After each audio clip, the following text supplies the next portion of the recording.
Yo, this is Set with Set Media, man. I'm here to talk to you about our partner, Kalshi. Kalshi is the largest legal prediction market in the United States with over 1 million users. It's available in all 50 states. They are a real money market. People trading on what they think will happen. You can build a position and trade in and out of almost any prediction you think. Kalshi facilitates trade between people kind of like the stock market. There's no limiting your trades just because you're winning. Kalshi will pay you interest on your position. So if you make a long-term trade, you can earn a return even before the market is resolved. If you want to try out Kalshi, go ahead and give them a try, guys, at my link, kalshi.com/setmedia. Get $20 when you trade 20, so it's 20 for 20, guys. Once again, that's kalshi.com/setmedia. Go ahead and use my code setmedia to get $20 when you trade 20. Let's go ahead and take a look here at Kalshi, because like I said, it is a trading market where you can put in your prediction and you can go ahead and earn interest on that. You can make money off the knowledge that you know, and if you put $20 in, you get $20 back. So all right, guys, make sure to go check out my guy at Kalshi, because you can get in on good trades like who will Trump nominate as Fed chair, will Ali Khamenei be outed as the supreme leader, and will the U.S. confirm that aliens exist before 2027.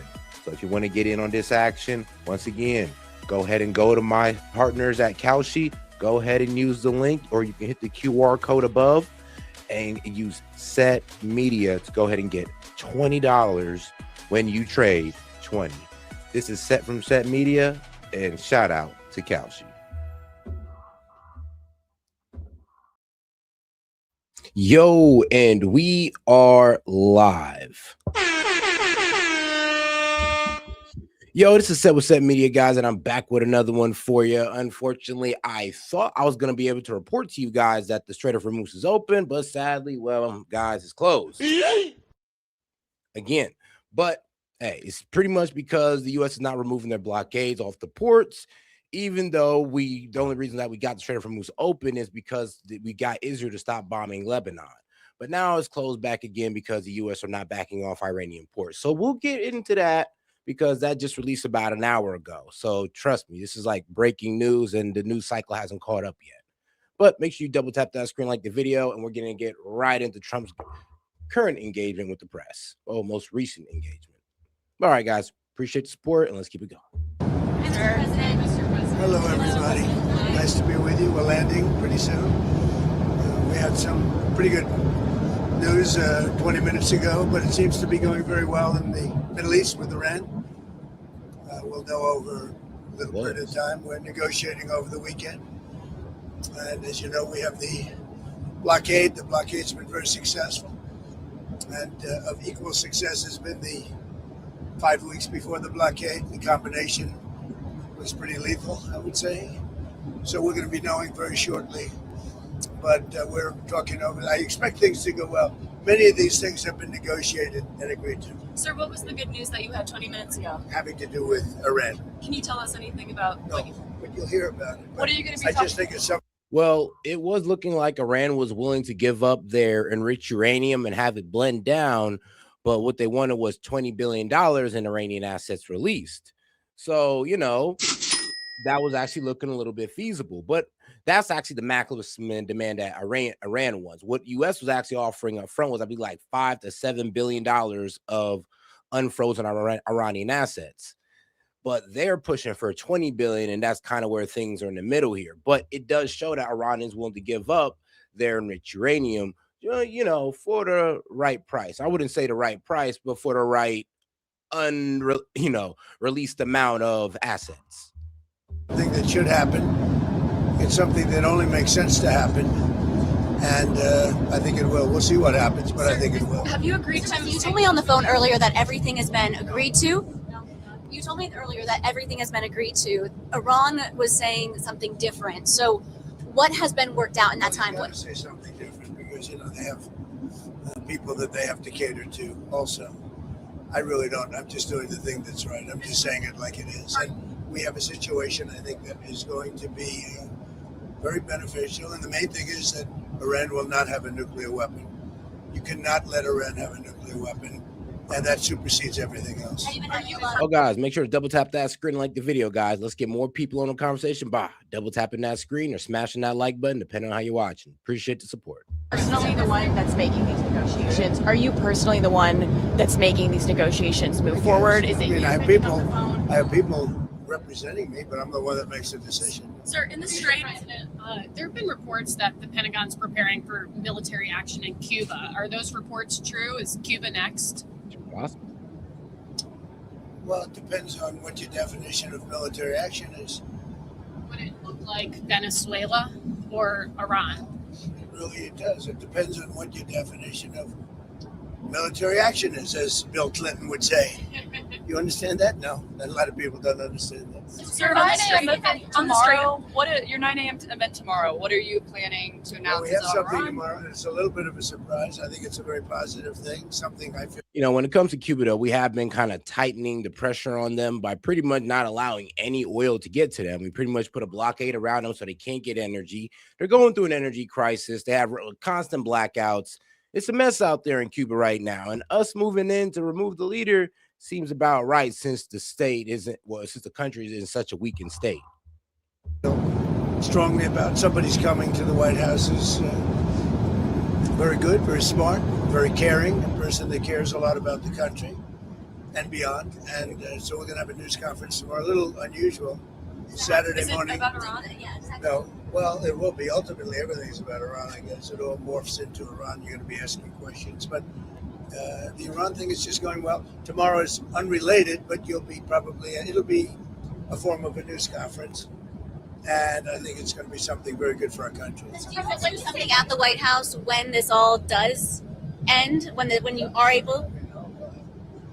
We'll have a party. It would be great. Hey, We've been pushed around by Iran for 47 years, but not anymore. So President, when you say that Iran has agreed to turn over their nuclear dust, what does that mean? Are they destroying their nuclear material? They're turning it over. Can you walk us through? All right, and now let's get into this little Axios article that's pretty much explaining what's being proposed here. So, pretty much scoop. U.S. considers $20 billion cash for uranium deal with Iran. So the U.S. and Iran are negotiating over a 3-page plan to end the war, with one element under discussion being that the U.S. would release $20 billion in frozen Iranian assets. I mean, man, probably more than Obama. But I don't care. You know, as long as we get this war over with. You know, funds in return for Iran giving up its stockpile of enriched uranium, according to 2 U.S. officials and 2 additional sources briefed on the talks. So that's pretty much what's going on right now. And this does look like a good leeway to get their enrichment under control or their uranium under control.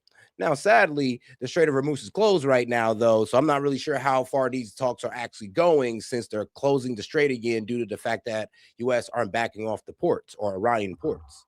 So we'll see how that goes further down the line.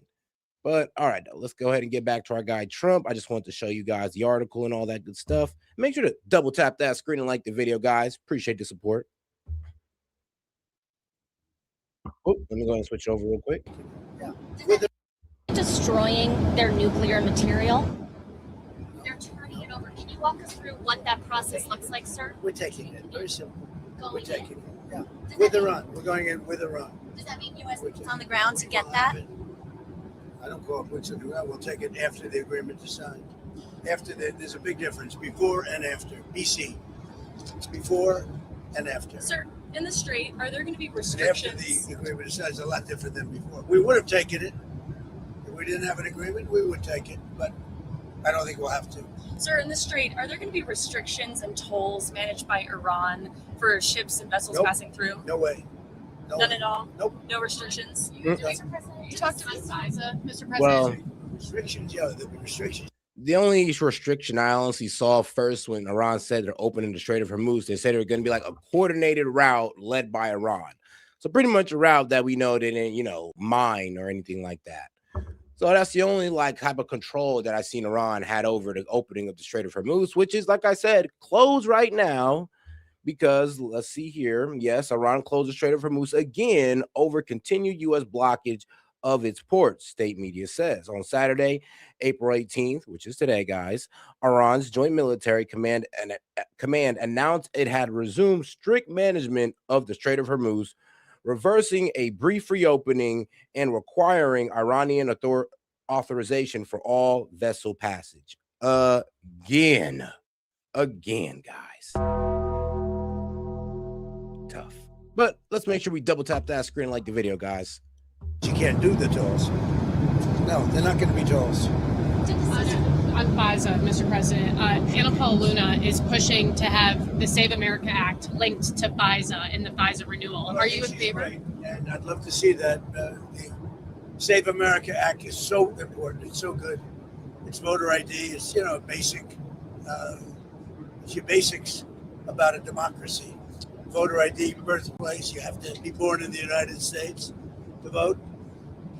We have no transgender. We added no transgender utilization of our children. Yeah, I mean, here's the problem about that, guys. We thought we got that, but not really. What we really got was, oh, well, you can't trans kids unless their parents say so. Oh, yes, they're crazy, lunatic, liberal parents that want to indulge their kids' delusion will still be able to trans their kid. It's like there was really no ground gained, to be quite honest with you guys. No ground gained on that. Very important. No men in women's sports now. We added that. Also, we talk about the top three. And we put as the three, three having to do with the vote. We also have no mail-in ballots other than for the military, etc. If you're sick, the military. If you're away, if you're disabled, any of those things. It's pretty generous, actually, but mail-in ballot, the tremendous cheating that goes on with mail-in ballots. So we would have no mail-in ballots except for those various exceptions. President, the ceasefire in Lebanon need to happen for you to get to a deal with Iran? It's not really tied, but you can. Yes, it is. Come on now. Remember, when Iran opened the Strait of Hormuz last time and then closed it back down within an hour, it was because of Israel's attack in Lebanon and them saying that, yo, we set our allies in the ceasefire. That includes Hezbollah in Lebanon. That includes the Houthis in Yemen. That includes Hamas in Gaza. Like, those are their allies. So, yeah, when we attacked them, that pretty much violated the ceasefire within an hour. I mean, thanks to Israel. So, actually, yes, in order to get this ceasefire, in order to get the Strait of Hormuz open, there have to be a ceasefire established between Lebanon and Israel. Have to be. You say maybe psychologically tied, but we're going to help Lebanon become a country again. It's been a long time for them. They've gone through a lot, and we're going to help them be a country again. And then, were you frustrated with Netanyahu while you were negotiating the ceasefire in the last round? Was his action bombing Lebanon, did that impact peace talks? We disagree on some things, but he's been a very good partner. We did a good job. There's probably never been anything like it. He says we were the senior, and we are the senior. We're the senior. We have the greatest military in the world. I built it in the first term. Didn't think I'd be using it this much, but we have the greatest military in the world, greatest equipment, greatest. When you look at it, we had 101 to 111, depending on your definition, because some were two. They came out in twos. Missiles shot at a certain very valuable asset of ours that happened to be sitting on the water. Every single one of those missiles we shot down. Think of it, 111 missiles. Every single one of them was shot down. Never even got close. And nobody has a military like this. Nobody has equipment like this. Nobody has the power that we have. So you said that the U.S. was going to take the nuclear dust from Iran. Yeah, we didn't What's make the a deal. time? What's the timeline on that? How long will that Do you want me take? to give you the time and date? Well, like I said, according to a lot of articles, but even Axios is saying that, yeah, they're pretty much waiting on is to see if Iran can get $20 billion in frozen Iranian funds. So, like I said, not us giving them $20 billion, but, the funds that we have froze up from the constant sanctions that we put on them. And if we give that back to them, then they'll go ahead and give us the enrichment to either, I don't know, blend down or just to confiscate outright. But we'll see. Everything Is else. it like you've been negotiated? If we How long that obviously, I'm not process going will to give go you the on? time, other than if we sign the agreement, then I can give you a time somewhere after the signing of the agreement. And We'll will go it in involve with the US Iran. military? We'll go in with Iran, and we will take it together, and we will bring it back, 100% of it, back to the United States.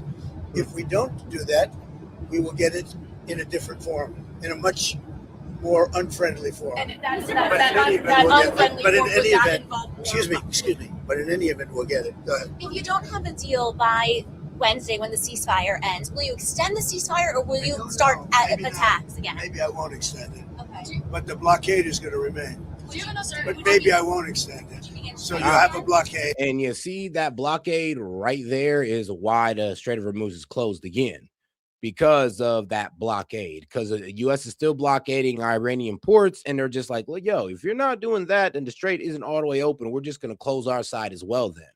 And that's exactly what they've done. Pretty much shown that they still have cards, and they pull one of their cards, which is being able to close or manage the Strait of Hormuz. Tough, but that's just the reality right now. And unfortunately, we'll have to start dropping bombs again. Thank you very much, everybody. Thank you. I think it's going to happen. What about the UFOs, Mr. President? UFOs. But what about the UFOs, President? Come on now. But all right, though, let's get into what we thought was going to be good news.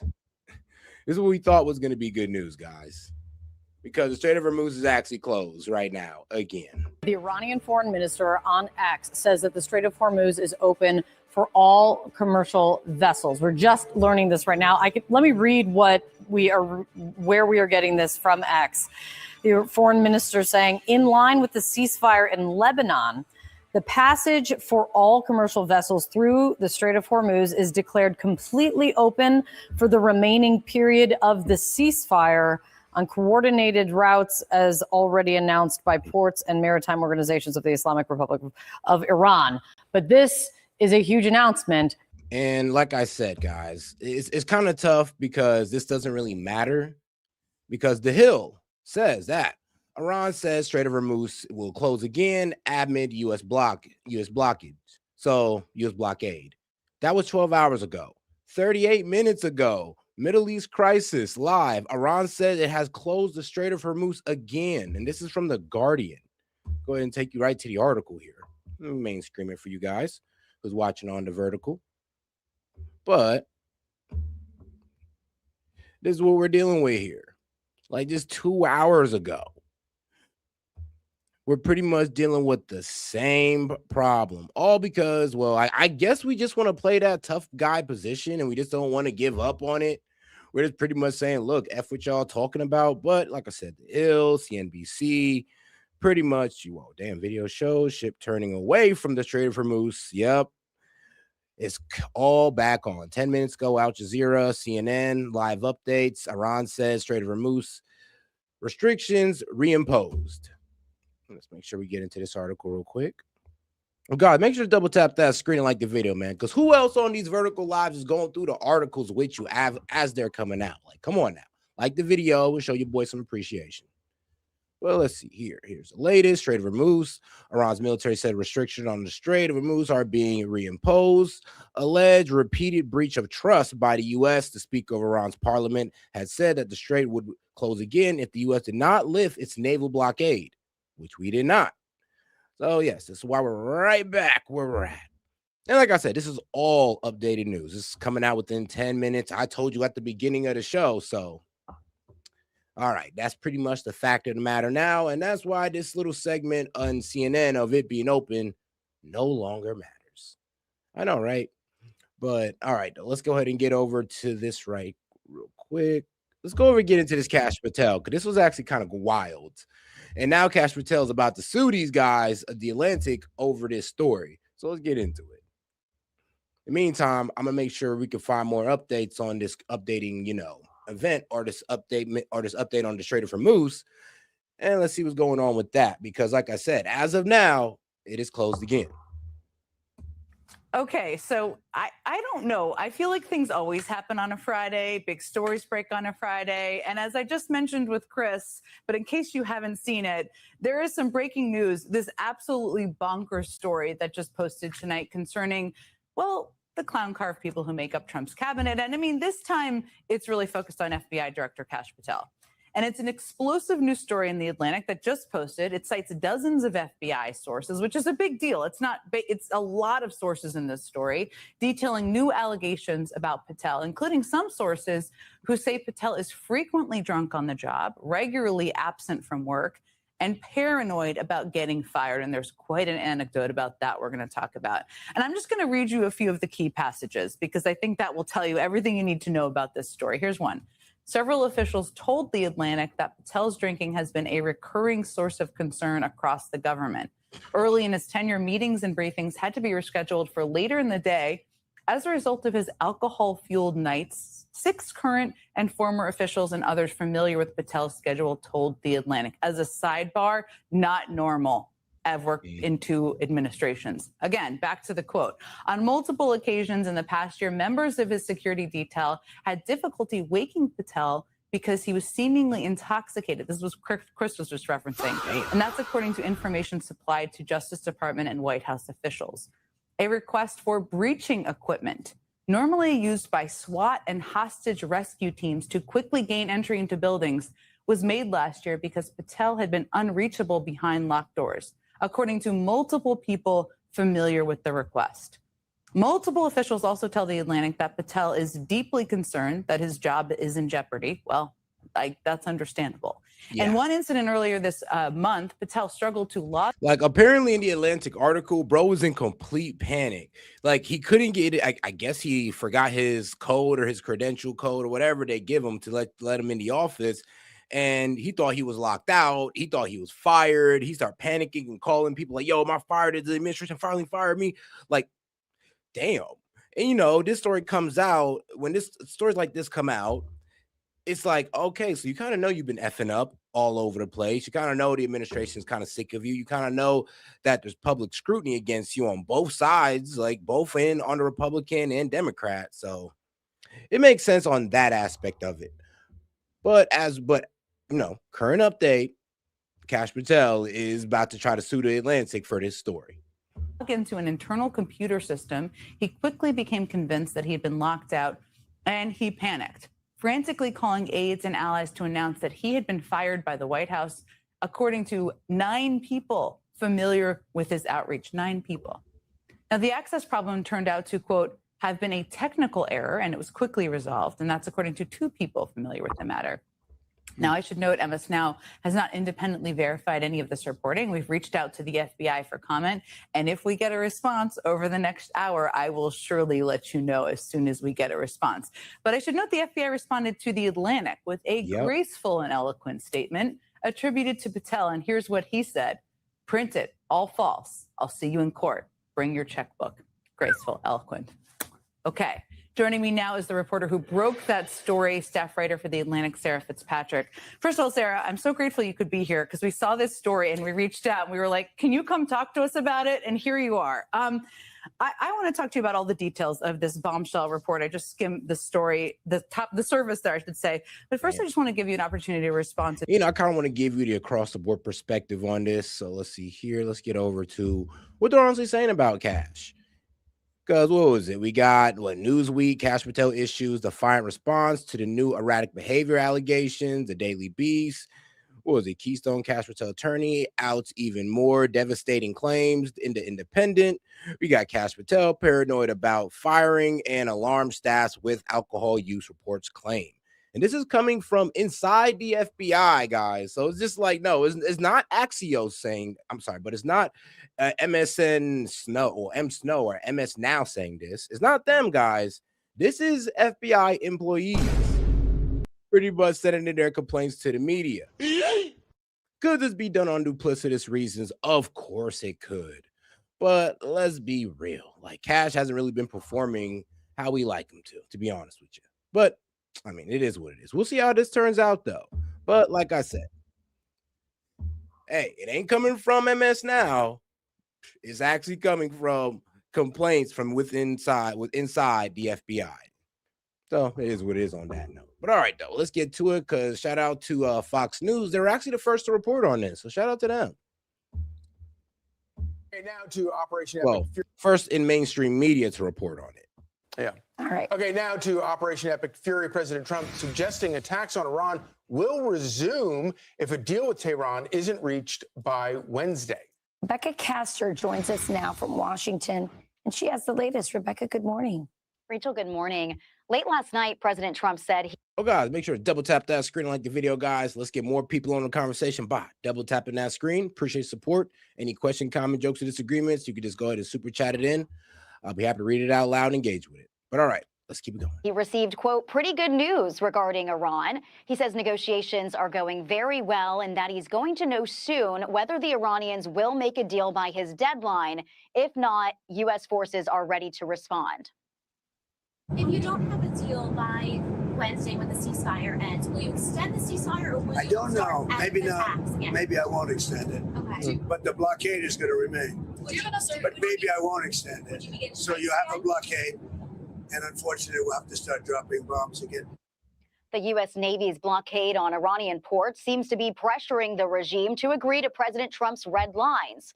Since Monday, at least 21 ships have been forced to turn around, and Iran's economy is on the brink of collapse. So yesterday, the regime announced the strait is reopened. President Trump confirming on Truth Social the Strait of Hormuz is complete. I'm sorry, but Iran's economy been on the brink of collapse since January when we completely destroyed their currency. I'm sorry, but like they've been in the same place since January. The problem is like they don't need us. Honestly, it's kind of crazy how this works out for them. But due to them being a self-reliant country, they don't need a stable economy to continuously carry out like warfare. They don't. Like they make everything in-house. Completely open and ready for business, but he's not ready to send the U.S. Navy home just yet. Iran has just announced that the Strait of Hormuz is fully open and ready for business and full passage.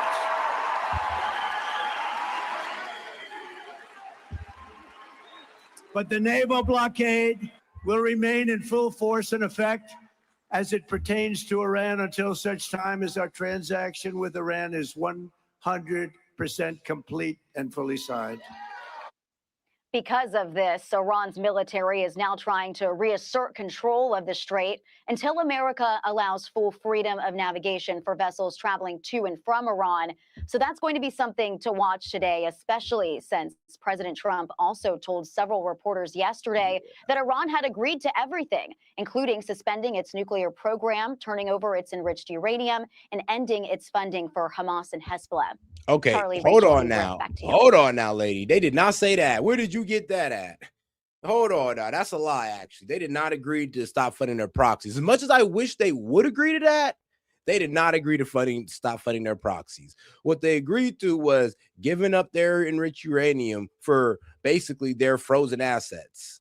It's kind of funny how Fox News is painting it as if, oh, no, they're just completely capitulating. No, we're giving them something for this. We're not just getting it for free because we were just bombing them to hell for weeks. No, we're not getting these capitulations because we bombed them to hell. We're getting these capitulations because we're giving something to, or we're promising to give something to.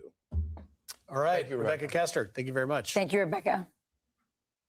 So there are some conflicting signals because we are seeing reports that ships may be turning around because the Iranians are sending messages suggesting to these ships that the strait is not actually open. And if they are meddling with something that they have agreed to, as President Trump has been talking about, they had better be very careful in understanding who they're trying to play. And President Trump says that he had gotten calls from members of NATO, and he said, "I'm sorry, this is a little too late, a little too little, too late." Listen to this. And now that the Hormuz Strait situation is almost over, I received a call from NATO asking. Yeah, well, guess what? It's not over, guys. Hormuz again. In the last hour, Iran has announced that it's closing the Strait of Hormuz again, less than 24 hours after declaring the waterway open. It says the United States must lift its blockade of Iranian ports before marine traffic can flow freely. So, what does this conclude? That every time we try to swing our we try to swing our D around, we end up looking like idiots. Because what we do, we pretty much said, oh yeah, you got to open the Strait, Iran, but we're going to continue our blockade in our ports. And Iran's like, no, you're not. And U.S. like, oh yes, we are. And this is how it's going to go. So Iran's like, all right, bet. We'll just close the Strait of Hormuz again. And what are we doing? Nothing. We're right back in the same position. Because I guess we're being stubborn about the blockade. And I mean, okay, but if the goal is to get the Strait of Hormuz open, they was willing to open the Strait of Hormuz just to get that ceasefire with Lebanon, then why not just remove the blockade? And if you knew they were going to close it, because they warned us, they said, look, the continuous naval closure of the Strait from the U.S. is going to make us reimpose restrictions on the Strait of Hormuz. And what do? We test their gangster again. And well, here we are. Hormuz closed again. The tensions placed a chokehold on the global economy, heavily restricting the movement of energy supplies worldwide. Iran says that from now on, only vessels with Revolutionary Guard approval will be allowed through the strait. On Friday, U.S. President Donald Trump insisted that the U.S. blockade on Iranian ships and ports would remain in place until a peace deal is reached. Iran's new restrictions come after a convoy of tankers was seen leaving the Gulf through the Strait of Hormuz. It was the first major movement in the waterway in 7 weeks. We're live this hour with our correspondent Tawhid Asadi in the Iranian capital, Tehran. Tawhid. Oh, guys, you got any questions, comments, jokes, or disagreements? You can go ahead and super chat that in for $2 and up, or you can go ahead and send a Venmo or anything like that. Appreciate the support, guys. But let's make sure we're double tapping that screen. That's how we get more people in the more people to come into the live and push the channel. So let's make sure we're double tapping that screen and liking the video. Iran putting out a statement now saying that the strait has reverted to its previous state. What exactly does that mean? Well, obviously, it's a very intricate situation, and we hear mixed messages from the Iranian side, seeing the developments on the ground, and it is impacted by actually the continuation of the blockade by the Americans, which is putting a certain amount of pressure. Latest, we received a statement from the Khatam al-Anbiya Joint Military Headquarters, a very strong message, and it says, the Islamic Republic of Iran, following previous agreements made in negotiations conducted in good faith, has agreed to the managed passage of a limited number of oil and commercial ships through the Strait of Hormuz. Unfortunately, the Americans, with their repeated breaches of trust that are part of their history, continue their act of piracy and maritime theft under the pretext of so-called sanctions. For this reason, I'm sorry, but that's real rich coming from the guys who closed it first. That is hilarious. I mean, sure, they had the argument of, oh, well, it's Iranian and Oman, or it's Iran and Omar waters. But I mean, come on now, y'all closed it first. We're just matching y'all energy at that point, which I kind of wish we'd reach which I wish we'd go through more diplomatic means to get the Strait of Hormuz open, which we're trying. We are. But the problem is we just don't seem to keep up our side of the deal. Which was apparently, look, Iran said, look, we'll release our restriction on the Strait of Hormuz. You release your naval blockade and everybody's happy. Apparently, Iran committed to their side, but the U.S. did not. And then Trump comes out and doubles down and says, yeah, and we won't. So look where we're at. I told you, we be feigning diplomacy like I don't understand it. Like, we really do be feigning diplomacy. We pretend to have actual real talks with these guys. Then we backtrack on what we say we're going to do. And then we play like the victim, like they're the ones who broke the agreement. It's wild. Control over the Strait of Hormuz has reverted to its previous state, and this strategic waterway is under strict management and control by armed forces. It is stated that as long as the United States does not end complete freedom of movement for vessels from Iran to their destinations and back, the situation in the Strait of Hormuz will remain under strict control and will remain as it was before. This is a message that We heard from this military important sphere of the country, indicative of Iran's latest position when it comes to this geostrategically significant choke point. But we know all in all that we are dealing with an intricate situation in which there are different actors and factors at work. Speaking of Strait of Hormuz, we know that Iran is trying to use it as a point of leverage, as a point of pressure when it comes to actually the negotiations potentially ahead between Tehran and Washington. Also, previously, we heard from Tehran that it's going to be open for commercial vessels. We've got this military officials talking to the state TV saying that it's not open for any military passage. Also, from the statement that we hear from Iran, it seems Tehran is planning to conduct a sort of new mechanism, a new regime of management over Strait of Hormuz. And on that, we have already heard about the plans to impose tariffs, the fees for actually ships trying to transit through the Strait of Hormuz. Obviously, it's going to put a certain amount of impact when it comes to global economy and when it comes to actually the energy market in particular. And obviously, there are other issues in that regard. First, we know that Abbas Araghchi, foreign minister of the country, previously said that this opening, however limited it is going to be confined to actually the period of ceasefire. And on that, we know that based on the previous agreement, we have about 4 days to finishing of the ceasefire. All in all, we have to keep waiting in this very intricate situation. The U.S. blockade continues. Iran is talking about further strict security measures, military actions over the Strait of Hormuz. They're saying that any passage should be with the green light of the IRGC Navy force. And this is the indicative of the very fact that the name of the game at this point, when it comes to Strait of Hormuz and when it comes to the entirety of the situation between Iran and the United States, is nothing but uncertainty. All right. Let's go to more international news. Let's see what BBC's talking about.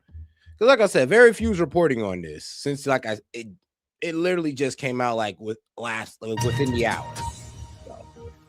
Hello and welcome. I'm Samantha Simmons. Confused messaging today on the opening of the Strait of Hormuz. Iran's military is now saying it will close the vital waterway again after the authorities in Iran said on Friday it would be completely reopened to commercial ships for the remainder of the ceasefire. Well, Iran's parliament speaker had said it would shut again if the US blockade on Iran ports continued. US President Donald Trump had imposed the blockade earlier this week. And despite Iran saying it would reopen the strait, Mr. Trump said the blockade would continue until a peace deal is reached. See, well, the Strait of Hormuz. Like I said, it was us trying to have our cake and eat it too. It's like, no, we said we were going to open the strait. You released the blockade. Trump was like, no, I released the blockade when a peace deal is reached. And he's like, all right, bro, we'll just go back to closing it since you want to play games. That's pretty much what we're doing here. Like I said, and I get what Trump is trying to do. He's trying to show power, we have this situation completely under control. They're eating out of our hands. But every time we try to play that card on Iran, they end up embarrassing us on the global stage. So Trump, chill. It's a crucial route for global shipping, and there had been reports that around 20 ships, including oil tankers and container vessels, had started to sail. Reports now say they've been ordered to turn around. Well, let's speak to our correspondent, Nick Beek, in Jerusalem, who's following all the developments for us. Nick, try, if you can, to make sense of all of this for us. Yeah, hi again, Samantha. I think what we've got to go on at the moment is this report that's coming from Iranian state media saying that the Strait. Oh, guys, let's get those likes up, man. We got about a little bit over 300 in here. Appreciate the support, by the way. But let's make sure we are double tapping that screen, liking the video, guys. Let's get the likes up on here. Let's try to get to 100 likes. We only got 26. So let's make sure we are double tapping that screen and liking the video, guys. Appreciate the support. Strait of Hormuz will be closed once again, if not completely closed, returning to what they're describing as strict management. So this is what we saw before this arrangement was reached yesterday, whereby the majority of vessels were not able to pass unless maybe they were paying some sort of toll or they were getting the explicit permission of the Iranians to do so. Why is Iran saying this now? As you say, there was confusion this morning. They were suggesting that the strait was open. What the Iranians are saying is that the Americans have failed to fulfill their obligations. They haven't been more explicit about this. But certainly, if we look at what happened yesterday, there was this great fanfare as the Strait was announced as being reopening. President Trump saying it would be a complete reopening. But at the same time, the Americans said that they would keep up this blockade of ships, any sort of vessel heading to an Iranian port. So what it seems now is the Iranians say that the Americans have not kept their side of the deal. And so as a consequence, the Strait, to all intents and purposes, will be closed once again. Nick, in the past a short while, Pakistan's Prime Minister has said that he's completed a 3-country diplomatic tour aimed at Iran peace statement. That's coming in on the AFP news agency. Of course, Pakistan hosted those talks last weekend between the US and Iran. So 1 week on, and with this ceasefire running out in days, where are we at diplomatically? I was like back at Hard square to one. tell, Samantha. Certainly, President Trump is suggesting that we're. Well, I'll tell you, we're right back at square one with Iran assuming control of the Strait of Hormuz again. I mean, basically the ceasefire in Lebanon's for naught. So Israel's probably about to pop off on Lebanon, further deteriorating the ceasefire agreement. So, I mean, we'll see. Hopefully it goes in the right direction. And, you know, Trump just, I mean, I doubt it, but he just concedes and he's like, all right, look, we'll remove the naval blockage, just open up the strait. But if not, and he doubles down, then Israel's just going to take it upon himself to strike Lebanon again and just go ahead and ball up and throw away the ceasefire at that point.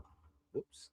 But back to We're on the brink of some sort of deal. He said repeatedly that the Iranians have basically agreed to a lot of what the Americans want, whether that's their enriched uranium supplies, the idea of the Iranians giving them up and potentially not doing anything more in terms of a nuclear program for a number of years to come.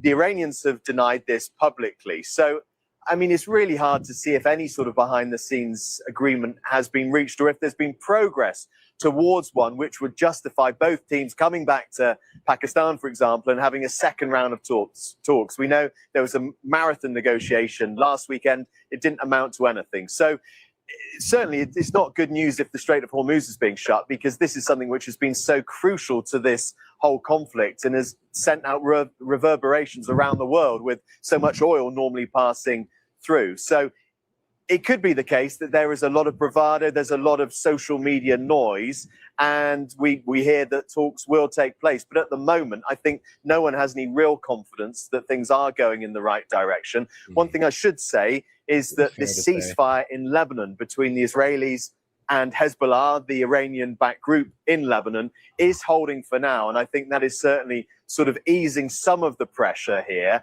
But let's see what is done with that window of opportunity. Yeah, and we'll get more on the situation in Lebanon coming up very shortly. But to what extent there in Israel do you think that Prime Minister Netanyahu believes he's achieved his goals? I mean, bro, none at all. This man Netanyahu wants to annex southern Lebanon. If he doesn't get that, he doesn't really feel like he achieved anything. If he doesn't get regime change in Iran, he really doesn't feel like he achieved anything. So honestly, he's not really getting anything. I mean, I'm actually happy about that. We're stopping him from annexing Lebanon, and he's not getting regime change in Iran because, well, shoot, we're not trying to get regime change in Iran. Or else we'd have put boots on the ground a week ago. Well, I mean, Prime Minister Netanyahu has been changing his position in some respects. He said right at the outset of the Iran war, when the Americans joined the Israelis in those strikes on Tehran and other parts of Iran, he said really there were three key aims there. They wanted to destroy Iran's nuclear capability, its ambitions for a nuclear program, and of course, any sort of route towards getting a nuclear weapon. He said he wanted to remove the ballistic threat that Iran faced. And now those are two key war aims that his opponents here say they simply haven't been realized. And the suggestion was that he wanted the war to continue. So what we had just a couple of days ago was a ceasefire being announced by President Trump. And a lot of people here in Israel saying that what's happening here is that President Trump had decided belatedly that there needed to be a ceasefire so that he... Hey, yo, shout out to my man Josh. He sent a clapping seal for $2.50. Appreciate the support, my man, because for every 100 joules, that is $1. So that's, hey, $2.50. Appreciate the support, my man. His wider talks with Iran could continue and potentially prosper. So in terms of the public mood in Israel, a lot of people quite surprised by this ceasefire, seeing that President Trump is in the driving seat. That's the analysis. And also in the north of the country, a lot of people are really unhappy, talking about a betrayal because they don't think a ceasefire will bring anything for them. They worry that Hezbollah won't be disarmed, won't be disbanded, and that they'll face the threat of rockets. Because here's the problem. Like, because of Israel's like constant breaking of the ceasefire in Lebanon, well, the existence of Hezbollah has been vindicated.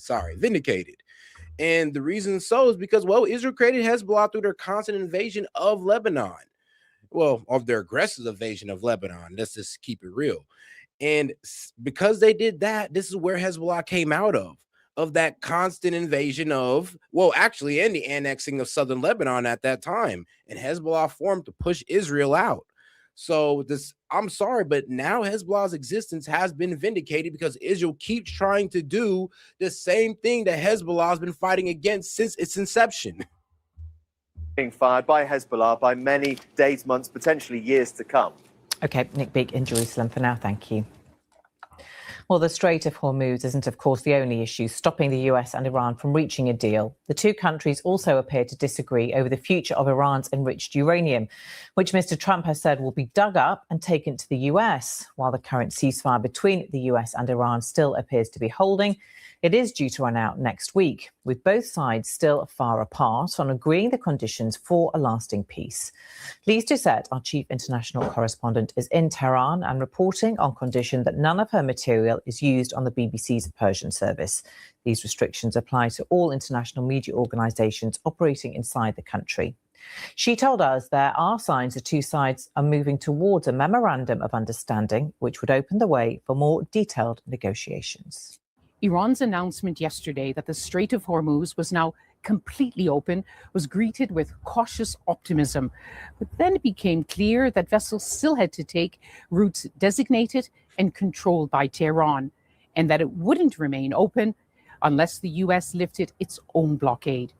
And there's also been a blizzard of contradictory statements when it comes to progress in the peace talks. The real issue is that President Trump seems to believe that a deal between Tehran and Washington, what would be a major diplomatic achievement, can be done in a matter of days.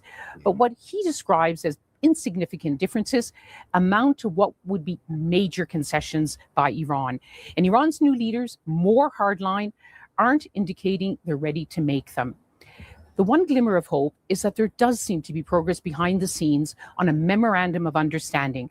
Both sides would agree to embark on a period of more detailed discussions lasting about 60 days. Even that may not be enough to reach what would be a complex, comprehensive, and controversial deal. But it may be enough just to hold this fragile ceasefire in place. Well, I'm gonna be real with you. If we give away just a little bit, which I wouldn't mind us giving, $20 billion back to Iran to, cease their nuclear enrichment, we get them back under a JCPOA. I mean, it sounds like a good use of $20 billion. That ain't coming out of my pockets or the American people's pockets. So, I mean, I don't really see anything wrong with that. And we get their enrichment, we get to blend it down, we can get them into the JCPOA, and everything's all good. I know what you're going to say, but S.E.T, the proxies, the missiles, bro, don't worry about that. That's Israel's problem. Let them worry about that. We're just worried about their nuclear enrichment, okay? Okay. Well, President Trump says he's blocking Israel from bombing Lebanon and that enough is enough as the tentative truce between the two countries enters its second day. Israel says it reserves the right to continue targeting the armed group Hezbollah and that it won't pull its troops out of Lebanon. Just as the ceasefire came into force, the Israeli military said it had hit more than 380 Hezbollah targets in southern Lebanon over a 24-hour period. One person was also killed by an Israeli drone. Well, these are live pictures from southern Lebanon, where thousands of people have started to return to their homes after 6 weeks of bombing south of the Litani River. Israel's attacks across. And here's the wild part was Israel actually Israel displaced 1 million people during their strikes on Lebanon. So I'm actually happy to hear that people are returning. Because one, Israel wanted this to keep going and they wanted to further displace people. Hey, they did over 1 million. They wanted to go for 2. But all right, though, let's hear from the Iranian deputy foreign minister and let's see what he got to say, because apparently he got some comments that let's see, it just came out about 59 minutes ago. All right, let's see what he got to say. Trying to Oh, God, make sure to double tap that screen and like the video, guys. Who else on the Vertical Live is giving you news from both sides and from around the world? So, hey, go ahead and double tap that screen, like the video, and subscribe while you're at it. Sabotage the path of the diplomatic efforts through this diplomatic circus that they are adopting. They thought that the force and the pressure and the escalation is part of the solution. No, these cannot be for the benefit of anyone. Diplomacy must prevail. One by one, please, one by one. President Trump said that if there is no agreement on Wednesday, there will be a return to the military action. Then let's President Trump talk. He talks too much. He said contradictory things within the same statement. This cannot be prevailed. I don't know what exactly he meant. The American people must decide about him if his statements are aligned, and if they are going with international law, then we will continue our defense with all heroism, with all nationalism and patriotism. We will defend Iran, the oldest civilization on the planet. We will fight till the last Iranian soldier. War cannot lead to any positive solution. The Americans must understand and must learn the lesson. The era of colonialism must come to an end. They cannot dictate the orders on the other nations. And if everyone concentrates on peace and stability, this will be for the benefit of everyone, and this will be a chance. But if they chose to try to be the aggressors and to go back to the war, they will see the answers from Iran. We will never hesitate in responding with all force.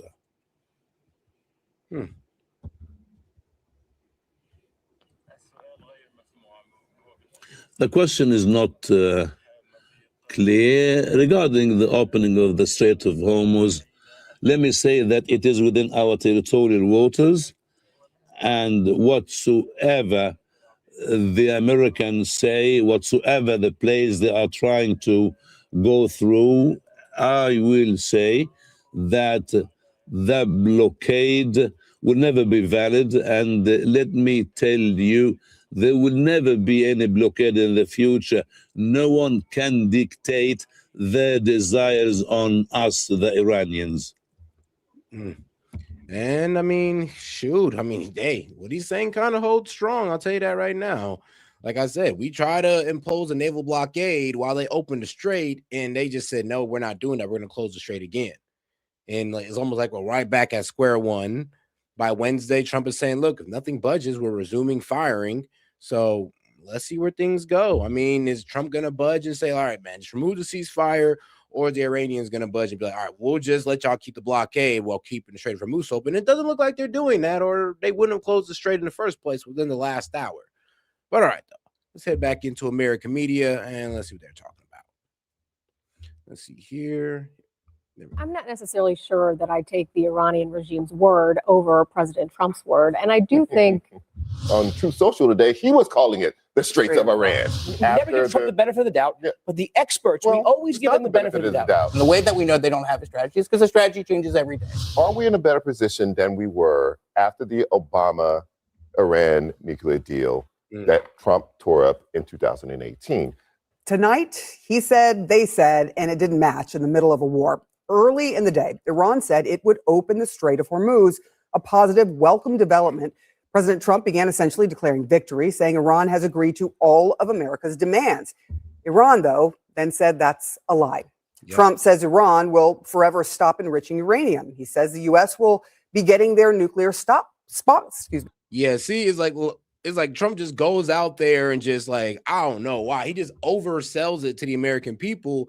And the Iranian people got to come out and burst our bubble. It's like, no, we didn't say we're just going to give you our uranium. We said if you give us $20 billion of our frozen assets, we'll give you it back. We'll give you the uranium. And it's like, no, we haven't just agreed to hand over our nuclear dust for no reason, just because you're bombing us. No, we said we want some money out of this. So what's it going to be, Trump? Are you going to give the Iranians their money like Obama did and, kind of face that criticism? Or are you going to keep the war going to avoid, having a deal similar to Obama's? Let me be real with you. It is going to be somewhat embarrassing if we get right back into a similar version of the JCPOA that he kind of got out of in 2018. So let's be real here. Trump is overselling it. Iran's not capitulating the way they're selling it to us. Actually, they're pretty much telling us, nah, we still have a card. We still have cards here. They just used their card about a couple hours ago to close the Strait of Hormuz. A stockpile. He also said Iran has agreed not to help groups like Hezbollah. Iran says all that isn't true. And on the Strait, Iran tonight says it will not reopen the waterway if America's blockade continues.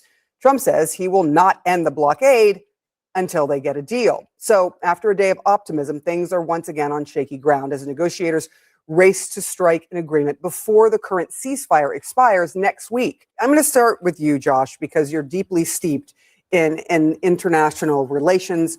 What do you make of what you've seen so far?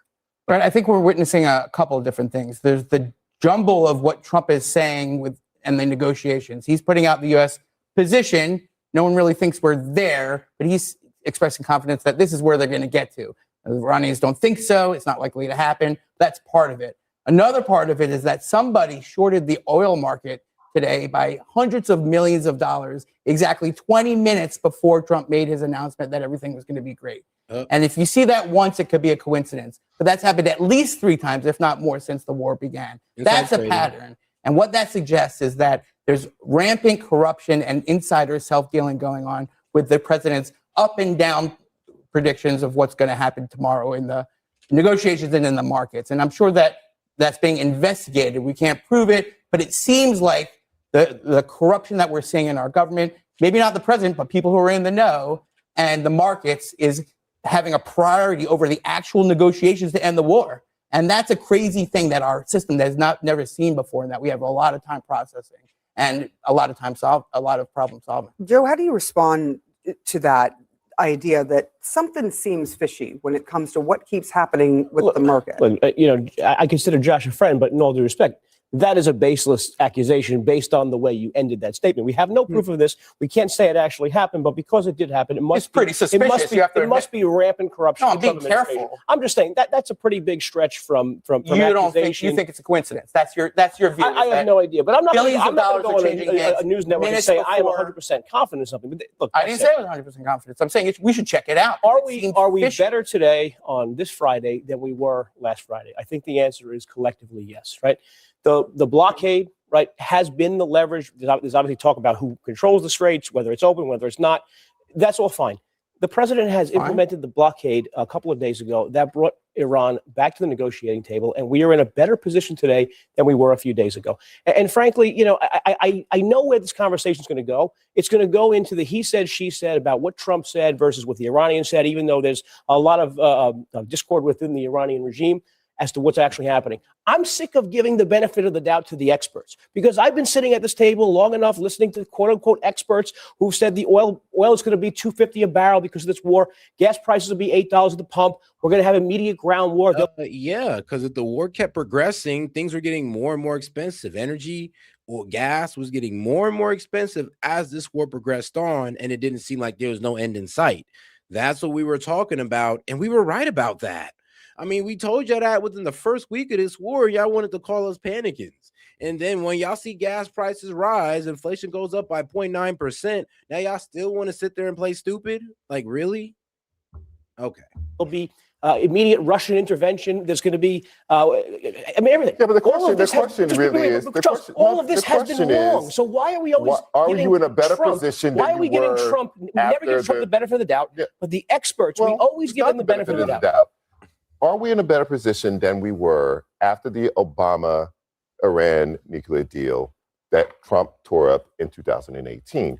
That's the question. The question is, Trump said, well, they were very close to a nuclear weapon. But we don't know that because the inspectors were kicked out of the country when they tore up the deal. So we had 8 years of not having inspectors on the ground. Hey, George Dumbass, I just want to let you know something. You know I'm a conservative, right? If you actually check, all my videos, I was actually campaigning for Trump. While you were there talking shit behind a faceless account like a coward, I was out here every day putting my face out there supporting Trump. So watch who you talking to, buddy. Which we would have had if they had not torn up that deal. So now we go into this situation where you have Trump saying they're very close, the Israelis saying they're very close, but the intelligence community here in America under Donald Trump in March of 2025, just last March, were saying they were not developing, and that the Ayatollah had told them that had not endorsed this idea of developing a nuclear weapon. So we have to now trust either the president's lying or the intelligence community is lying. One of them has a history of lying. The JCPOA would have sunset anyway by its own provisions. It was a delay tactic, not a solution. But is this not a delay tactic? Are they not? Charles, I'm a partisan delay? Don't even believe me. Believe the current leader of the Democratic Party in the Senate, Chuck Schumer, who said the JCPOA was a feckless waste of a deal, right? That was his position. That was a number of Democrats in the House. President Trump won the first election. Yeah, but here's the problem, though. If this was about having Iran's nuclear capabilities under our control, or not under our control, but under our watchful eye, then Obama's deal was actually pretty good. And we was able to make sure they stayed at that 3.67%. And we made sure that their stockpile stayed at a certain level as well. As soon as we got out of that, Iran's nuclear capability got completely out of hand. We did from 2018 to 2020 to constant acts of aggressions, which include IRGC labeled as terrorists, killed General Qasem Soleimani. When we got out of the JCPOA, we put back on the sanctions. By 2021, these guys are at 60%. So I'm sorry, but all this aggression towards Iran after you guys got out of the JCPOA has actually only further exacerbated the problem of their nuclear capabilities. In large part because people saw the reality of this deal as not being effective long-term. Fact. No, so another fact is that they were able to get, I think it was 98% of the nuclear material out of Iran under that deal. And they had inspectors on the ground to monitor whether or not Iran was living up to its end of that deal, which was to not enrich uranium at a large scale. I think they were doing something like able to enrich something like 3-4% of what they had before. Those are also facts on the ground, provable facts. And now we went from that to having no one there watching. And now we have to watch from across the ocean and listen to the Israelis who've been pushing for military intervention for over many presidents, but this one fell for it. And now we're in war, not with all. And here's the sad reality, man. It's not that Trump had the balls to deal with Iran. He's just, I hate to admit this, but he was just the only one stupid enough to fall for it. He was the only one stupid enough to actually believe Israeli intelligence over his own intelligence. When CIA military generals from America is pretty much telling them, yo, it's not a good idea. Benjamin Netanyahu's blowing smoke up your ass. He's just telling you this so you'll get dragged into this. It's not going to be no damn week. Mossad comes through. Don't worry, it's going to be a week. You just bomb them enough, the people will rise up and take over again. Did it happen? No. So yes, and this is what every president saw. This is what every president got briefed on constantly. Like, yo, it's not going to happen the way the Israelis says it's going to happen. And they all backed off of Iran. For some reason, Trump was sadly bamboozled enough or dumb enough to get into this war that other presidents saw as a bad idea. So it's not that the man got balls, it's that he might be a bit slow, sadly. And trust me, I voted for him, and I'm being pretty fair with this war. Like I said, I supported him for the tariffs. I supported him for the immigration. But he actually has some good marks in the economy when it came to job growth, when it came to inflation, and gas prices. Most of that's being reversed due to this war. Bro, the Republicans are now working with the Democrats for amnesty for undocumented immigrants. Like a lot of stuff that he ran on is now being walked back. And it ain't just this war. It ain't just no new wars. It's a lot. All of our kind of international colleagues, which what the last deal had, it had the US, UK, France, China, Russia, the whole European Union was supporting it. So that all that reporting would have come back to everyone. So now we're in by ourselves, start a war by ourselves, and now we're expected to pat this man on the back because he is trying to bring to a close a war that he started. Annalise, do you see this as a quagmire? I mean, we had this moment today, early today, this morning, where was like, okay, the Strait of Hormuz is open. There were ships that started to move, and then they moved back because the blockade was in place, and Iran said, okay, if you're going to block us, we're going to keep it closed. Yeah, I mean, I'm not necessarily sure I'm that I sorry. take. Like I said, it's like every time we try to pull a so-called big dog move on Iran, we get embarrassed by it. So you really thought that Iran was just gonna pretty much allow the blockade of their ships while letting other ships to go through the Strait of Hormuz? Like, you really thought that we had that type of leverage with Iran? Really, guys? Oh man, well, hey man, they tricked you on that note, because no, Iran still has control of the Strait of Hormuz. They could close it whenever they want, and they can resume fighting if they want to. Sadly, we haven't stopped their missile capability. They can still fire drones all over the place, and that's the most advanced of their military right there. Well, that's the most advanced of the most advanced threat they got is their missiles and drones, which we have not taken care of at all. The Iranian regime's word over President Trump's word. And I do think. Well, you don't have to take anybody's word. Yeah. All you have to do certainly is look at the number of ships that moved through the Strait of Hormuz today. And the ship trackers report it was 8. Before the war started, it was about 130 every single day. So clearly, the Strait of Hormuz is not actually open. Well, certainly. But what I'm saying is they're saying they're not going to reopen it. I think we need to continue to watch to see what happens. I think this is a negotiation, and that's what Donald Trump does. And this is sort of, Josh, to your point, he lays down what he wants to have happen, and there's going to be a push and pull. And you know, I do think this has gone on longer than he initially thought. I agree with you, Max, there. You know, but I think that this next round, it does feel a little bit different and promising, and maybe like there is an off ramp. And I think that is what Republicans want. I think. I'm sorry, there is an off ramp right here, right now. Just remove the naval blockade, and Iran will open up the strait, and then we can move on to something else. It's like, that's it. That's all. That's how you get the strait open. But Trump doesn't want to do that. I guess he want to save face on being tough on Iran, but even though it's not really working out in our favor. There is this end of, you know, this sort of sense that, okay, we've gone in, we need to wrap things up, and we need to focus on these domestic issues. Problem, right? Here's the problem. You take out the entire leadership, you leave a vacuum there. They said they were going to go in for regime change. Regime change did not happen. The people who are there are still part of the old thinking, and you have people filling the void who may be more hardline than the people who were killed already. So you make it an Iran where it's even more dangerous. You have the Strait of Hormuz that we had never thought of Iran controlling. Even in Trump's tweets or posts on Truth Social today, he was calling it the Straits of Iran instead of the Straits of Hormuz. It is without a doubt that they are now controlling it. They are saying— I'll be honest with you, the way they're able to shut it on and off, yeah, they control it. Like, I'm sorry, but if you can't admit that Iran controls the Strait of Hormuz at this point, you're delusional. Like, I'm talking to some of the guys in MAGA, because some of y'all are actually that delusional, sadly. Whether or not it's open or not. And that is a change. That is a negative change. Well, I think what's also a change is that they have an entirely decimated Navy. I mean, we have obliterated their military capabilities. So I think if we're talking about what's changed, that is a huge change. Obliterated military capabilities. They still have thousands of Clearly missiles, haven't done thousands of drones, dozens of ships, and the ability to attack all of our— I mean, still have a whole lot of speedboats that are able to mine this Strait of Hormuz with. They don't got no real Air Force, but let's be real, the Air Force was like, what, from the 60s and 70s? So not really a threat, nothing really to boast about. So, oh yeah, and due to our own intelligence, U.S. intelligence has said only 33% of their missiles have been destroyed or used. So, yeah, guys, like, that's not much. I'm gonna be real with you. They still have a whole lot of missiles to fire, and I mean, trust me, it's the hypersonic missiles that's really catching us. Oh, and they're able to still fire cluster missiles into Israel. So I'm sorry, but if this ceasefire wasn't going on, Iran would still be firing off missiles and drones at their will, and we'd still be bombing them at our will. allies and all of our bases in the region.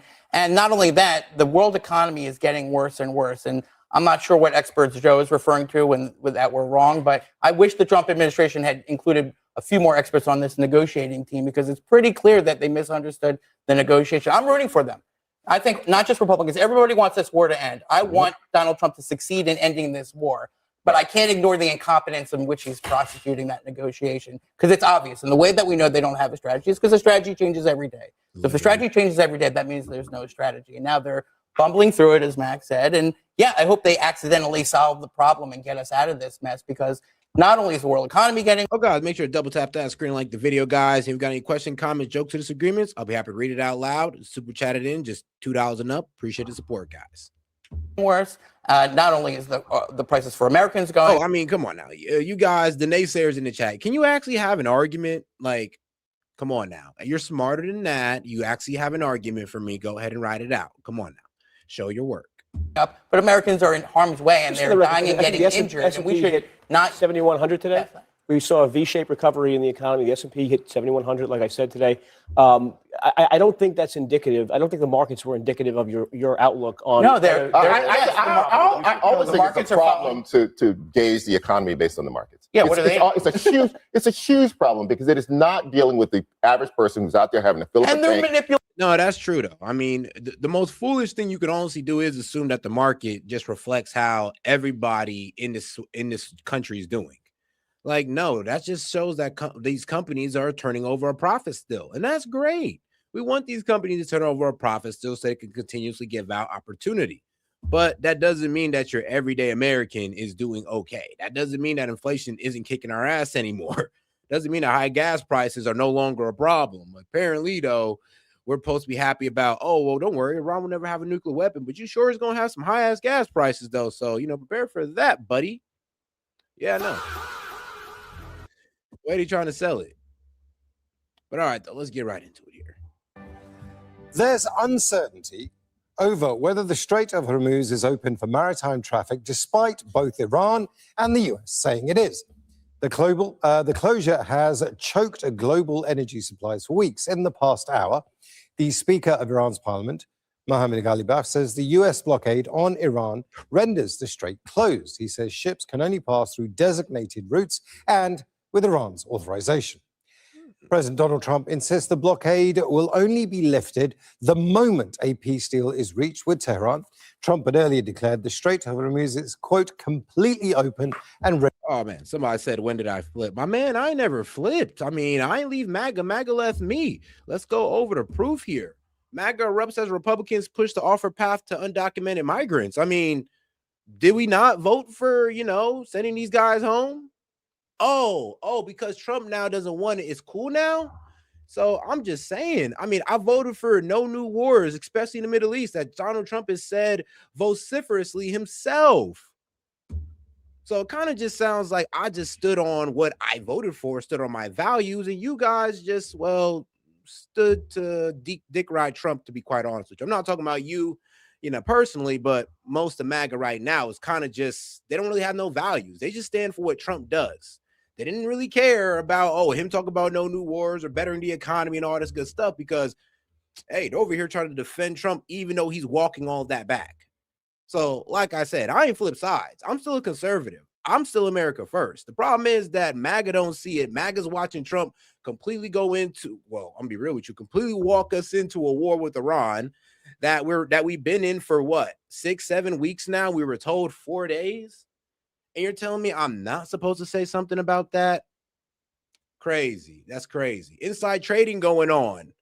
And I'm not supposed to say something about that, even though we're supposed to be against fraud, corruption, and all this inside trading, but it's going on right in front of our face with Trump, and we're just supposed to be like, it's Trump, so it's different now. That's what I'm saying. It's like, I didn't flip. Some of y'all are just brainwashed. And it's upsetting because I thought MAGA had a bit more, a bit more common sense. Because let's be real, MAGA gonna turn into liberals. Like at a certain point, now y'all using TDS the same way liberals use MAGTARD. It's like a just way to dismiss any argument that you cannot refute when it comes to debating, is Donald Trump doing what he's supposed to as president, what we voted him in for? You have no debate. You have no argument, but, you got TDS. You sound like a bunch of libs. You're soft now. Ready for business. There have also been mixed messages regarding the future of more than 400 kilograms of Iran's enriched nuclear material. Trump has declared that the U.S. will get it. But and please tell me how MAGA is winning when inflation went up 0.9%. How did MAGA win when gas is at $4 nationally? How do we win? Like, please tell me, how is that part of our agenda? Like, that's what I'm saying. Some of you guys are that brainwashed to see the bad numbers in front of you and say we're still winning. Like, bro, Y'all the type to see y'all the type to be on a team and see y'all team down 0, the other team up 21, and say, "Oh no, we're winning. We still got a chance, guys." Like, that's y'all delusional. Iran has rejected this outright. Washington and Tehran could be headed for a second round of talks, possibly within the coming days. Trump claims a deal is mostly complete. However, an Iranian source has told Al Jazeera that negotiations are still at a very early stage, and the next step will be agreeing on a framework for negotiations, not a final agreement. Now, Donald Trump has been speaking at a rally in Arizona, and this is what he said just a short while ago. And this process, we're getting along well, but who knows with anyone, but who knows with Iran in particular. This process should go very quickly, and that most of the points are already negotiated and agreed to. You'll be very happy. The USA will get all nuclear dust, but Iran, with the help of the USA, has removed or is removing all of the sea mines. And most importantly, it never agreed, and you'll understand, they will never have a nuclear weapon. They will never have a nuclear weapon.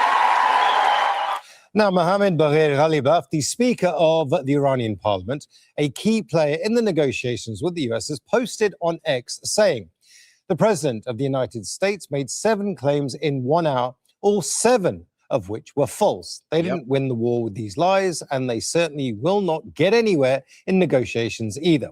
With the continuation of the I know, that's what I'm saying. Trump made it sound like, oh, the Iranians were just bending over backwards to just give them everything. And no, actually, be real, Trump. What did the Iranians ask for them giving up their uranium? They wanted some cash. They wanted you to unfreeze their assets and give them billions of dollars, just like Obama did. I mean, to get that nuclear dust. They didn't say they were just going to give it up for free now, did they? No, they said you're going to have to give us some money. And is he going to do it? Doesn't sound like it, because he's leaving it out to the American people. And I'm pretty sure the American people like to know that, yo, Iran said that they're asking for money for this. You're not telling us? You're trying to frame it to the American people as if they're just doing it for free? All right. blockade, the Strait of Hormuz will not remain open. Passage through the strait will be conducted. I mean, look, if he wants to hide it from the American people that he's doing it for free, I don't care, as long as we get the deal. But I ain't gonna lie to you about it. Based on the designated route and with Iranian authorization. Whether the strait is open or closed and the regulations governing it will be determined by the field, not by social media. Now, Mike Hanna joins us from the White House. Now, Donald Trump says all the things have been agreed. However, that's come as a surprise to the Iranians. So what's exactly Donald Trump been saying over the last few hours? Well, he's been very upbeat. He's been talking up a framework that he believes would lead to imminent negotiations or a resumption of negotiations. Throughout the day, in social media posts and various interviews, and in that speech that you mentioned there, he's been framing the whole day in the fact that negotiations are imminent, or a resumption of negotiations are imminent.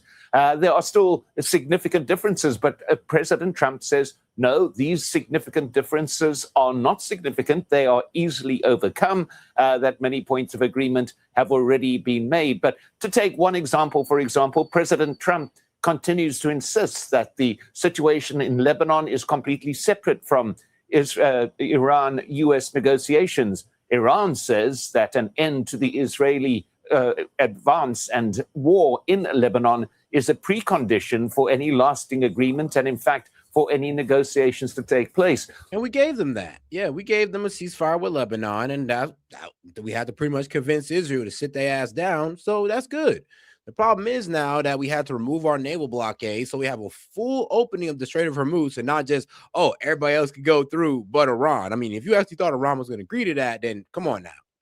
Like, you're tripping. And Iran, like I said, Iran did agree to give up their nuclear, not weapons, but their nuclear enrichment or their uranium stockpile. They agreed to give that up if we release $20 billion or less in Iranian assets. So we'll see how that works out. If that's not done, then this is not going to move anywhere. And I don't know why Trump is trying to sell it as if Iran's just giving it away for free. But hey, the propaganda is real. So while President Trump is talking up and writing up a storm on his social media, there still seems to be a massive gap between the parties, a gap that President Trump appears reluctant or unwilling to acknowledge.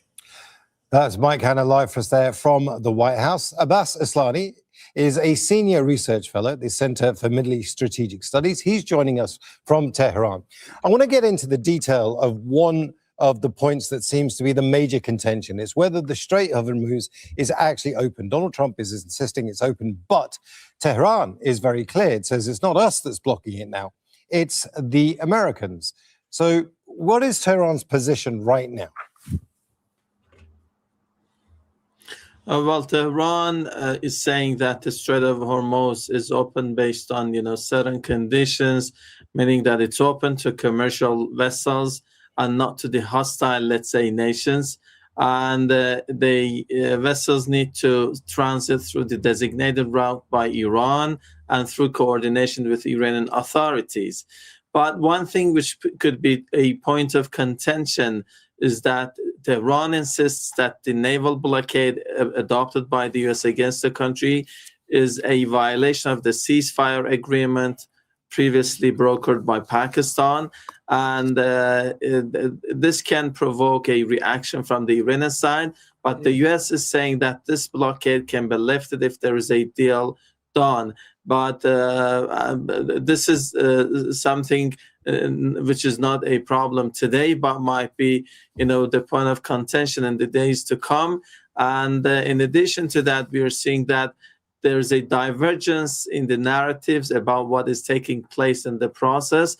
And despite some common, grounds, there are also differences. Now, Abbas, in the next coming days, there may well be, and this is not confirmed, but there may well be direct negotiations between Iran and the US. Now, this is being framed by Donald Trump as we've got mostly a deal, but the Iranians have walked this back and they're saying, actually, we're talking about the framework for the negotiations, not the final settlement. So what do they mean by framework for the negotiations? Surely that's already been settled. Imran, it is about mostly the framework and the preliminary agreement, that what a potential agreement can look like. It means that on the, in principle, they can agree on major issues like the Iran's right to enrich, as well as, the highly enriched uranium stockpile, the Strait of Hormuz, and etc. But down the road, they will need to finalize the details. And the details, if not more important than the framework, they will not be less important. So that's why Iran is a bit cautious about the process. And they think that nothing is agreed until everything is agreed. And they are in a wait-and-see mode to see how the upcoming discussions will unfold. And there's no official confirmation from the Iranian side on a potential second round. However, if there is any progress on the remaining issues, I think. So pretty much what the Iranians are saying is that, well, pretty much trust has been broken because during the ceasefire, pretty much per the agreement was, look, you guys are going to stop firing. Israel's going to stop firing into Lebanon. We're going to release our hold on the Strait of Hormuz, and you guys are going to release your naval blockade. So only 2 out of the 3 were actually fulfilled. 2 of the 3 demands were actually fulfilled.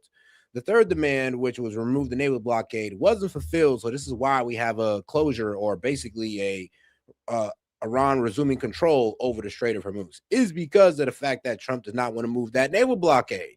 I mean, you could agree or disagree with that, but let's be real. This is why the Strait of Hormuz is going to continuously be closed. But all right, let's go ahead and see what our guys over at Fox News is saying. Are we? Oh, guys, make sure to double tap that screen and like the video, guys. And if you've got any questions, comments, jokes, or disagreements, I'll be happy to read it out loud and engage with it. Just $2 and up, or you can send it in on a Venmo. Appreciate the support, guys. Let's get right into it. Oh, you can get to the Venmo by scanning the VR code above. There you go. About to actually see peace in the Middle East. What will be the next step? Here with reaction, the host of the hit show, Life, Liberty, and Levin. Of course, we call him the Great One, Mark Levin. Mark, the president had to, on his own, there were a lot of rumors running around, headlines I'm seeing, $20 billion that the president was going to pay to the Iranian. Never made sense to me. The president has been very... Bro, you are dumb as hell. Bro, are you serious? If you didn't think this was done, hold on. First off, you said if you actually think this didn't set back. First, I mean, dog, let's try to use correct grammar. But bro, no, it didn't set back the Iranians. Please tell me how it set back the Iranians. Did it set back them militarily? No, because they make everything in-house. Their missiles and drones are all made in-house. They don't need parts from anywhere. Shoot, they even make their own concrete, specially made concrete on their own. So I'm sorry, bro, but you just don't even know enough about Iran or geopolitics to have this conversation. You really think that we're spending $2 billion a day on this war, and you guys are bragging about Iran losing what, $430 million a day? You understand we're still spending more. And also, Iran's economy was already in the toilet in January. That's why the protests popped off, because their currency became trash. So you're not even recognizing that side of the equation. So no, bro, that did not set them back at all. If Iran wanted to continue firing off rockets and drones right now, they can. So what do you mean by set them back? Like where? They're still able to close the Strait of Hormuz. Where was the setback? Very clear what his military objectives are. It's not about nation building. This is not going to be a forever war. We really are at the point, and I've been saying this, that the Iranian... See, bro, it's like guys like him. I really do feel sorry. I really do, because now I have to get to this one video that's going to show you how ignorant you are. You know that Iran has underground cities that they make their drones and missiles under? Layered under mountains? Underground cities. You probably don't know that. This is why, in order to get uranium, in order to take care of their missile capability, we would have to put boots on the ground and go into those underground facilities. So you don't even know that. That's the crazy part. It was their time of choosing. They would either choose to give up the 60% enriched uranium, the dust, and open the Strait of Hormuz, or they wouldn't. The president has the ability, probably within 5 minutes, to wipe out... Except for those of y'all who regularly watch. Y'all know what it is. Karg Island and their entire economy. The president has said repeatedly he'd prefer peace, and he's been attempting to accomplish that the whole time. If this, in fact, now is the reality, this would be an amazing accomplishment for the president and the world. Well, this is how I see it. Only Donald Trump could do this. Only Donald Trump could bring us to this point. And he's the only one who did. The Iranians are on their back. And they're going to cut a deal with Donald Trump. And he's going to cut a very tough deal with them.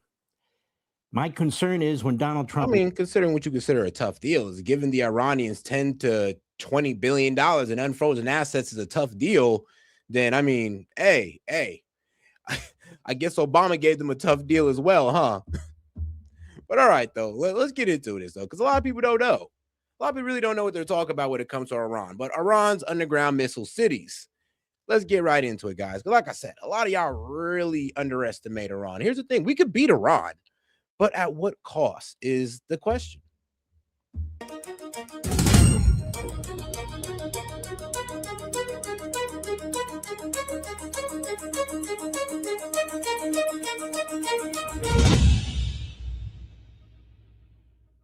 Hello, friends. Ever wondered what is hiding beneath Iran's Rocky Mountains? Strange and formidable cities dug 500 meters deep into the earth, a place where thousands of ballistic missiles are ready to fire at enemies. Today, we're going to travel into the heart of these secret tunnels. The story of these missile cities is not a Hollywood sci-fi movie. Iran has taken its defense strategy underground for many years now. They have riddled the Zagros and Alborz mountains like Swiss cheese. The goal is to ensure no bomber or satellite can ever find them. The world was first shocked by these images back in 2015. General Hajizadeh appeared on TV and unveiled the depths of the earth. Images showed long concrete tunnels filled with giant missiles standing ready. This unveiling sent a clear message: we are armed even underground. These tunnels are not simple storage units, but complete military garrisons. Ventilation systems, emergency power, and soldier living quarters are all built in. Imagine a city that survives for months without needing the outside. This means even if there is war above, life flows below. The scary part of the story is the astonishing depth of facilities. It is said that some of these cities are dug 500 meters deep. This means the safest shelter against American and Israeli heavy bunker busters. Thick layers of rock and reinforced concrete are the main guardians here. Let's take a more technical and precise look at the underground structure. Missiles are parked one after another on special trucks and mobile launchers. This arrangement allows the firing speed to increase in a strange way. Basically, like a Kalashnikov magazine, the missiles are lined up in rows. Various types of long-range and medium-range ballistic missiles are stored in these cities, from the older Shahab 3 missiles to the precise Imad and Sijil. Each of these can hit a point thousands of kilometers far away. Missile diversity in these warehouses gives commanders a completely free hand to act. One of the IRGC engineering masterpieces here is the missile rail system.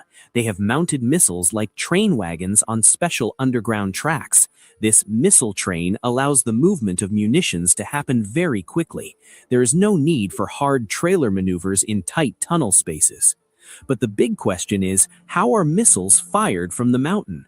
There are launch silos with huge hatches opening right on the peaks. The missile is placed vertically under the hatch and fires suddenly. After firing, the hatch closes quickly so the location is not exposed. A new system unveiled recently is called the missile machine gun or barrage. This system allows them to fire several ballistic missiles one after another. Previously, they had to wait for launchers to reload, but not anymore. This volume of continuous fire can confuse any... And bro, according to our own U.S. intelligence told us that, bro, we've only solved about 33% of this problem here. And most of what the U.S. has been showing you is what we blown up above ground. Yes, the missile launchers that they already use above ground that were blowing up. They still got these missiles that they're shooting from the mountains. That's what a lot of people don't understand when they think that, oh, well, Iran militarily has been neutered and all this good stuff. I'm just like, no, not at all, actually. Their missiles and drones are still a problem, actually. It was wreaking havoc in Israel and all throughout the Gulf countries. So I'm sorry, but just because this ceasefire happened doesn't mean that threat went away. Actually, the reason why they act with such impunity over the Strait of Hormuz is because they have the capability of their missiles and drones. Air defense system worldwide. The walls of these cities are made of very special resistant concrete. Reverse engineering and local knowledge have made the structures earthquake-proof. The pressure of millions of tons of soil and rock is serious, but Iranian engineers have managed to keep these spaces stable for years. It is not just about missiles. Underground drone cities have been added too. Army Base 313 is one of these secret hideouts for unmanned birds. Drones exit the tunnel, perform operations, and return deep underground again. The combination of missiles and drones underground has become an enemy nightmare. These cities are scattered across the entire geography of Iran, north to south. Dispersion ensures that the enemy cannot destroy everything with a single attack. If a base in the west is hit, the east responds hard. This is the guarantee of survival strategy in Iranian military doctrine.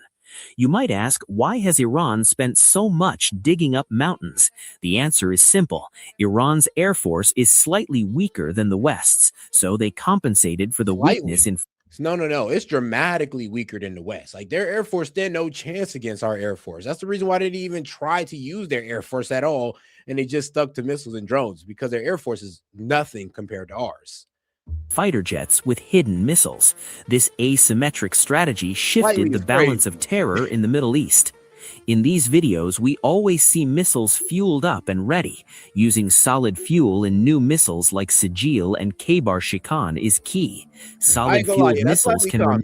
That slightly comment was a bit disrespectful. I was like, hold on, dog. No, there's a huge gap between our Air Force and theirs. Trust me, a huge gap.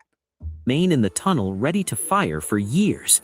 This means Iran's reaction time to an attack is just a few minutes. The interesting point is that no electronic signal ever leaves these cities. Communications are conducted through secure fiber optic cables buried under the ground. This means signal espionage and listening to their conversations is almost impossible.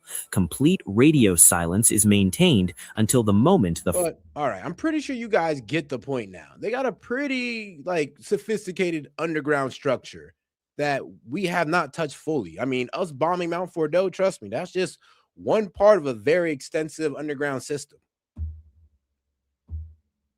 But all right, let's get back into listening to our favorite warmongers, Sean Hannity and Mark Levin. You could bring us to this point, and he's the only one who did. The Iranians are on their back, and they're going to cut a deal with Donald Trump, and he's going to cut a very tough deal with them. My concern is when Donald Trump leaves, you hear these Democrats, there's not one of them other than Fetterman. If they become president, who's going to uphold a deal? I'm very worried about that. They're not going to send the military in. They're isolationists. They're anti-American. What? And their base won't allow them to do it. What about if it's another Republican? We have an isolationist swing among the Republicans. Isolationist, bro. I'm sorry, but it's not even about isolation. We're willing to attack. Like the people who consider me an isolationist, I'm like, no, I'm okay with military action if it benefits us, if it's in defense of us or it benefits our interests. What we're doing in Iran does not benefit our interests whatsoever. If anything, this benefits Israel's interests. I mean, please tell me what we've got from this war so far, because Iran never had nuclear weapons. They don't even have a nuclear weapons program, so that's out the window. But I'll tell you what we got that's bad: higher gas prices, higher inflation, and like 11 to 13 dead soldiers. I mean, those are 11 families that would never see a loved one again. But so, I mean, if that's a plus to you, okay, but not to me. And here's the problem. I was okay with the operation in Venezuela because we got oil out of that and it was going to be easy. But now we over here trying to treat Iran like it's Venezuela. And that's just two different monsters right there. I mean, let's be real. I mean, Venezuela is like a chihuahua compared to Iran. I'm gonna be honest with you. I don't see anybody doing what Donald Trump has done. They didn't do it before, and they're not going to do it after. And I'm worried about that. And I think the Iranians are thinking about that too. You know, at the end of World War II, Patton, after we defeated Germany and all, and he said, well, let's finish off the Russians. They said, why? Because our military's here. We're going to have to do it one day anyway. Our military is there. And I'm a commentator, and that's why I'll never be president like Donald Trump. I say we're there. Let's finish them off. Now, people. And what you guys got to understand too is like some people want to bring up, oh, but the protesters, guys, I'm savagely America first. I don't care about those protesters. I'll be honest with you. I really don't. Like, God bless them. I hope they don't all, trust me. And 40,000, 50,000 were never confirmed to be killed. All we got is 3,100. So calm down with all that. But I don't care. We shouldn't be having any type of influence in Iran. Our CIA shouldn't be there. If Assad want to go ahead and be there, let them do what they want to do. But CIA shouldn't be there and our military shouldn't be there. And that's just that. There's no interest in us in Iran. I mean, they've already have a whole religious fatwa saying that they won't have nuclear weapons. I mean, let's be real. It was good. It would have been pretty easy to get them into a stricter version of the JCPOA. So this whole war to Iran is not about having an isolationist stance. It's about seeing the stupidity of this action when we didn't have to take such violent means. And this ain't me just being, oh, you supposed to be soft on terrorism. Nigga, their terrorism never had anything to do with us. It wasn't ever going to affect us. That's the problem.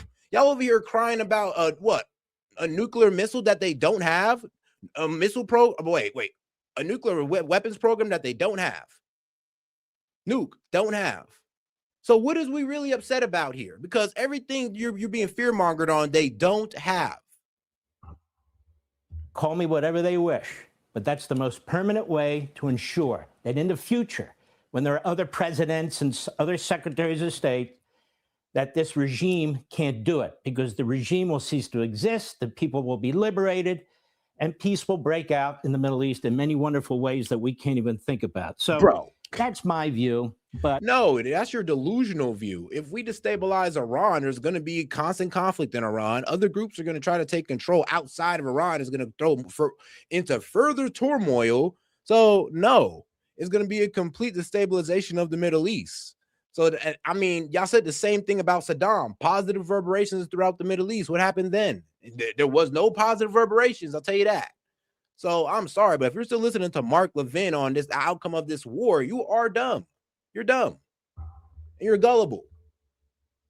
I think Donald Trump has done something that is. All right, let me be a little bit nice. You're okay. Well, you are gullible, but you're not dumb because you are gullible for falling for the same propaganda they fed to you about the Iraq War. They ain't even bother switching it up. They didn't even bother, like, I don't know, mixing it up a little bit. It's the same thing, fed it to you, different generation. Y'all still just gobbling it up. That is crazy. Absolutely spectacular that no other president can do. And he's brought us to this point.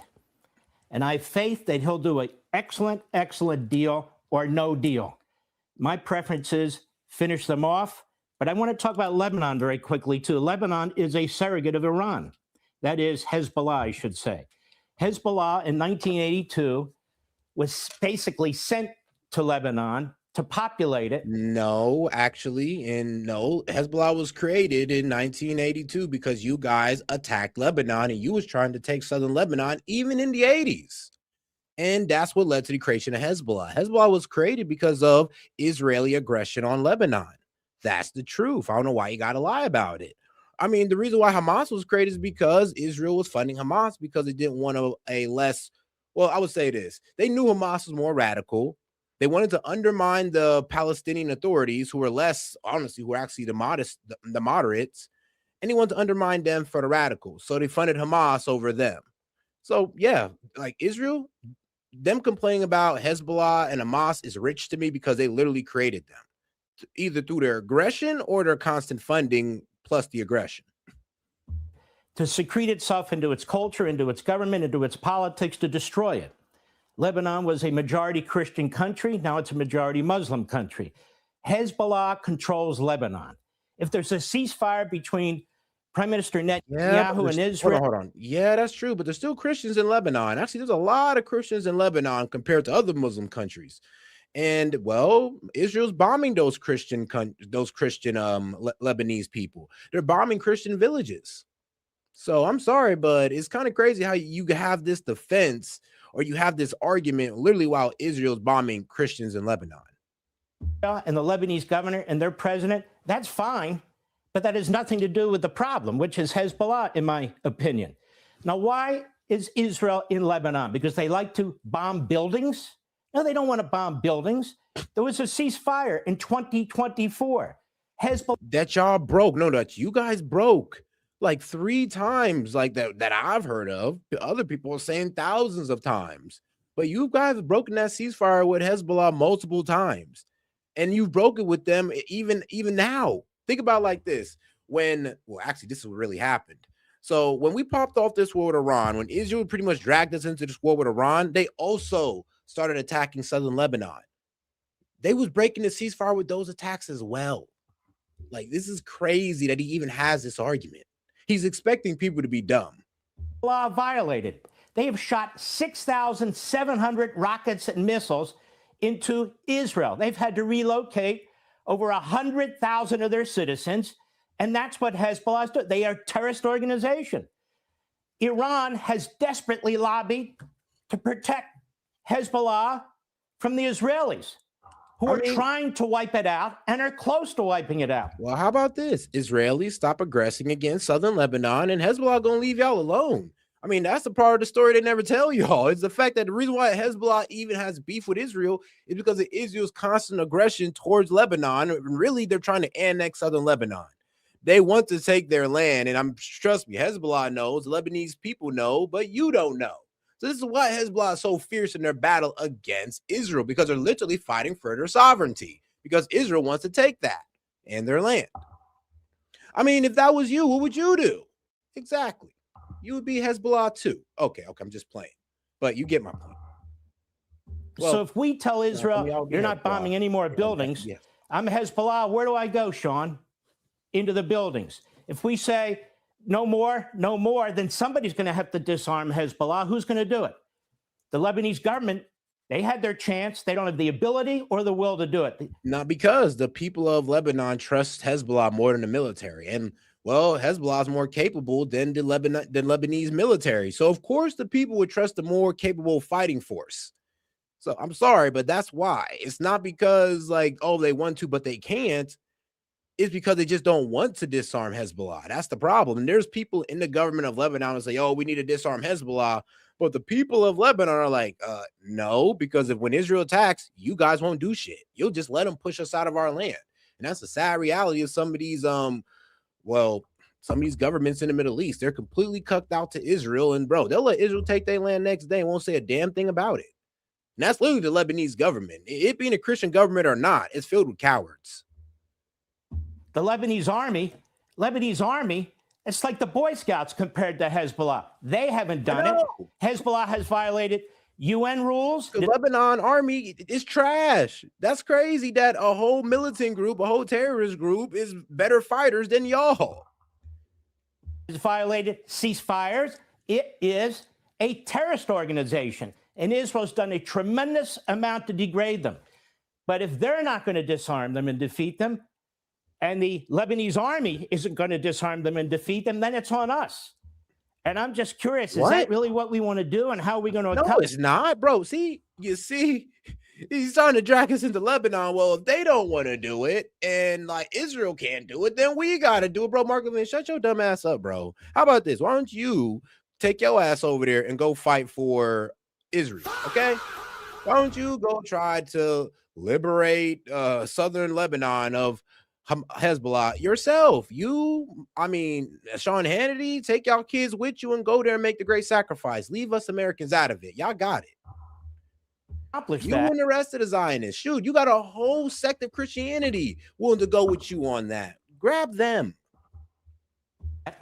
And furthermore, if I'm another country like Israel and they keep firing missiles into my country, I don't care what. And shout out movie movements. I know you heard that. He was like, now we got to get involved. It's like, what do you mean we got to get involved? Why we got to get involved in a problem that you started? You created this terrorist group, not us, through y'all aggression. Why we got to get involved? That's an outrageous act right there. But he says, yeah, that's not on us. What the fuck? Like, literally, we have nothing to do with the creation of Hezbollah. That's all on y'all, Israel. Leave us out of it. Like, come on now. Shoot, y'all created a mosque too and y'all want us involved. We were sending y'all weapons to bomb them with. And I don't even like that. Like, so I'm sorry, but we've been involved enough in y'all wars against these, or in y'all conflicts against these terrorists that y'all created. Anybody says, would we, if missiles were flowing into our country from Canada, what would we do? We'd go in and we'd take care of business once and for all. Wipe them the hell out. That's right. There are these phony historians, and it's somewhat gotten viral and maybe even fashionable among like the isolationist crowd. I view Winston Churchill as the hero in World War II. He saw Hitler for who he was. We could have neutralized that threat before that Holocaust ever occurred. Had you had a Donald Trump or Winston Churchill-like figure in charge at the right moment, not somebody like Neville Chamberlain declaring peace in our time when it was never going to be possible. That's become fashionable. Reagan famously said, freedom is but one generation away from extinction. What I'm seeing this president do is learning the lessons of the last century, the last 100. No, what I see this president do is failing to learn the lesson of the last couple of decades of intervention in the Middle East. You trying to compare intervention in the Middle East to World War II is the most idiotic argument I have ever heard. Like, I'm sorry, but can we stick to where this all started in the Middle East, and let's not try to go all the way back to World War II to make it make sense, because that's a dumbass argument. I'm sorry, but all of our interventions in the Middle East have failed. Like, bro, and we end up back in the same terrorists that we end up kind of fighting against later.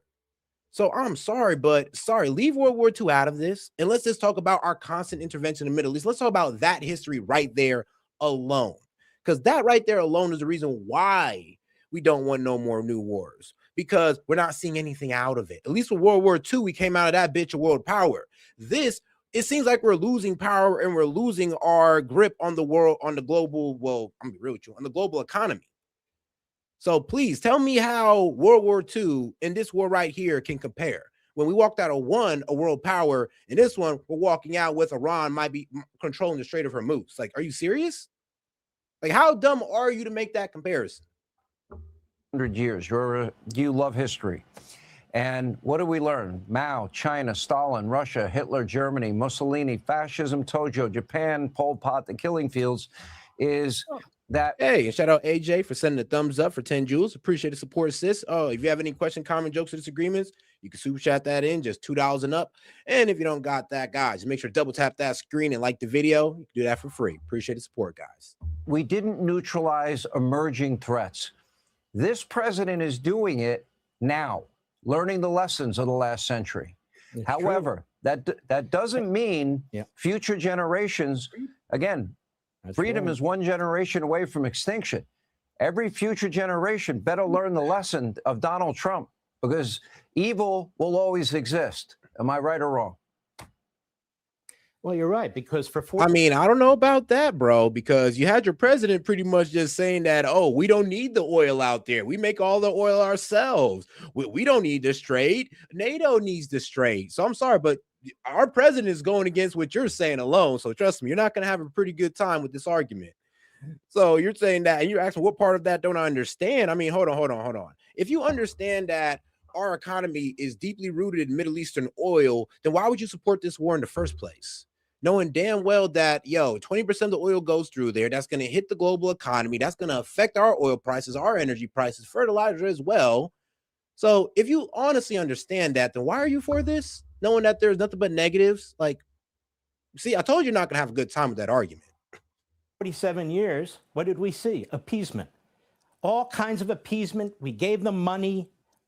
We lifted sanctions. We did this, that, and the other. They violated it. Donald Trump comes along and puts his foot down. But he's the first president in half a century. What's going to happen when he's gone and they violate the agreement? Because they will. You know why? What did terrorists do? Why are they? No, actually, let's be real. We don't even have proof of that, because under the JCPOA, they was abiding by that agreement. Even the IAEA documented they was abiding by that agreement. We broke out of the JCPOA. We violated our agreement. We jumped out of there, put the sanctions back on them, and then expected them to hold up their part. Bro, how dumb does that sound? I'm sorry, but just like, come on, guys. I don't know where in your life you think it's okay to like be led along to a point where you're like, okay, well, I got to follow the contract, but you don't. Like, hold on. Even though, and it benefits you in almost every way for you not to follow this contract, you're going to move out and expect me to still follow this contract that you're breaking. And when I start breaking it, you're going to get mad at me? Like, do you hear how dumb that sounds? Like, we're literally mad at Iran for being the second person to break the deal when we're the first. You hear the stupidity in that. It's like, oh, shout out to my man Noah Joyner. He's like, I'm going to be heading out soon. Got Scottish. Oh, all right. So he's got Scottish Rights event, a group for Freemasons. Keep up the good work. Hey, shout out. Scottish Rights event. Sounds fun. Called terrorists. Why do they slaughter people? And shout out to the Freemasons. We love the Freemasons here. Shout out to the Freemasons. I know some of y'all be wilding, but we do love y'all still. Why do they have all these machinations that go on? Why do they attack their neighbors and so forth and so on? They have a mindset that Westerners can't seem to get their heads around. So they're going to stop under Donald Trump. I think they're scared to death of him. I really do. I think they are too. But after Donald Trump, I am very worried.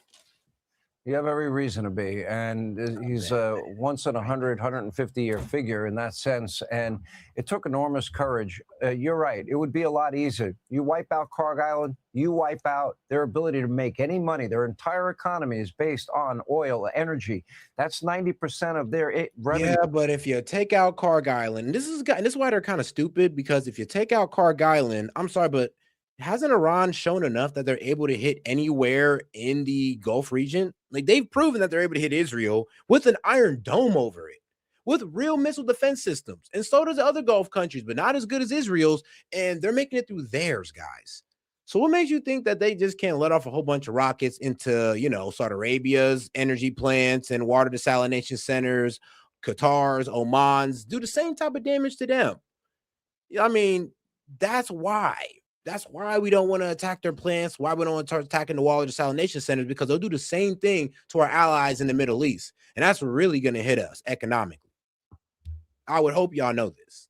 They've got 180% inflation. The value of their currency is now zero. Half their workforce is out of work. I think the president is looking at 90 plus million people that have suffered for 47 years, and he's factoring that into his decision, not the regime, the people.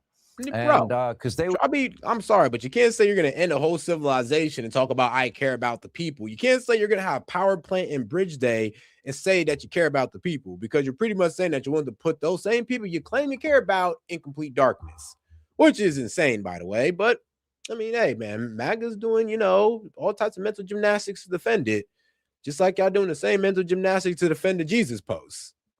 Good luck with the ones that would be impacted the most. Hopefully, they will rise up and seize this moment, as the president said to them early on. Great one. We'll be watching Life, Liberty, and Levin all weekend. Thank you, my friend. Be sure to like. All right, now, guys, let's get into like 2 videos here. Then we're probably going to call it on this one. Let's see here. Now, I'm going to give y'all a choice. You want to do the U.S. Liberty Survivor pill turning? Because, yes, U.S. Liberty, what was it? Yep, the USS Liberty Survivor, our guy Phil. Or do you want to do Myron's debate with Dinesh D'Souza, which, you know, he supports the war. He supports the Iranian war and what Trump is doing and all this good stuff, you know, Dinesh D'Souza. If you don't know him, it's this guy right here. That guy. And y'all know Myron Gaines. He's pretty well known in this space. So I'll leave it to you. I'll leave it to you guys. In the meantime, I'll leave it to a poll. Well, let me just play a video real quick. Let's get back to our guys over here at Fox News. If we would like some help. Thank you very much, NATO. And I told them I would have liked your help 2 months ago, but now I really don't want your help anymore. Because they were absolutely Hey, and shout out Ray for sending a makeup brush for 6 joules. Appreciate the support, bro. useless when we needed them. But actually, we never needed them. They needed us. They need us. They need us so badly. You know, it's a little bit like if you're a politician. It's hard to believe I'm a politician, but after I won, people came up to me, sir, I'd like to make a major contribution to your campaign. And I said, listen, just so you understand, campaign contributions after I won don't count. Okay, they don't count. That is the best. So amazing. It's so true. There are also a lot of people that came in at the 11th hour when they could tell that he was going to win. Yeah.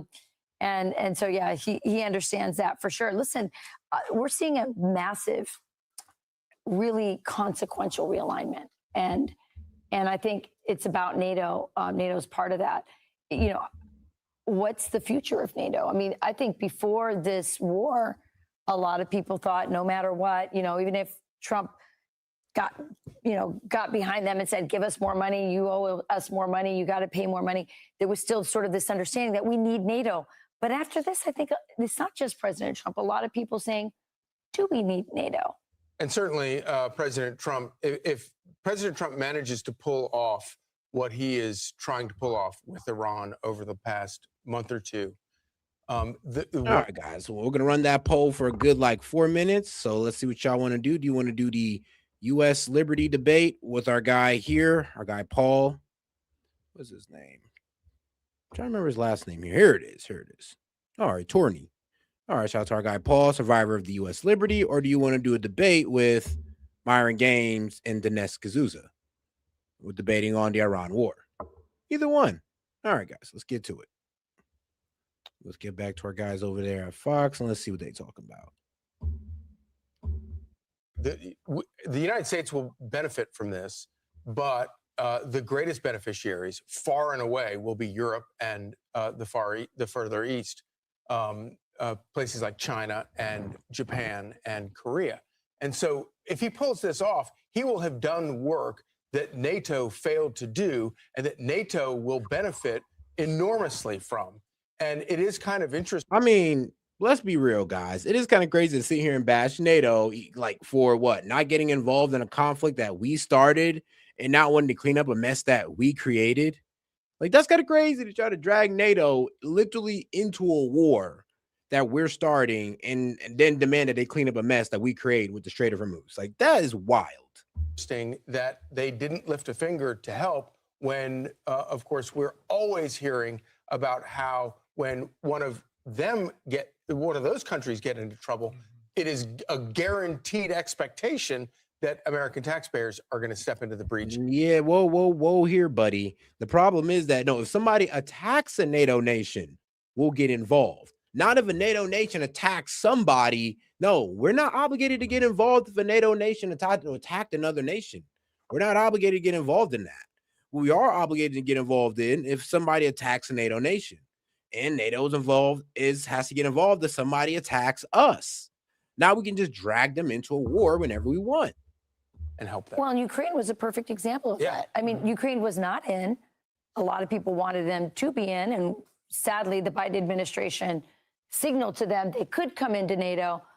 This situation happened in NATO, and it happened with Russia, and clearly Europe felt threatened by that, and we ended up spending an inordinate amount of money. We still are spending money on that, and so yeah, that was a war I really wish we hadn't gotten involved in, and it was on their behest. So, what is the future if NATO becomes sort of insignificant or goes away?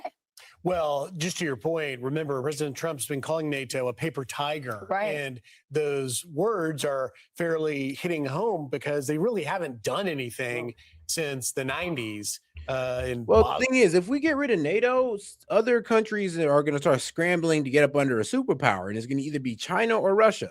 So either China or Russia is going to replace our influence in NATO, and we don't want that. So NATO's going to most likely dissolve if we get out of it, because we are the force of NATO. And if we get out of it, it's going to dissolve, and China and Russia are going to take the place of, well, I would say the protectors of some of these European countries. So we'll see how that works out. In Kosovo, and ultimately the premise of NATO, as people understand it, is this Article 5, an attack on one is an attack on all, and they did not show up. They've been coasting for decades, riding on the comfort that if things come, a bad direction towards NATO, then the U.S. will handle it, and we don't have to pay in. And I think the future, to answer your question, is the fact that the president has such a good relationship with the Secretary General Rutte of NATO. Maybe there's hope to reform it, but I do think that the future, without a serious restructuring of NATO and recommitment of NATO, I don't know really what future they have. Yeah, that's certainly I mean, I don't think any NATO country is going to want to commit to allowing the U.S. to drag them into a war. Nah, you have to make some new commitments, and those new commitments, I'm not sure any country would want to sign up for. You can drag us into a war anytime, and we got to help out. Yeah, I don't know about that. Greatest hope. Be sure to like and subscribe for all. All right, guys, let's make sure we're double tapping the screen, liking the video. If you have any question, comment, jokes, or disagreements, you can send it in via super chat. But let's see here. Let me see which actually won today on this one. All right, so it looks like the U.S. Liberty. All right, y'all guys want to see about the U.S. Liberty. I get it. We'll do that one first, and then we'll go ahead and move on to the Myron and Dinesh D'Souza debate on the Iran war. But we'll do the U.S. Liberty because, hey, I said whoever wins the poll, we're going to do that one. Let's get right into it. About an hour long. Should be a good one. That's why I'm here today, because they don't have a voice, but I do. And I've been called a Nazi, a Jew hater, an anti-Semitic, a no-good SOB, for telling the truth that our government won't do. From LBJ to Donald J. Trump, the president right now will not touch his subject. It's buried like anything you could ever believe. And we're alive and we're telling the truth. And we asked President Trump, hey, you're opening up JFK, you say, RFK, MLK Jr., what about the USS Liberty? It's been almost 58 years. Tell the truth about it. It was a pre-planned attack, and our government set us up to be slaughtered by a foreign government, and they couldn't wait to do it. They enjoyed what they did. They enjoyed killing American sailors on the high seas.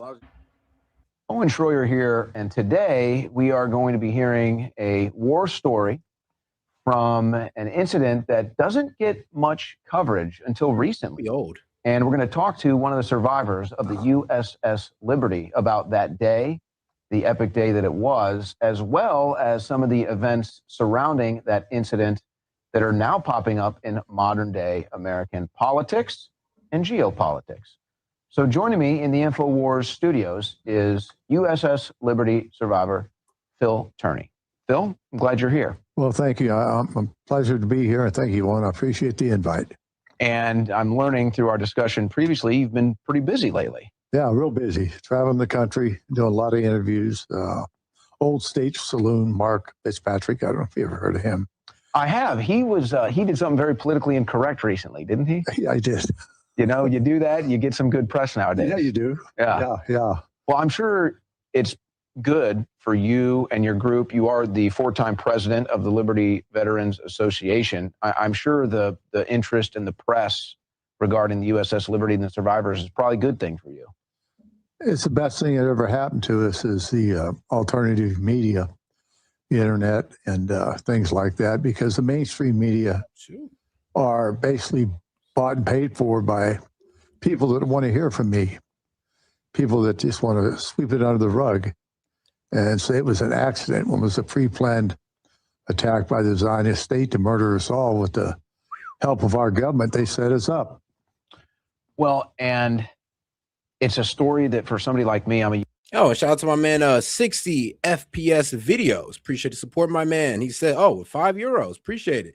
He says, from South Lebanon, lived my whole life in Germany because we have every few years IOF bomb and R and T the people. Jeez. Way before there was an H. Jesus. I mean, yeah, pretty much goes into what I was saying. Is that like a lot of people were displaced by Israel's actions in southern Lebanon. I mean, now and back in the day.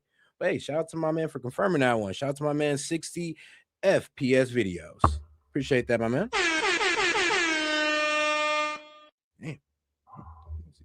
younger guy, it wasn't really in political discussions. You didn't really see it. I don't even know, and I'll ask you this later on, but I don't even know if it was in U.S. history books. I don't know if that's something that your group has looked into. I'm wondering, is it even covered in the history books? I mean, you can't look at every single one, but it's like, does it get omitted? Yeah, it's not talked about. Everybody says it was a mistaken identity, and that is a lie. It's been a lie for the last almost 58 years. Well, I do want to talk about that and some of the discussion that goes on with that today. But really, what I want to start the conversation with is the story from that day. I really want to get the picture painted, the sights, the sounds, the smells. And for somebody like you, your life is on the ship. You, your shipmates, that's your life. So let's kind of talk about that. How many people were on the USS Liberty? 294 souls. And how many days were you guys out at sea consecutively for this tour? Well, usually we went. Our steaming was usually up and down the west coast of Africa. The USS Liberty was the most sophisticated spy ship in the world at the time. We could bounce signals off the moon and send them back to NASA within 3 seconds back then. So you can imagine what they can do now. And then this is in the 60s. This is the late 60s. Right. This is going on. Yeah. I got aboard the ship in 1965, and I made the last 3 cruises with it, including the last one. I missed the first cruise, but I went on the last 3. So when you say a spy ship, what does that entail? What is the mission of the crew? The mission of the crew is to pick up signals out of the sky, or any way we could get them, and send them back to NSA for them to decipher it if we couldn't do it aboard ship ourselves. So you're normally coasting along Africa, and were you guys moved in a weird thing? Was it something like you got sent somewhere else and you were like, this is strange? Did you even think twice about it? It was very strange, Owen. Our first port, we were on our way to Africa like we always did. We got in Abidjan, Africa. We were there about, probably 4 hours. And most of the guys had got on the beach already to, get some beer and a little rest and relaxation, get some good food. But all of a sudden, General Quarters rang, and they said, get everybody back aboard ship ASAP. Even if you got to leave them, we got to take off right now. They did get everybody back aboard, and we took off for parts unknown as fast as we could go. In fact, George Golden, my Hold on. Well, I'm sorry, I gotta speak to some idiots in the chat. All right, the Irish guy. I'm no longer a subscriber to you. I no longer will watch you because you are into censorship for people to act. You want them to be sheep. You are a fucking scumbag. Yeah, because you're a crying little whiny bitch. But anyway, though. Anyway, the next guy, well, I'm gonna be real with you. I can't really respond to all that emotion. But the next guy, S.E.T is a closet Democrat. Well, I'm a center-leaning conservative. Trying to sabotage midterms for the Republicans. Hey, I'm actually happy you think I have that much pull. But no, your guys' support of this war is helping the Democrats more than anything. Why do you think the Democrats went out there and tried to tell y'all or convince you guys that there was 100% support for this war? Because they love seeing their enemy make a mistake. And why stop them? Why not support y'all dumbasses in making the mistake into pretty much securing the midterms for the Democrats? It ain't me. It's y'all constant support for the fuckery, aka this war. So don't blame me. Blame yourselves. All right. my division officer, and he was in engineering. John Scott was my division officer, but he was the head of engineering. George Golden. He had to take the governors off the main engines so the ship could go faster. And it was old World War II Victory ship turned into a spy ship. So we didn't know where we were going, but we ended up in Rota, Spain, and picked up 3 more linguists. They were Marines. 2 of them were killed, by the way. These are translators? Yes. Arabic and other languages. Because I wasn't a spy. I was in ship's company engineering. And we also picked up another NSA, CIA type guy named Alan Blue. And he was also killed. But we picked up those guys and we headed into the Mediterranean, figured out we were going into the war zone. All the ships were going the other way, and we were the only ones going that way. So the call comes in immediately. It's a little... See, shout out Chad, guys. Y'all got to be more like Chad. We could disagree, but y'all can still appreciate the coverage. I'm not lying to you guys. I'm not trying to mislead you. It's like, bro, I want to be on y'all side about this war, but I can't. 1, because I voted against it. And 2, because it's not really giving anything good to the American people. And I'm for the American people, not for Trump. To be quite honest with you. I voted for Trump because I thought he was what's going to be best for the American people. And it's not turning out to be that way. So I got to say something. I'm not just going to go along because I got too much pride and to admit that, yo, I might have been wrong about this. I got to tell y'all guys about it because look what's going on. I ain't got no problem with that. Like, shoot, if anything, I feel like I would be kind of I'll be a bitch if I was just to go along with something that I disagree with because of, because I'm MAGA or, because Trump's doing it. I'm sorry, but that wouldn't really make me much of a free thinker. Unorthodox. You're kind of thinking this is strange, but you have your command. Then you're picking up these translators. And are you normally dealing with people that speak Arabic? Was that kind of another thing that was strange? Arabic, Russian, probably Hebrew too. I mean, there was 2 parts of the ship. There was like 200 spies, and the rest of the crew were ship's company, and that's what I was in engineering. So you're below deck normally? Well, yeah, in the engine room and stuff like that. But I worked above deck in sounding security and damage control. Okay, so you get the call. You're going to waters you're not normally in. You're picking up some translators. Then you're en route. All the other ships are coming the opposite direction. Was there any point in time where maybe you're kind of looking at your crewmates, or everybody kind of looking around like, this is strange. What's going on here? Or was it just mission oriented? We have our orders. We're going in. Yeah, we thought it was very strange. The Captain McGonigal, asked for a destroyer escort because we knew we were going into a war zone. We knew the 6-day war was on. Washington denied it, and he put in another request. They denied it again, said you're a flagged American ship. So no backup, in other words? No backup at all. No backup at all. And there was a reason for that. What do you think that reason was? We were set up by our own government to have the Israelis sink us and blame it on the Arab states and bring us into World War III. I wanted to get into that. and we can go right into that now. What time did you realize? Do you remember what time of day it was when you realized you guys were under attack? Oh, yeah. Yeah, we did. But on the 7th of June, we arrived on station already.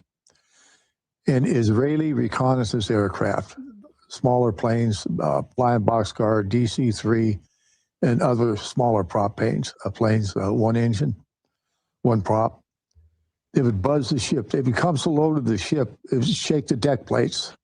We could see the pilots. We'd wave at them. They waved back. Everything. So immediately you were on the radar.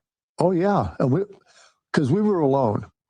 And we had Stars of Davids all inside the ship because everybody wanted the Israelis to win. I mean, they were our allies, we thought. So you're on the ship. You've just docked. This is your first day after you were relocated. The Israeli planes are flying overboard. And when we get in the Mediterranean, in the war zone. Okay. That's when that happened. So the Israeli planes are flying overboard, and you're just thinking, okay, this is our allies. They're just buzzing us in a war zone. Nothing to worry about. Okay. Nothing Was to it worry even about. comforting? Oh, it felt very great because, Okay. because nobody else was there to help us. We thought the Arabs would come get us. So you're there on the 7th. When did the events on the 8th, the day of the attack, when just kind of walk me through that day. Kind of walk me through the 8th. I'm sure the whole day is very, very solid in your memory. Oh, yeah, absolutely. Well, we got up at 0600, 6 o'clock, took a shower, went to chow, went to work. It's the same thing we always did every day. I mean, it was like Groundhog Day. Are you on the dock at this point still? No, we're out at sea. Okay. Yeah, we're out in the Mediterranean, 12.5 miles off the coast of Sinai. Always in international waters, by the way. Mm-hmm. The airplanes, the recon airplanes came over again. Same ones? At daylight, they started buzzing our ship, taking pictures, and it's still the same thing. They would dip their wings, and we felt very comfortable because our best buddies in the whole wide world knew we were there because nobody else was there. And then they left. We had a general quarters drill. It was a chemical drill. And that lasted about 45 minutes or an hour. We trained a lot on that ship for different reasons, fire and damage and just everything else, chemical drills. That's what it was that day. I was in an impregnated suit. It was hot out, a bright, beautiful sunny day, over 12 knots of wind coming across the deck. The flag was flying. It was a brand new flag, by the way, a 5x8 colors, brand new. Everybody could see it. And we secured from general quarters. And the sound power phones weren't working in the forward gun mount, the starboard gun mount. It was my job as assistant on-scene leader at the time to make sure everything was working. So I went and got a ice seaman. He took care of the internal communications and things like that. And we went back up to the starboard gun mount, and he says, "I'll take care of it, Turney."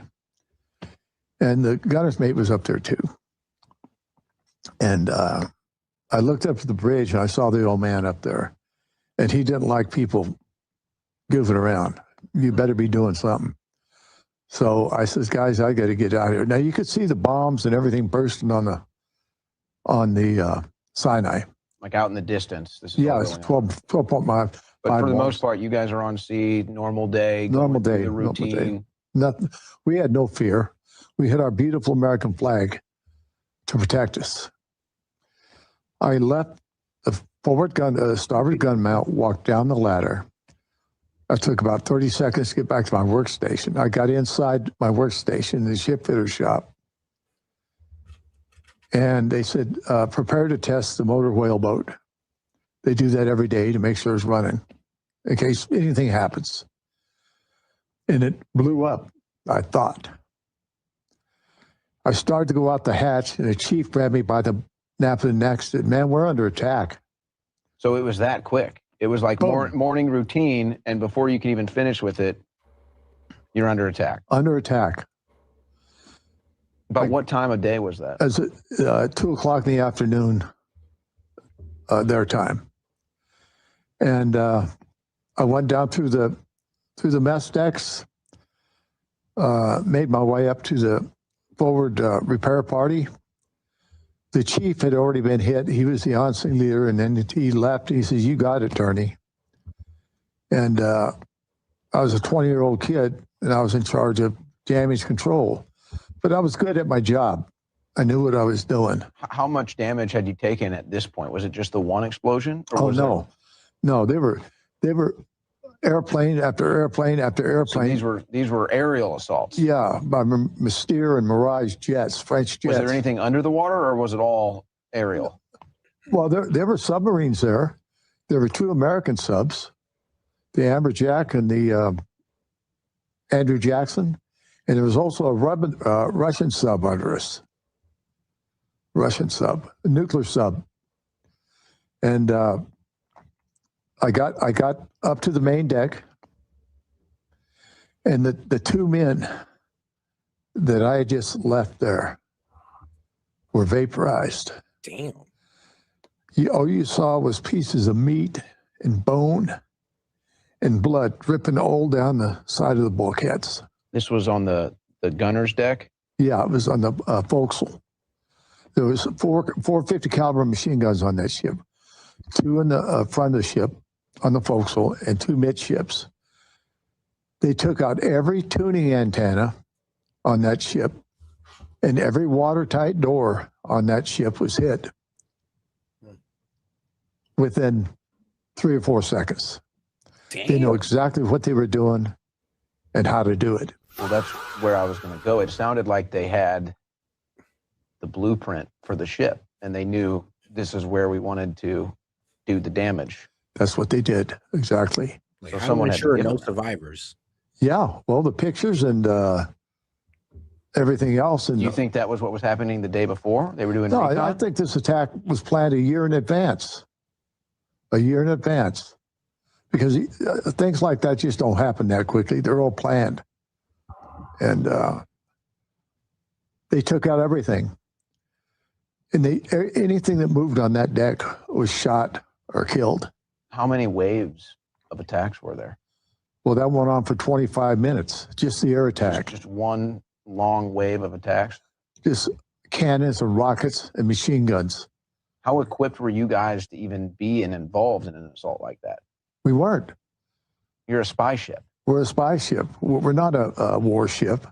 You know, we're an auxiliary ship. And once they took out the people that were manning the guns, what else did you have? We had nothing. The only thing we could do is try to help our shipmates. Was there a distress call? Terry Haldebardier took a tuning antenna offline because it wasn't tuning. And they used heat-seeking missiles to hit the ship. And every tuning antenna throws out a heat wave. They hit everything except that one antenna. Terry ran a long wire coaxial cable to the antenna and got a message out about 9 or 10 minutes after the attack started. That message was picked up by the Mighty Sixth Fleet, the USS Saratoga, USS America, and their sister ships. USS Rockstar, they all picked it up. In fact, they picked it up as far away as Vietnam. They could hear our cries. Rockstar, Rockstar, under attack by unknown jet aircraft. Help us, Rockstar. Captain Tully off the USS Saratoga sent jets to come help us. Even before they hit the horizon, they were recalled back by McNamara, Secretary of Defense. What? They stood down. They stood down. They didn't want us to help us. Were there ever any answers for that? No. In fact, McNamara said he never heard of the USS Liberty, and that's on tape. Oh. He didn't want to talk about it. He didn't want to talk about it. I don't know nothing. I know nothing about the USS Liberty. Sure, nobody does. Nah, can you imagine being on that US Liberty? Pretty much, I'm like, hey, yo, I'm from the US Liberty, dog. We're getting attacked. Other guy picks up like, yeah, what? Yeah, US Liberty, yeah, don't exist. Like, yeah, sorry, buddy. One guy says, oh yeah, I got you, girl. I'm about to send some jets. Calls you back. Oh, my bad. US Liberty don't exist, bro. We're calling them back. It's like, damn. Nobody does. And then get this, Owen. They go to the next higher command, which is the President of the United States. The America launched and Saratoga launched again. LBJ, that snake, got on the phone and says, return those GD aircraft back to the bases right now. I could care less about a few dead sailors. I will not embarrass my ally Israel. Did someone on the phone hear that? Everybody on the heard ship? Everybody heard that from the president. It went to the command, Admiral Geis. I think he was on the Rockstar. I forget what ship he was on. I forget. But he picked that up and he said, bring him back. Now, how do you know who was attacking us if we didn't? And so they took those aircraft back and they left us out there. And the attack continued for a remainder of 25 minutes. And then they left. Thank God, they're gone. We thought the Arabs were coming to get us. Actually, I thought it was probably World War III, and they had other things to do. Something bigger was going on. Yeah, they couldn't come help us. And we didn't know anything about this. But then the attack continued for another hour and a half. So you had a brief lull before it came back? Yeah. Were there more aircraft the second go around, or what was that? No, they sent 3 torpedo boats out. Okay, so now the attacks were coming from the water. Water. And that was the deal, to take our ears away and our eyes away from us, and then send the torpedoes in to sink us, the torpedo boats. So they stood down any air support, and they stood down before you even got there. They stood down any backup that you might have. At this point in time, what is the status of your submarines? Oh, I don't know what they're doing. We did see a periscope. But you don't know whose it was? No, I had no idea. Could have been the Russians? No, it could have been ours. It could have been. I heard the USS Amberjack filmed the whole attack. One of our own submarines filmed the whole attack. Did anybody ever see that footage? Probably LBJ and whatever rock he's under still. Likely they wanted to use that for propaganda. Oh, absolutely. So the torpedo boats, they fire 5 torpedoes at us. And 2 went aft. I saw 2 go aft. And where the other 2, I don't know where they went. And one hit the communication spaces dead on and blew 25 Americans, beautiful spies, young men. I was only 20 years old at the attack. Most of those guys, the oldest one down there was probably 26, 27, 28. Damn. And those guys were blown to bits. I mean, they were literally all the pieces. They were gone. Well, younger. So let me kind of recap this. It's about 2 o'clock, normal day, normal routine, sun shining, flag waving. The attack starts. You're first kind of shocked. You don't know what's going on. You go to the deck. You see the guys you were just with moments ago completely gone. They're gone. They're obliterated. The first attack hits. What do you know how many people died in that first wave? There was 9 men that died initially in the air attack.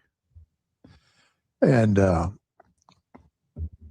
then the torpedo boats come in. They hit us with the 1 torpedo, and they circled the ship and using cannons. Now you're surrounded. And shooting anything on the deck that moved, anything that moved. I mean, they wanted everybody eliminated. What was the time period before when you had that lull after the airstrikes to when the water attack started happening? Probably 4 or 5 minutes. So you got like 5 minutes where you're kind of like recalibrating. Are you assessing the deck, assessing the damage? Like, what is that 5 minutes like? Well, it's horrific. I mean, you got guys on the deck that are blown up bad. I mean, hurt bad. Some still alive, some dead? Yeah, some still alive, some dead. But the wounded were terribly wounded. I mean, gashes and pieces of bone and legs and arms and you could see everything, their flesh. And we took them in. In fact, it was like this. We would throw them inside the hatches just as fast as we could get them in Just there. to get them out of sight. Out of sight. But those torpedo boats had flags on them, Israeli flags. Then we thought they were coming to help us, but no, they come there to sink us. So for a moment, there was like a glimpse of hope, you thought. Absolutely. We felt relieved. Here's our buddies, man. Here they come. Here comes the cavalry. Now, because you said they were unmarked airplanes, so was it not the same airplanes you had seen doing the recon the day before? No, these airplanes, the recon airplanes, were all prop jobs, and they used jet aircraft for the attack. And no markings. You didn't know who it was. No, I had no idea. Had no idea who they were. Like when we got the message out, Rockstar under attack by unknown jet aircraft, we couldn't identify them. Well, I can only imagine what's going through your head. First, the shock attack, unknown. You don't know who's doing it. You've got like a moment of time to kind of recalibrate, try to figure out what's going on, clean up the deck, just reassess the situation. Then you see what you think is your allies coming to help you. And it's like, I'm sure there was a moment of hope there, a moment of relief. When did it all change? When did it all turn? Oh, it all turned for the worse when the torpedo hit. We knew who was doing it, and they finally left after 2 hours or an hour and a half. Was it just a nonstop barrage? Nonstop. Explosion after explosion? Nonstop. For a solid 2 hours. So what are you doing at this point? Just clinging to survival, just trying to hide, or where do you go? Well, there was no place to hide. Yeah, I was saying. I mean, I guess there were over 821 rockets. In fact, they say there was 821 rocket cannon holes in the ship. I helped count all those holes when we got into Valletta, Malta. We got to 850. They said, "Quit quitting. Don't add them up anymore. That's enough." And they ended up with 821. But we counted 850. So I don't know why they come up with 821. I guess it sounds a little bit better than 850. But it was just hell on earth. And then the torpedo boats left, and we thought it was over again. But no, it wasn't. Here come troop-carrying helicopters with Israeli Marines on them to board our ship, to scuttle it. They were either going to rope down or ladder down, however they wanted to get on the board the ship.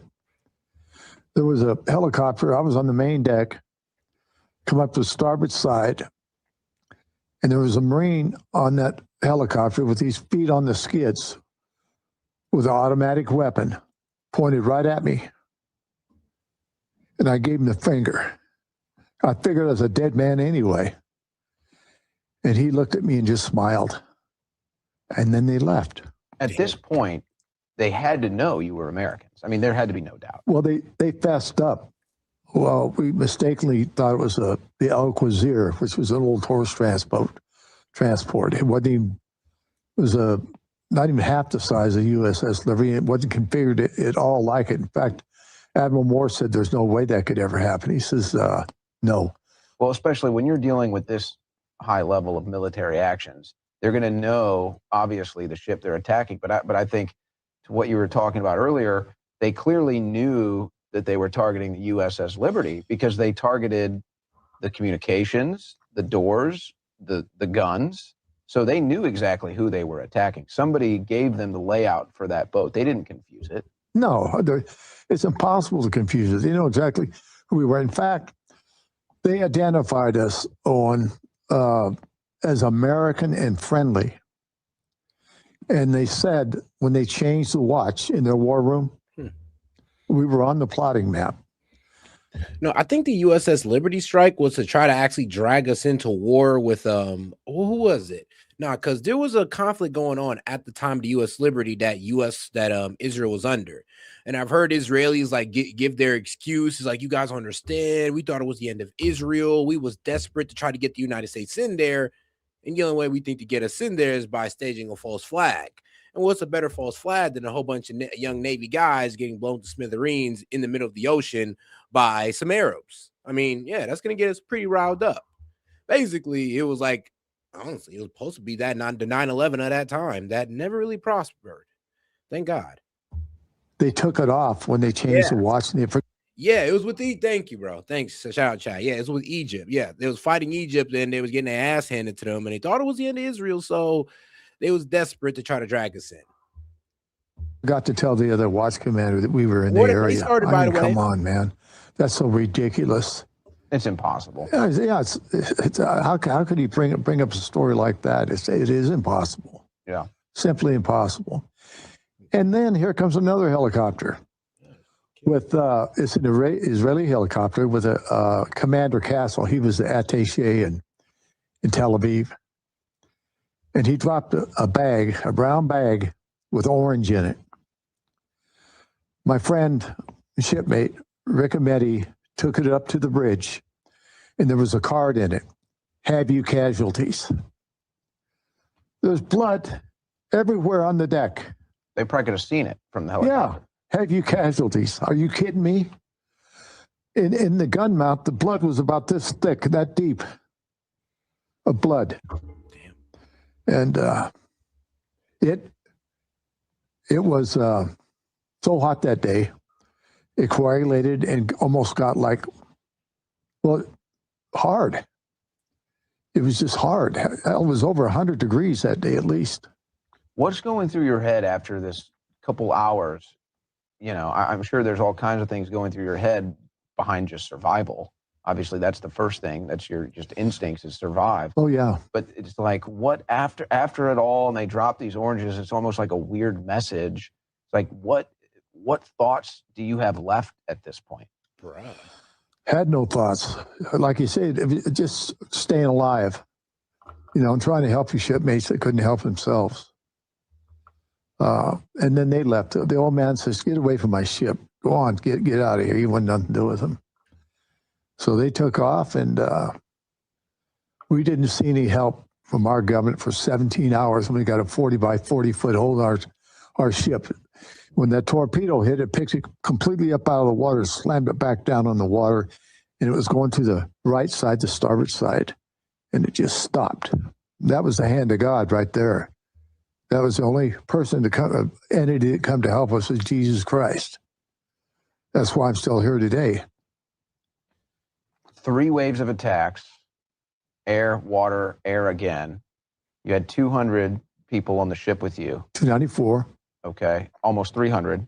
Yeah. At what point, when it was all said and done, were you finally starting to realize we're almost all dead here? Yeah, well, 2/3 of the crew was either dead or wounded. 2/3 of the crew. And nobody come to help us for 17 hours. The mighty Sixth Fleet wanted to come help us. Captain Tully and Captain England off to America, they wanted to come help us. The LBJ wouldn't let them. And after 17 hours that night, we were out there all alone and trying to help people. In fact, I worked on one fella with Doc Kiefer. He was hit in his stomach. He had shrapnel in his stomach. He had a life jacket he had to put around it to hold his intestines in. And both of his knees were shot. And he stood on those legs for 17 hours doing operations. I helped him into several. Ooh.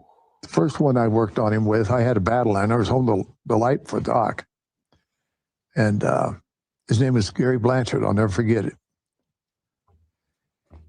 Dang. He was laying on the table and he said, man, my feet are really hurting. They're burning. So I took off his socks and rubbed his feet to give him try to get some circulation. I went over to his left side. He looked me dead in the eye and he says, you think I'm gonna die? I said, yeah, I think you are. I think you're gonna die. Doc cut him open, he was dead. Damn. Just like that? Just like that. What was your current status? Were you hit? Were you bleeding? I was wounded, yeah, I was walking wounded. How many were able to even walk around like you versus people that were pretty much incapacitated or dead? Well, there was about probably 70 of us, 80 of us that were either walking wounded or didn't get wounded at all, thank God. And this went on all night. till the next morning the USS American, USS Saratoga got there, or not the Saratoga, but the America, and the USS Davis, which came alongside and helped us. They brought some men aboard for damage control because the bulkheads were blown up like balloons. Now, any of those bulkheads would have been fractured or blown apart. That ship would have sunk like a rock. Well, it sounds like it was a miracle the ship didn't sink. It was a miracle. It sounds like it was a total miracle. It sounds like even that was the plan, was to have the ship sink, and that's why they didn't send anybody to get you. Was it just a matter of American engineer, somebody else on a different ship said, guys, we can't leave them there. This is ridiculous. Did somebody even break orders to come rescue you? No. We were all alone, man, all alone until the next morning. And the Davis people that came on board ship to help us, they were weeping, man, when they saw what I saw and everybody else saw. And that morning, the old man, he was a real stickler. I forgot to tell you one thing. They shot all of our life hoses up to our firefighting hoses. Hey, yo. That'd be our life support for fires or whatever. We had nothing to fight a fire with. They dropped napalm on our ship. Oh. Yeah, napalm. You're just trapped in hell. Trapped in hell. That's a very good way to put it. Trapped in hell. They blow up the lifeboats. They drop napalm on you. So basically, a toxic chemical agent is on the boat. I mean, bro, what? Like, this was overkill at a certain point. And the next morning, when it started, I'd been up since 6 o'clock on the 8th. I hadn't slept, just all the adrenaline. Nobody was sleeping, man. You could, you just couldn't. And a friend of mine again, Rick Ametti, the old man says, we found a hose that was working. We found it inside the ship. And he said, I want to try to clean off the ship a little bit. So we started on the forecastle where those men were killed. And the blood was everywhere. We got pictures of it. In fact, if you go to libertyveterans.org, you can pick up a lot of pictures. And A lot of the documentation your crew did is there. Yes, that's correct. And so we had a suicide nozzle. It's a nozzle that gets about this, it comes down to a small. And we were up on the forecastle. And the old man says, wash everything off the side. And you could see the bones. And we found a foot, a shoe with a foot still in it. Dang. And we washed it over the side. And I regret that to this day, but we were just doing what we were told. Was there a lingering fear that there would be another attack while this is all going on? Not when the Sixth Fleet got there. No. They wanted to sink us fast. I mean, this is an old World War Victory Hull ship that was converted into a spy ship. It served in World War II and Korea. And they took it out of mothballs and made it a spy ship. But I mean, they couldn't sink it. And usually, so it done multiple tours. Yeah. It wasn't a Navy ship then. It was a regular merchant ship. They hauled probably tanks and shit back and forth, Okay. But that's why it's built sturdy. Okay. it didn't sink, and we just were praying to God, that we get everybody off. They took everybody off the ship, Owen. I mean, let's be real though. Now, you want a ship to be pretty damn sturdy and impossible to sink if it's meant to carry tanks back and forth. I mean, you don't want like all that military assets to be at the bottom of the sea, right? Right.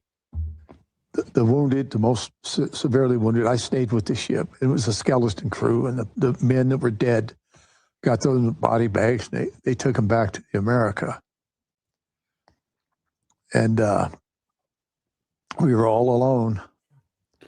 The USS Papago followed us, a fleet tug followed us into Malta. 2 days out to sea, now with a 40-foot hole in it, we're doing about 2 knots, 3 knots. And a flag admiral comes aboard with his underlink, JAG officer, Ward Boston, Captain Boston, to interrogate us and get the real skinny about what happened. We told him exactly, what we wanted. There was 4 or 5 of us in sick bay. I was in sick bay. He took off his stars off his lapel, and threw them on the stainless steel table, and rang out like a bell. He said, "I'm just like your dad. I want you to tell me everything you saw, everything you heard, everything you witnessed." And he talked to all of us like this. Well, we told him we had 2 flags up, 2 5x8s. They shot 2 of them down, 2 flags right away. Then we put up another flag, a 7x13. You could see it for forever, where you could see the 5x8s too. And there's no doubt it was an American ship. No doubt at all. And the torpedo boat commander said, "We saw no flag. We saw no flag. I think it was the Alcazar." I mean, they lied so bad, the truth sound better. And the admiral said, and I told him everything. I said, "Why didn't help come to us? How'd they get by with it? How did Israel get by with that?" And nobody come to help us. I mean, they're a foreign government. They attacked a flagged American ship in international waters. That's an act of war. Whole relationship. And you're there helping them. At that very moment. Yeah, we're there. Honestly, at that very moment, we should have called up Egypt and been like, "Yeah, I ain't gonna lie, bro, we're on y'all side right now. Like, bro, F those guys. Like, no, they bombed one of our ships. It's on." Instead, well, we had presidents and government officials running cover for them. But I don't know. That's just me. If I was LBJ at that time and I heard about that, I'd have just been like, all right, I guess we join in Egypt then, if that's how it is. But that's just me. Hey, shout out Steph. She said, "Did you know Trump live and Joe Rogan with him?" Really? Trump is live and Joe Rogan's with him. I got to see that one. Hold on. Let me see. I ain't even know. Supposedly helping them, but we were set up by LBJ to sink us fast and blame it on the Arabs. Well, I'd like to get more into the LBJ thing, but it's a miracle the ship survived, obviously. Do you think, I mean, for them, this is probably a failed mission because they were supposed to sink that ship. You weren't supposed to be here today. Right. Did they mistakenly leave thinking that the mission was accomplished? Or did they just give up? Did somebody call them off? Well, I think they confessed too early. Yeah, because, everybody knew. And they said, "Yeah, we attacked a ship, an American ship." They didn't do it quick enough. They did, absolutely. They could. I mean, for 2 hours, you can sink an old World War II Victory Hull ship. The mighty IDF couldn't sink us. Mm-hmm. We didn't fire shit, and we kicked their ass. So it was just like they thought they could do it quickly. It took too long, and it was like, this is getting too obvious at this point. Right. We can't now. How are we going to excuse this? Right. And I need to go back to Admiral Kidd, and he did this to everybody. He got right in my face on. He put his stars back on. He got beat red. He told us all. And he was right. I mean, this far from my face. He says, "If you ever repeat a word of anything you just told me, I'll make sure you end up in prison." Damn. Or worse. Do you know what worse means? Oof. I said, "Yes, sir, I do." And he left. Yeah, I know. The cover-up began. So was taking off the stars symbolic of, hey, you can be honest with me now? Right. This isn't an official. Yeah. I said, "I'm just like your dad." Yeah. Yeah. And then putting them back on, it was like, okay, I'm back. I'm an claiming admiral rank again. now. And he did say that, "I'm an admiral again." Yeah. So that's how that went. And they did that. They did that to everybody. In fact, one of my dear friends, I call him my brother. Oh no, isn't that kind of sick though? It's like, hey, yo, you're gonna sit down to me, talk to me like you're my dad, like you're understanding, you're just hearing my situation out. I'm all horrified because our ally just killed everybody on my fucking ship. Is like, and then all of a sudden you get up and you're just like, all right, back to official business. Oh yeah, if you tell anybody, trust me, your career as a military guy is over. And I mean, something might happen. Catch my drift? Fantastic. It's like, bro, what? Couldn't even imagine that being me. Bill LeMay, they said, I didn't think he was going to live. I mean, he had so many pieces of shrapnel him, you couldn't believe it. They sent him to Bremerhaven, Germany, and he was in a room with other people from Vietnam. And And they took him out of that ward, put him in a private room, and told him, your name is no longer LeMay, it's Smith, and you know nothing about the USS Liberty. And they did that to everybody. So we've captured, I'd say, the essence of the day. You're finally through it. You were wishing you could get answers. Instead, you're getting scolded and threatened by the leadership. I can only imagine what's going through your head at that point. Maybe you're just glad you're alive. At what point, or at any point, were you expecting an excuse, an apology, or was it pretty much like you understood immediately what was going down? This was an operation to sink our ship. We're not supposed to be alive, and there's not going to be an excuse. There's not going to be an apology. No. And, you know, getting into Malta, it took us almost 7 days to get there. You're just dragging the ship? Just dragging. It was slow. And you got rotting bodies, or pieces of bodies, underneath you. And the stench got so bad, you couldn't even eat. You'd throw up. That's how bad it was. And that stench stayed with the ship when I brought her home. Logan is there, huh? It smelled the same. Same thing. It was awful. I mean, those are your brothers that got blown up. Hold on here. This is kind of crazy. On the 250th year of our nation's founding, everyone who has fought for this day through decades of monumental. They just said psychedelics. The fight on medical psychedelics is now over? You tell me I can now get a shroom prescription at the doctor? I'm asking for a friend. I'm just saying. I'm just asking for a friend. Thank you.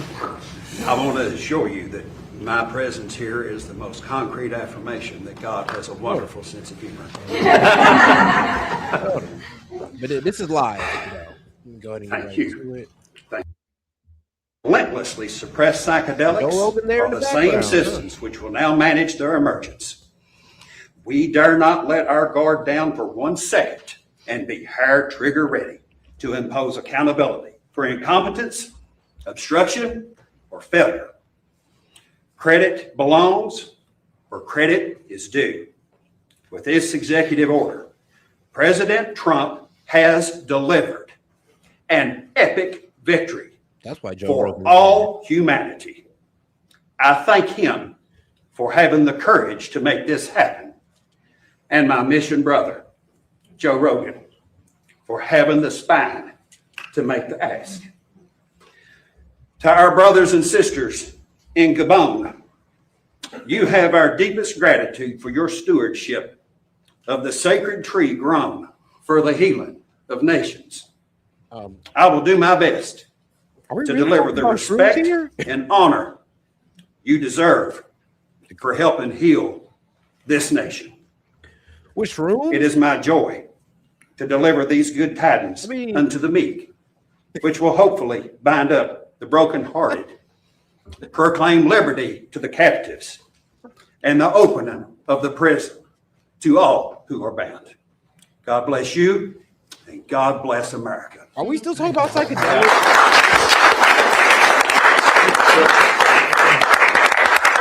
I want to tell everybody how this happened.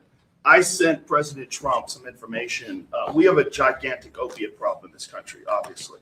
In 2024, more than 80,000 people died of overdoses. It's a horrible number. And there's more than 5 million people that are addicted to opiates right now in this country. With 1 dose of Ibogaine, more than 80% of people are free of that addiction. With 2 doses, it's more than 90%. I sent him that information. The text message came back, sounds great. Do you want FDA approval? Let's do it. It was literally that quick. These drugs are illegal not because they're harmful. They're illegal because of the 1970 Controlled Substances Act that was passed by the Richard Nixon administration. They did it to target the civil rights movement and the anti-war movement. True. It's not because these drugs harm people. I mean, what can I say? I guess the anti-war guys do love their shrooms and psychedelics and acid, LSD, and all those fun activities or substances. Sorry. And for 56 years, we've lived under those terrible conditions. We're free of that now. We're free of that now. Thanks to all these people that we see next to me, and thanks to President Trump.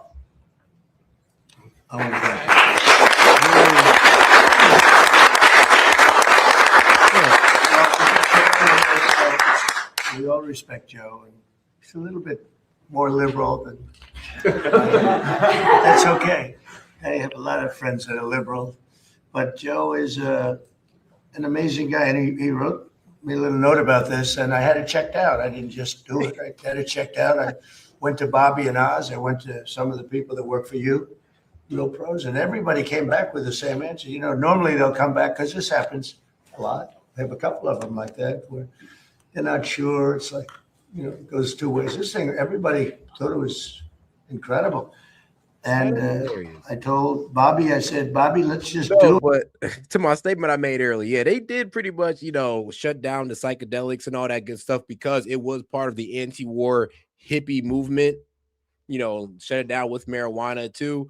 So yeah, they have a point there, but good point, Chad. It's like, you know what? Wait, I'm anti-war. What am I saying right now? What am I saying? Am I saying, have I partaken in shrooms before? Of course I have. Like, come on now. I grew up liberal. And bro, I went to college, of course. But the problem, well, I went to university. That's a little bit better to explain my experience with that. But that's a whole nother story. The problem is that, yes, for some reason, those psychedelics were pretty much seen as bad because it made you, I guess, I don't know, I guess it made you more loving, if I can give you my experience to it. It made you more loving and more accepting of people. And they can't have that because they're trying to push war. They need you to hate people, not love people. And psychedelics just don't help with that mission. But all right. And get Oz involved, and it's going to get done so quickly. And you guys did a great job. Would you like to say something else? Mr. President, I want to thank Matt Zorn, who's hiding in the back there, who actually on Sunday wrote a draft for this. You already thanked Heidi and Kelly, but he's only here for the psychedelics. Susan Wiles makes everything run here. This was an unimaginable task in 1 week to be able to go from a series of connections and communications with Joe Rogan through the honey badger of them all, Bobby Kennedy, who said, we're not going to stop. We didn't start calling everyone down. The bike. Steph Spear's been involved, and Chris Klump, who's been doing a fantastic job, helping run everything in great efficiency, made something. I just want to emphasize this. This is an entire paradigm shift away from a one-day-a-pill model, which has failed so many. And to the many who are drug resistant that Joe just spoke to, this offers them a way of getting out of that rut. The question now is, can we study why it works to understand it better, to use it better? That's what Jay Bhattacharya is going to do, NIH with major funding support, perhaps some ARPA as well. Marty spoke eloquently about the FDA's accelerated pathway for this. And then we're going to, when we learn more, figure out better ways of getting access to these products through our healthcare system. This is an extraordinarily exciting day, and it would never happen if the president just would not take no for an answer. He called on the way, Joe, to the fight on Saturday. And I think he was as determined to get this done as the men in those rings and women in those rings that night. I like it. Thank you, sir. I'll take it. I mean, Trump opening up the gateway for, well, psychedelics, you know, medicine for the people. I mean, I can't be mad at that. I cannot be mad at that, guys. I'm still upset with him over this whole Iran conflict, but that's a W. I'll give him that. Can't be mad about that. That's always been something that I've also looked into myself. And I'm thinking, yeah, you know, this would help with people who got PTSD and other mental issues. But nobody want to talk about that, do they? Well, now it's being talked about. Yeah, I want to thank Professor Nolan Williams. When I was a professor at Stanford, I got to know him, and he taught me about ibogaine and all the promise that it has for treatment-resistant depression and so many other conditions. Frankly, for me, I learned a lot. Unfortunately, he passed away last year. I want to thank this amazing team that just moved heaven and earth to get things done. I do want to emphasize this is something that we're still studying, and we have to keep studying. We have to figure out the right way to like make sure we administer it, that it's safe, that we don't just take it for granted. We already know everything, because we don't. And for the NIH and for ARPA-H, you can't be out here serving everybody an eighth of shrooms and thinking everything's gonna be all right. Like, hey, that ain't the way. But I really do wonder what they're doing with this now, because this could lead into some honestly, this could lead into a whole new market when it comes to psychedelic shrooms. Like, there already is one now, but now it could be a little bit more, out there, I would like to say, just like the weed market. We're absolutely committed to making sure that we keep studying. I mean, look, just like how you have these exotic name brand weeds that are now legal now, they're going to do the same thing with shrooms. Going to start mixing it up and other psychedelics. And things may get out of hand. I'm not even gonna lie. I could see some downsides to this, but honestly, I could see where this could be really beneficial and on the other side, kind of fun. Keep getting the best gold standard science on it. You see here, Nora Volkow, who's my National Institute of Drug Abuse director. She's been an absolute hero in just developing scientific. So the commitment for American science to focus on this, and in many ways, that scientific advance has brought us to this moment. Oh, shout out Steph. I just seen this, Steph. She sent the cheers. Appreciate it. She sent, and she sent the guitar as well. Appreciate the support, Steph. Oh, guys, like I said, you could also send a gift as well. If you don't even want to say anything, you just want to send a cool gift that will appear on the screen. Hey, that works as well. So thank you, President Trump. But if it's good, we want to get it fully approved fast, right? Oh yeah, Steph. My other account on TikTok, it got banned again. Yeah, I know, right? Again. That's my second account. I got a third one, but I don't know how long I'm gonna last. It's really hard to tell what's allowed on TikTok or not. All I just know is that, hey man, that's my second account. Now I gotta play it really careful. With the third one. Things that have great evidence, and that's because what these studies, they go on for a long time. I think it's good. I mean, I have a witness right here. These two incredible brothers. That to me is a study, right? I mean, it's just as Commissioner McCary said. There's stuff that we know, and we can tell it works. We still got to figure out somehow how it works or why it works. That we got to keep doing even as we move forward fast. But it does work. Some of those, I mean, absolutely. Some of those treatments absolutely work. Yes, it works. Here, it works. I'm trying to get the answer because it either works or it doesn't. I would think that there's been a lot of research already, indirect research, maybe the ultimate research, people that have taken it, because I've spoken to people that have taken it, aside from the trail, both of them. I've spoken to 5 people that Mr. President, works. That had big problems. I've done it 3 times. Yeah, it works. please. It fixed my demonic relationship. This is Rob O'Neill, who's a friend of mine and a great guy. Go ahead. It fixed my demonic relationship with alcohol. It saved my life, and then it saved my wife. So every day's a blessing. It took about 3 years of. I did it 3 times. It's a different adventure every time. That's not fun. So without it, you would have had problems. I did it with. There was a Green Beret, 28-year sergeant major, that told me when we finished, make sure you tell Amber Capone, the CEO of Veterans Exploring Treatment Solutions, that she saved my life because I was going to kill myself next week. This is my last chance. I had a 28-year veteran tell me that. Yeah, this works. Dang. Jesus. I mean, no, I've heard of that too. Like I said, I mean, psychedelic treatments work wonders. I've heard a lot of good things about it. I mean, I'm glad it saved him. Jesus. Yes.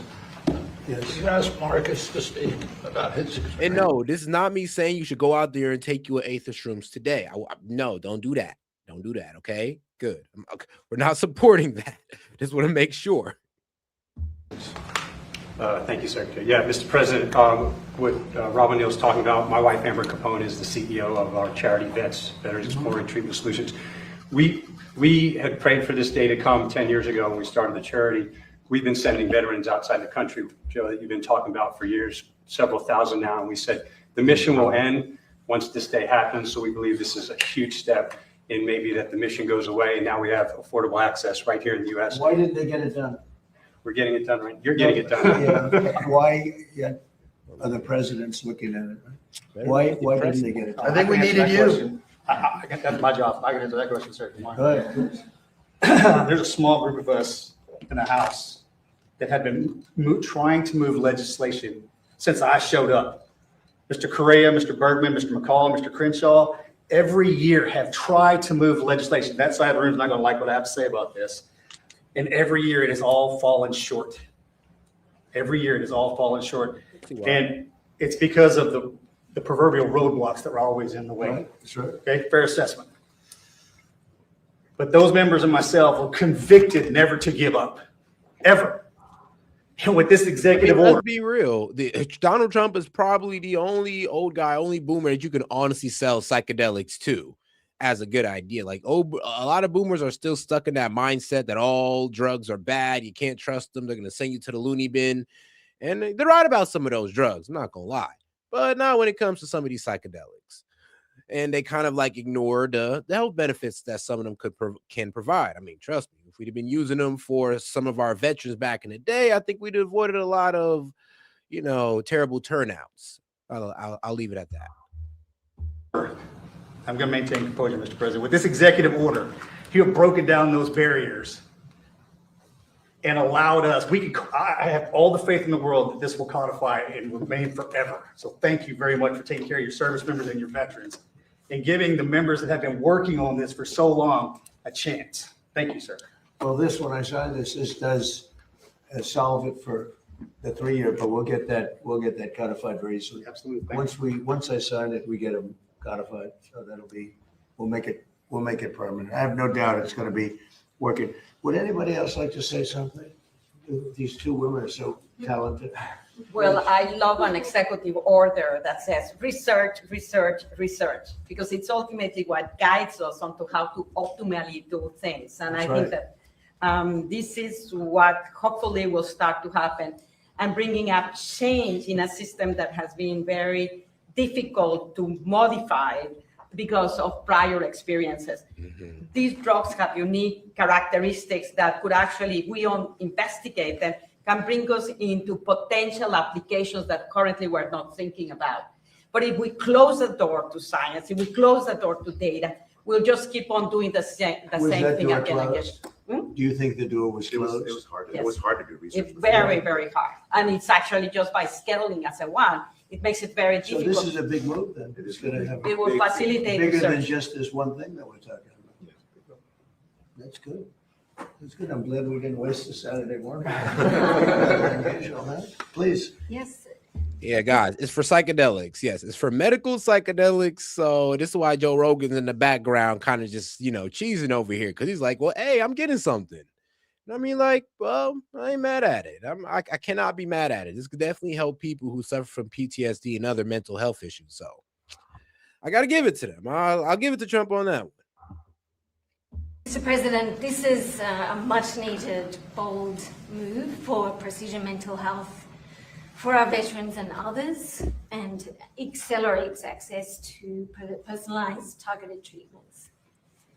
As you have heard, many veterans and others experiencing mental health disorders, they go through up to years of trial and error, trying one treatment that doesn't work, trying another and not knowing why. My work at Stanford and with my colleagues is to develop brain-based tests that can be measured right now in our VA and other locations that help us understand why these new treatments work and who they'll be most effective for. So with your mandate, we are in a position to really accelerate saving lives of many more people and getting them well sooner. And I believe that with this, the United States will be the first country in the world to treat mental health like we do cancer and like we do many other chronic mental illnesses. We know the world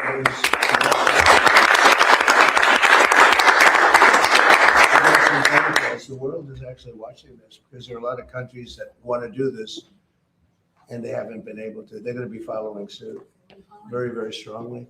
Thank you very much, both. Anybody else? You guys okay? Everybody, let's sign it, right? You want to say something? Mr. President, thank you. This treatment saved my life as well, and so many fellow veterans. Helped me get off opiates, stop using a nerve stimulator I had implanted, sleep for the first time in over 10 years. So thank you. And you have no doubt, right? Zero. Wow. To the psychedelics. To me, that's the best. I mean, like I said, it's better than antidepressant. It's better than those antidepressant and the other mind-altering drugs that they have you on. I mean, I'm be honest with you. Yes, shrooms is most likely better than antidepressant or whatever mental health drug you take in that's in a pill form. Shrooms is probably better than that for you. I know, and that's probably crazy to hear, but that's just the truth. Probably. Check with your doctor. Research of all, frankly. Absolutely. Okay, it's my honor.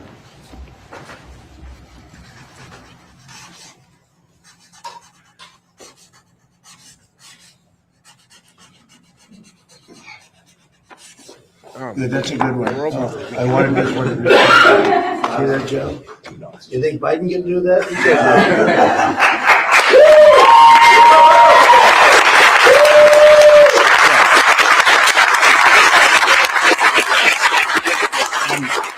I cannot be mad. I'm impressed. Do you have any questions of the folks? And I think we'll keep it on the subject pretty much. You'll have some questions on Iran, I know that, but this is such an important subject that I'd rather let this just speak for itself. And we'll be talking about Iran later. We have very good conversations going on. It's working out very well. They got a little cute, as they have been doing for 47 years. Nobody ever took them on. We took them on. They have no Navy. They have no Air Force. They have no leaders. They have no nothing. Actually, their leaders it is regime change. You call that enforced regime change. Bro. But we're talking. Trump, no, Trump, don't start. You was doing so good. No, but no, that's not regime change, Trump. You just can't kill the Ayatollah and other leaders and say that's regime change. Why? Because they're replaced with hardliners. Hardliners who are less likely to bend the knee to our demands, as we're seeing right now, because the Strait of Hormuz got closed after we tried to hardline they ass. They opened the Strait of Hormuz. We kept our naval blockade. They said, yo, remove your naval blockade. We're going to close the Hormuz Strait. And guess what we said? Go screw yourself. And guess what they did? They closed the Hormuz Strait. And it's right now closed. Oh, the Hormuz Strait. The Strait of Hormuz. They closed the Strait of Hormuz, guys. It is currently closed right now. And hopefully Trump speaks on that. To them, they wanted to close up the strait again, as they've been doing for years. And they can't blackmail us. In fact, a lot of the ships are coming up to Texas. I don't know if you know, in Louisiana, the ships are coming up. They got used to it. Maybe they'll keep doing it. It's worked out pretty good. But it's going actually along very well. And we'll see. But we'll have some information by the end of the day. We're talking to them. And, we're taking a tough stand. They've killed a lot of people. A lot of our people have been killed. A lot of your fellow soldiers have been killed over the years by Iran. The roadside bomb.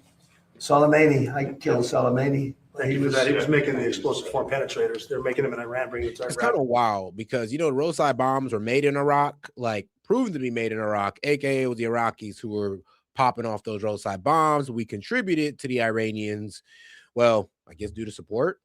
So I guess anything that the Iranians put their money on is automatically their fault. And that's what they're really doing right now. This is why I kind of hate what Trump is doing, because it's like, bro, I mean, you're trying to talk about things that happened in the past, and we're trying to get a ceasefire today. I mean, trying to bring up the old stuff is not really going to help us get to this ceasefire. And I'm going to be real with you. You actually need to focus on opening the Strait of Hormuz, which is now closed, and which Iran seems to be able to turn on and off like a light switch. Blast them through the vehicles. Well, he was the father of the roadside bomb, essentially, and he killed a lot of people. And when you see soldiers or others, but soldiers generally walking around with no legs, with no arms, a face that's been smashed, that was Soleimani, that was Iran that did that. So we have a much different view on it than other presidents. They've gotten away with murder for 47 years. They're not getting away with it anymore. Does anybody have any questions with the great professionals, please? So I wanted to know, could this potentially ever be available through the VA? Because I was talking to Liz over here, you guys have been down in Mexico together, but it's really expensive. And this is another drug that's expensive. We have the right guy, Oz. A Let's lot of go. veterans need this. Boy, are you good for this question. You're talking about expense and availability. So I spoke to Doug Collins. Obviously, both he obviously pays for the VA, and we pay for Medicare, Medicaid, children's health insurance.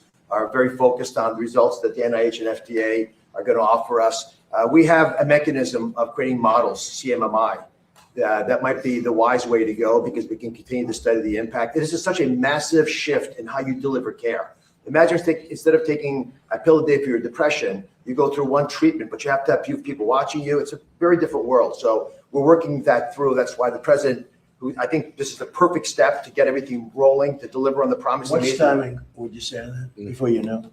If you're just coming in here, this was pretty much him signing an executive order to allow further research about psychedelics.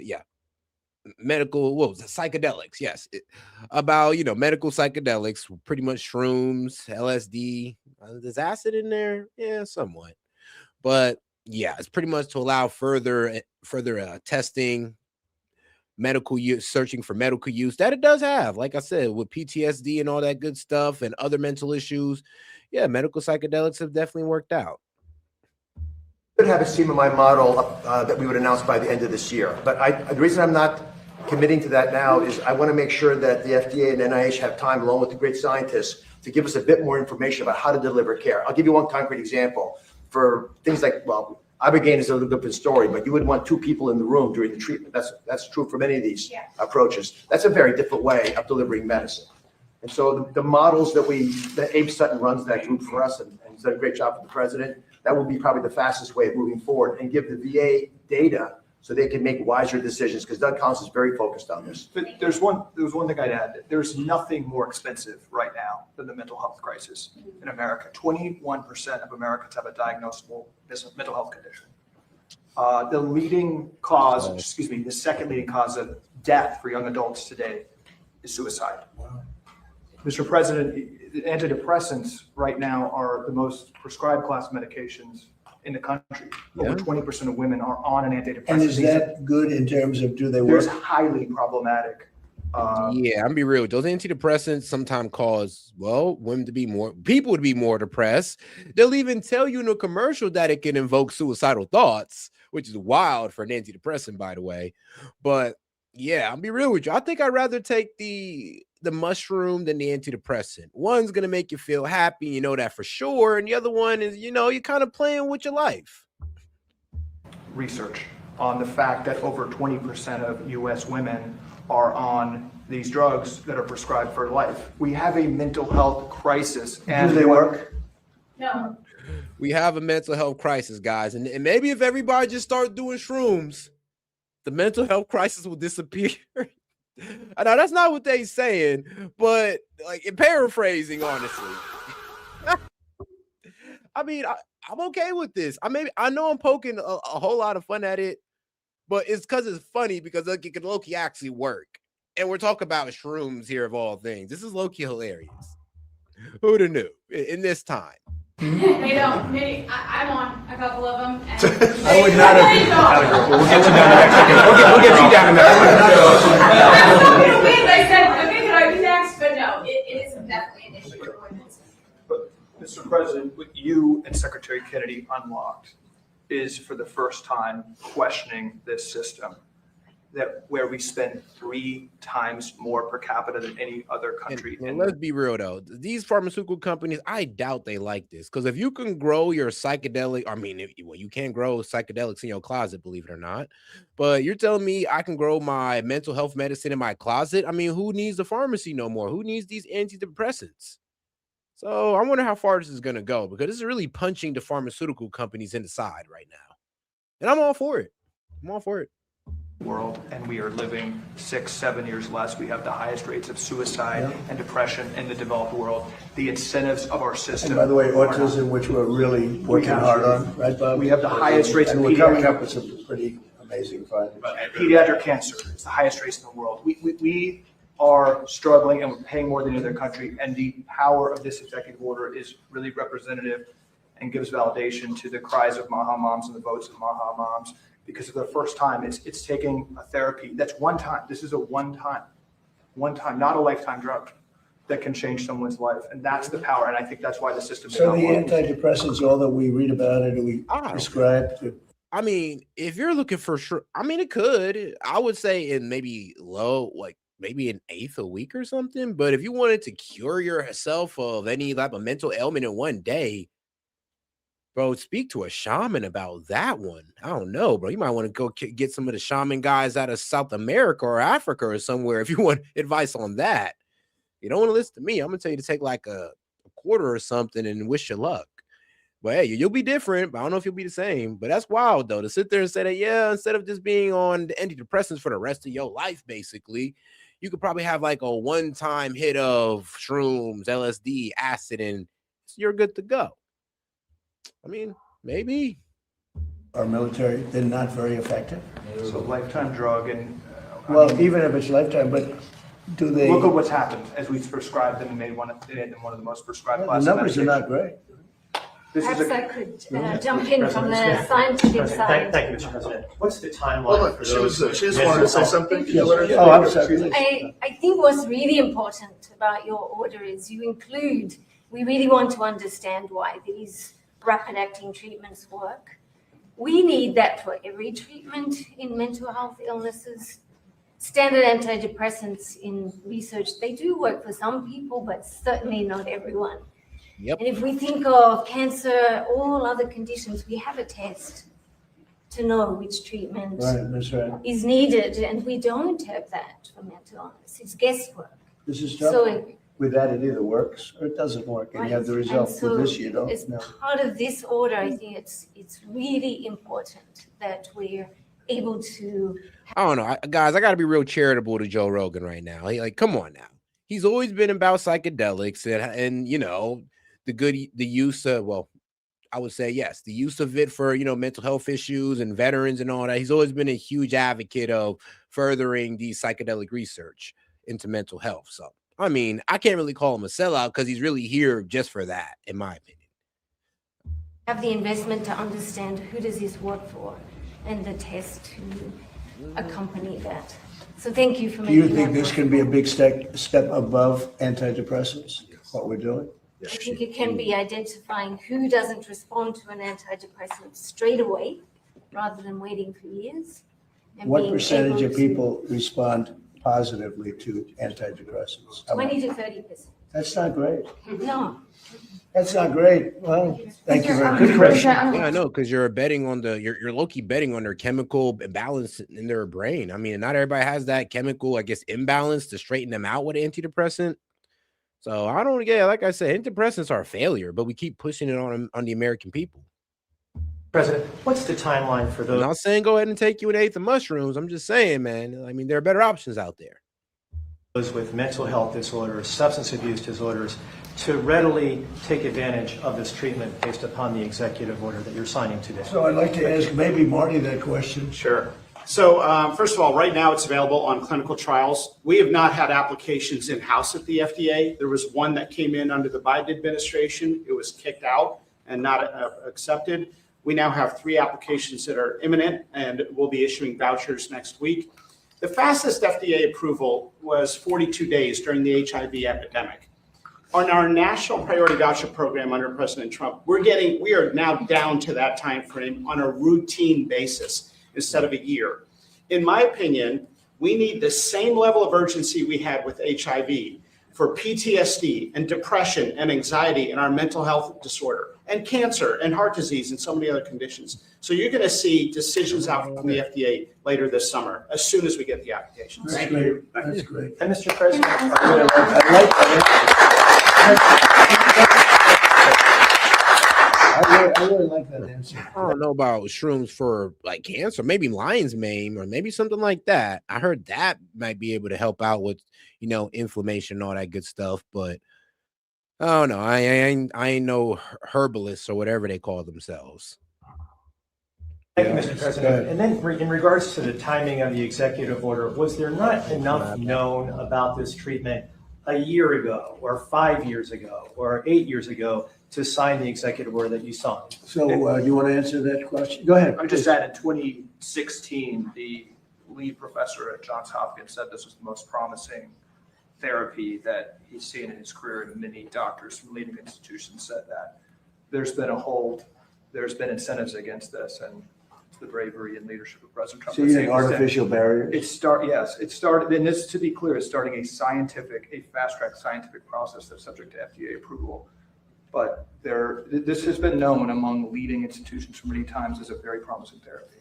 So could it not have been signed in your first term, or there just wasn't enough information known about it? Nobody told me about it, frankly. I got, all of a sudden, I've been getting a lot of calls. I think in all fairness, I think a lot's been learned over the last few years. Just say that. I mean, a lot has been learned over the past few years. And I think in the first term, if I was standing behind the president, I would be much more comfortable than I am now, thanks to the research that's been done. I mean, still a lot more to do. It's worked for so many people. It's really a great move to do this. But the research is really important because we're going to keep improving, keep learning, and make sure that the people get the treatment they need when they are depressed, when they are addicted, when they have PTSD. If you keep doing the research and also acknowledge the research that's been done, that's when you get good health policy. And Secretary Kennedy's role, he just doesn't stop. I mean, every day, all day long, until he gets these things done. This is not an easy boulder to push up the hill. And Secretary Kennedy was undaunted, and he'd been talking about it for a while, so he had a passion anyway. But his mentoring has allowed a lot of folks to move this quickly. And if I can jump in rapidly, because I was one of those doctors that was not supportive of psychedelic therapy because I thought it was magical thinking. But over the past 6 to 10 years, we have seen an emergence of data that we cannot ignore. These drugs have the capacity, as was mentioned before, with one single administration to change the behavior of someone towards a therapeutic effect. In animal models, one single administration recreates pathways that have been eroded because of pathology. So we have a tool that potentially could allow us to basically manipulate the ability of our own bodies to heal itself, if we know how to properly use it. And that's why research, as I mentioned before, is opening up doors to explore what else can we do, how to optimally use it. But you're just hearing and seeing automatic research. You're hearing and seeing things now that you wouldn't have really, you wouldn't be able to have done a couple of years ago. I mean, it just seems to me, I've been hearing about it a little bit over the last year. I never heard anything about it in the past. It was almost like taboo. It's not taboo anymore, right? And there was not enough science neither. And I think that's where the evidence speaks for itself. And ultimately, that's why I say I was one of those doctors that didn't believe in it. So we do data in order to change our perspective and to do things better. I was surprised to hear about the antidepressants. I assumed they'd be better. That's not very good. So, Bobby, you're going to push it very hard? Yes. I'm going to be rude, John. These two guys and this third with Rob too and with you. I mean, that to me is research, right? Maybe the ultimate research, right? Big fans, all big fans. Well, I want to thank everybody, and it's going to be.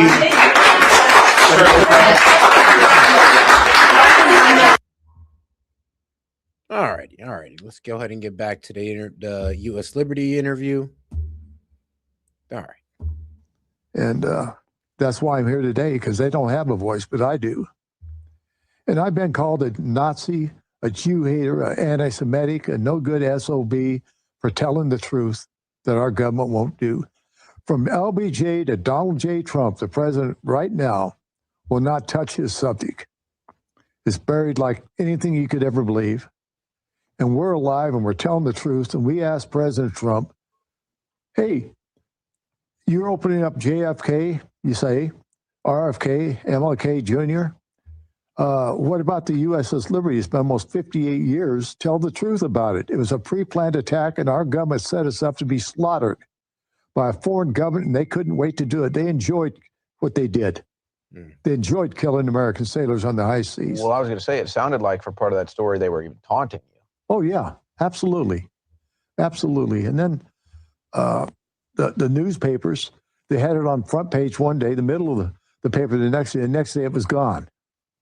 Well, you know, we get a graphic reminder of the Holocaust pretty much, definitely probably every year you're in school. At some point it gets brought up, World War II history, American history, world history. It's always there.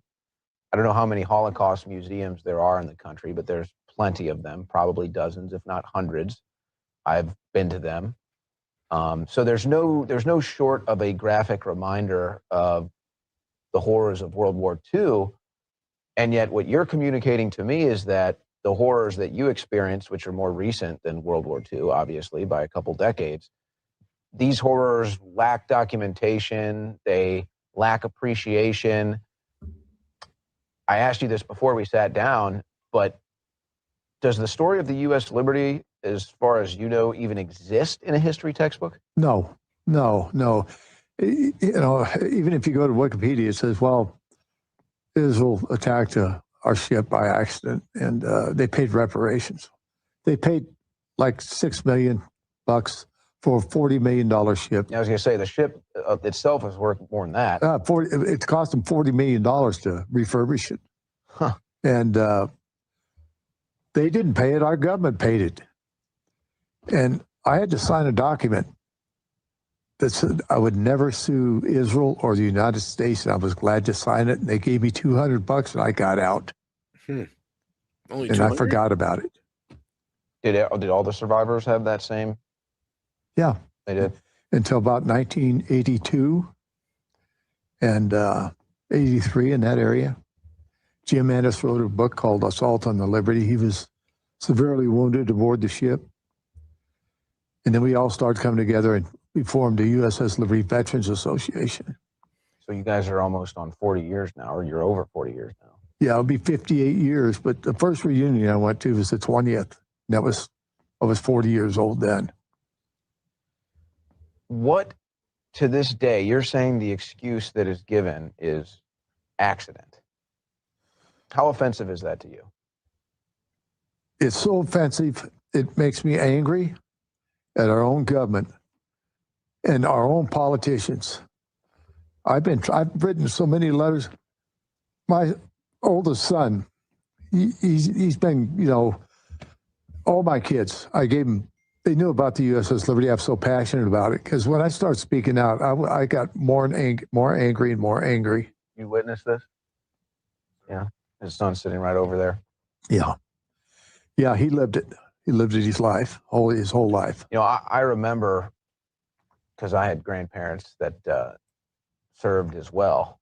And they would, you know, they were big into military history. My grandpa watched war documentaries all the time. He had a whole shelf, nothing but war documentaries. You want to get him a Christmas gift, you get him a war documentary. That was what he was into. And I always remember the change when he would think about that stuff, when he would talk about that stuff, because it's obviously very impactful. But to go through it and be betrayed, I can't even imagine what that would do to a man. I mean, that would be a totally different, you know, you're not just telling war stories that you got to survive and come home and be with your family. You're telling a story of betrayal that lives on for 50 years. Yeah. They've been twisting that knife in the survivor's back for 58 years. And our government right now is still twisting that knife by holding the truth back. The American people deserve the truth. They pay the bills. They get people like me and others to go in the military to serve their country. We took an oath to protect our country from all enemies, foreign and domestic. What we're doing, we're fighting a foreign government that tried to murder us all, and our own government, a domestic government that set us up to be murdered, and they're covering it up. Both governments are covering it up. Well, and I guess I can kind of combine these two questions here. One is, you've done a lot of interviews. There's definitely maybe more national interest in the story now than ever, I would think. And I think the geopolitical conversation that I take part in when I do my news coverage is, we're told that Israel is our greatest ally, and you're not supposed to question that. And somehow, for years, as you just pointed out, even going back to when you were serving, we've been footing the bill for Israel for years. We've been footing their bill for years. Still to this day, the numbers are debatable, but you could say they're the #1 recipient of U.S. foreign aid. And you hear a story like this, and you just wonder, where did it start? What kind of caused this strange foreign relation that we have with Israel? What does the United States benefit? And why is LBJ seemingly at the... Hold on, guys. I just need to let y'all know, you know, the Strait of Hormuz is closed. Like, actually, it was closed as of today, February 18th, because the U.S. did not remove its naval blockage from Iranian ports. And that's what Iran was pretty much acting like, yo, we opened the strait, you guys need to, you know, remove y'all blockade. And because we didn't remove our blockade, they reclosed the ports. Actually, coming out about, let's see here, 2 hours ago, excuse me, Iranian gunboats have fired on a tanker in the Strait of Hormuz. British military says, and I'll go ahead and I'll read it for you. On Saturday, 2 Revolutionary Guard gunboats opened fire on a tanker transiting the Strait of Hormuz. The United Kingdom Maritime Trade Operations Center reported, with the crew remaining safe. Iran reimposed restrictions on the Strait of Hormuz after President Donald Trump declared the American blockade would remain in full force, regardless of Iran's actions, until a nuclear deal is reached. AKA Iran's like, no, we said we was going to open the strait as long as you remove the blockade. Now here you are moving the goalposts, talking about, well, if you can't reach a deal on your nuclear enrichment, then I'm not opening the strait. Well, Iran responded, well, we're closing the strait, which they have, and they're staying most true to it. So yes, Tanker Tracker reported that vessels, including an Indian-flagged supertanker, were forced to turn around after the firing. U.S. Central Command said 21 ships had been sent back since the blockade began on Monday. So yeah, we're right back where we started, guys. Right back where we started, sadly. Center of it all, especially when you consider the assassination of JFK, and Israel, one of many parties that had an interest in that as well. Yeah, well, JFK wanted to AIPAC register as a foreign agent, and he didn't like that Dimona deal one bit, and he told Ben Gurion that. And soon after that, I remember I was 16 years old when he was killed. I saw it on TV, and it was an awful day. I didn't, Oswald, you just believe all this stuff because your government's telling it to you. Yeah. But what they did, the land grab they wanted in 1967, Owen. This didn't happen. Israel? Right. The land grab they wanted in 67 didn't happen because we didn't sink. There were SAC aircraft that had left Nebraska on their way to bomb Cairo even before our ship was attacked. It's part of the plan. Part of the plan. Part of the plan. And they almost got by with it, but they couldn't beat Jesus Christ. We were just his servants that day. And I'm still his servant. And I'm my shipmate's servant too. I'm here on behalf of my brave shipmates, all of them. Dead. We're all dying out. I mean, I'm almost 80. So we're all dying out. But I'm going to keep on yelling and screaming until the last breath I can take. Well, and at least some of the remaining survivors, those that are still physically capable, they're going to be at a conference this June. Yes. And I'm sure for you guys getting together, remembering that and sharing your stories is always something that's impactful to all of you and your family. When you see the conversations that are ongoing now, and it sounds like it's similar to what was ongoing then, I mean, the question that I ask, the pattern of thought is, well, Israel has blackmail on our politicians. It's like a Jeffrey Epstein, Ghislaine Maxwell's father, Robert Maxwell. There seems to be a history there. But what, I guess the mystery when I look at this story, it's why are Americans, what is the U.S. interest in false flagging for Israel's benefit? Have you ever been able to try to make any sense of that? Oh, I've tried for years, but it's pretty easy to figure out. All of our Congress, everybody that's in government are bought and paid for. Just follow the money. Follow the money. Well, they got AIPAC handlers. Before they do anything, before they vote on anything, they get a permission slip from AIPAC. And permission slip or a order? Order. But who's giving the orders? Yeah. For all that. Well, again, I look at this because I can approach anything neutral and have a fair conversation. Benjamin Netanyahu, for my entire life, since the 80s, has come to the U.S. Congress, demanded regime change in Libya, in Iraq, in Afghanistan. Of course, he wants it in Iran too. They just overthrew Assad. He's come to Congress. He's gotten every wish he deserves. Yeah. He's gotten every single wish. That is an undeniable fact. No matter how you feel about foreign relations, foreign policy, geopolitics, that is an undeniable fact that has happened. And yet, as you said, you can't even talk about it without being attacked. No, and I've written so many letters and talked to people. Jim Traficant, he spoke about it. Paul Finley, former congressman, Pete McCluskey, Cynthia McKinney. They all spoke up for us, and they were booted out of Congress. Yeah, and that's still the way you follow what they want, or you're gone. The money's going to come get you. They'll target you and get somebody else in there to follow the rules. When you see them unable to remove Thomas Massey, who is like one of the only times they failed. They removed Cori Bush. They removed Jamal Bowman in the last election cycle. They did that with the money. Thomas Massey survived so far against all the AIPAC money. How does that make you feel? It makes me proud of him. You know, he stands up for America and American interests. I'm very proud of him. I'd like to get a hold of him and see what he could do with us. I'm sure she would like that. If he ever watches this, I hope he does. You know, USS Liberty veterans deserve a voice. And why?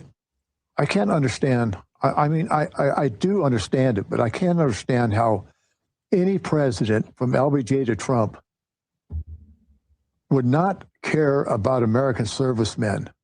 I mean, Vietnam. All right, Bill. Let's go ahead and move on to pressing news here.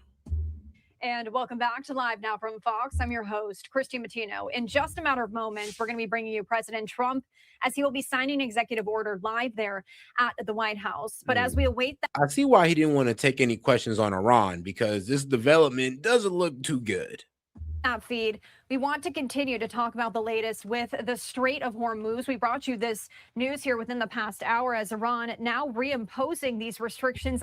And remember, guys, this video came out 28 minutes ago. 28 minutes ago. You know, for the, like I said, I know I got my MAGA guys still watching, and I know y'all won't believe me, won't believe if CNN say it. So I got to show you Fox. Sorry, guys. On the Strait of Hormuz, warning it will continue to block transit. Iran swiftly reversing course on reopening the Strait of Hormuz this morning after we saw yesterday that President Trump and Iran had said it had been reopened. Iran saying that the blockade was a violation of last week's ceasefire agreement between Iran and the U.S. Of course, this comes as President Trump said the American blockade on Iranian ships and ports will remain in full force until Tehran reaches a deal with the U.S., including on its nuclear program. A lot to discuss here. I want to bring in Arathi Krishnan. She is the geopolitical strategist and CEO at Raksha Intelligence to break. Oh, guys, make sure you guys subscribe to the channel by hitting that icon above, and make sure to subscribe to the channel, guys. We do this every day. Appreciate the support. And don't forget to double tap that screen and like the video. This all down for us this morning. Thank you so much for taking the time. We appreciate it. Thanks so much for having me, Christy. It's been a lot of happening overnight, and I'm pleased to be here.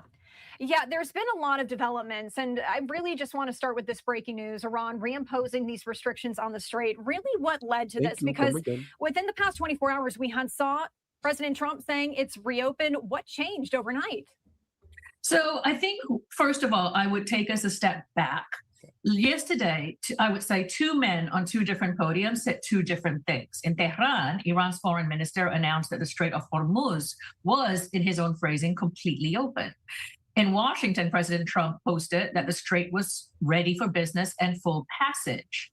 But Arachi's sentence had a tail clause that most people missed. And the strait is open, he did say, on the coordinated route announced previously by Iran's Ports and Maritime Organization. But what was actually happening was that commercial vessels may pass, but military vessels may not. The ships have to use a coordinated route laid down by the Iranian authorities, which in practice is a lane that hugs or enters Iranian territorial waters. And the arrangement is explicitly conditional. Yeah, I just want to let y'all know the strait being open, even then, it did seem like Iran was controlling it. They was controlling who went through and coordinating the route. Now that the strait is closed, I mean, that deal's off the table. On the Lebanon ceasefire folding. And Iran's own stated reason this morning is the U.S. blockade, Christy. The IRGC Navy said that it will remain under strict control as long as Iranian vessels can't move freely in and out. And Galibaf also publicly said that they have scrapped the reopening because the blockade stays in place. So Tehran is tying the strait directly to the blockade and putting the ball back in Washington's court. But what's also visible in the sequence is that when Foreign Minister Araghchi opened the strait Friday conditionally tied to the Lebanon ceasefire, the IRGC overrode that opening overnight. So whether that reflects what I presume to be a genuine split inside the regime between the diplomatic track and the military track, or a coordinated good cop, bad cop play, we don't know yet, but both the readings are live. And we still We're haven't so heard close. from President Trump yet on So this close here to this the ceasefire. morning. Hopefully in a few moments here we will, as he's signing this executive order. But from really where all of this goes from here, you know, I see a lot of reviewer comments who are saying, I'm confused, it's open, then it's closed, then it's open, then it's closed. I know, right? Like a lot, even people came in here thinking that it was open and now it's closed. And it's, I know, because for some reason, we're not abiding by what we agreed to. Like I said, Iran said, look, we'll open the strait as long as you remove the naval blockade. We moved the goalposts and we're just like, oh, no, we're not removing the naval blockade until you agree to give up your uranium. And they're like, okay, well, if this is how you want to play, we'll shut down the strait again. I mean, the last time they closed the strait was because of Israel's attack on Lebanon. Now is because, and now that we got a ceasefire with them, now, and I'm pretty sure, well, you know, I'm pretty sure Trump administration feeling a bit frustrated over the fact that they had to concede something like, you know, restraining Israel and telling them to get into a ceasefire with Lebanon. Israel did not want to do that. I'm pretty sure they was quite frustrated with the Trump for making him do that. So I can kind of see where they didn't want to give up anything else, especially removing that naval blockade, because they didn't want to make it seem like they were conceding. You know, going forward here, what is it really going to take to have a final conclusion on whether the Strait of Hormuz is going to be fully opened again? So I think what we're seeing emerge is a new play. And that is a play on the chokehold on global energy. What Iran is doing, and doing arguably well, is to indicate that they can play with the world's access to oil, to global energy, to commodity prices, and they can switch it on and switch it off like a dial whenever they want. And at the moment, we are arguably behest to that. Whether this is going to hold or not is unclear at the moment because there are so many things at play. But the thing that I want to give the viewers something that most coverage is missing. This isn't just about oil. It's an interconnected set of American vulnerabilities. So we know that 20% of the world's oil passes through the strait. And when it closes, prices spike. When it reopens, they drop. We saw it yesterday. But go further. It also carries 20% of the world's liquefied natural gas. That's helium, aluminum, fertilizer that Asian semiconductor hubs need. And so when shipments reroute around the Cape of Good Hope, costs jump up, and that cascades into everything from our phone to our car to the food system because of fertilizer disruption. And the other thing I want to say here is that the Strait of Hormuz, when it closed, insurance also pulled out. War risk insurance premiums spiked 60-fold. And what that... Yeah, and that's also the reason why a lot of people aren't going to go through the strait because, insurance got expensive and nobody really want to take that risk with all that product on there to possibly get shot up or hit by a drone by Iran or worse, a missile. So, yeah. All right, well, let's get into, let's see, Bloomberg. Gunfire reported as the strait shuts down again, guys. And I think I just read this out to you. Like, remember, it was, they fired on, what was it? Pretty much IRGC opened fire on tankers, pretty much letting them know, you better turn back around. And that got other tankers to turn back around. This is according to British military. So, yes, British military reported that Iran started shooting at some of the tankers. Not naval ships, but tankers. Means is that when the Trump administration directed the U.S. International Development Finance Corporation to write the coverage instead, it's now on the hook for up to $40 billion if tankers get hit, mined, or seized. So what that means is that if an Iranian missile damages a commercial tanker this week, American taxpayers pay the claim. If one ship gets hit, that's a manager He did say that. Trump did went ahead and put our taxpayer dollars out there. Like, what you mean? We'll pay the claim if anything happens to y'all. Whoa, what? Dude.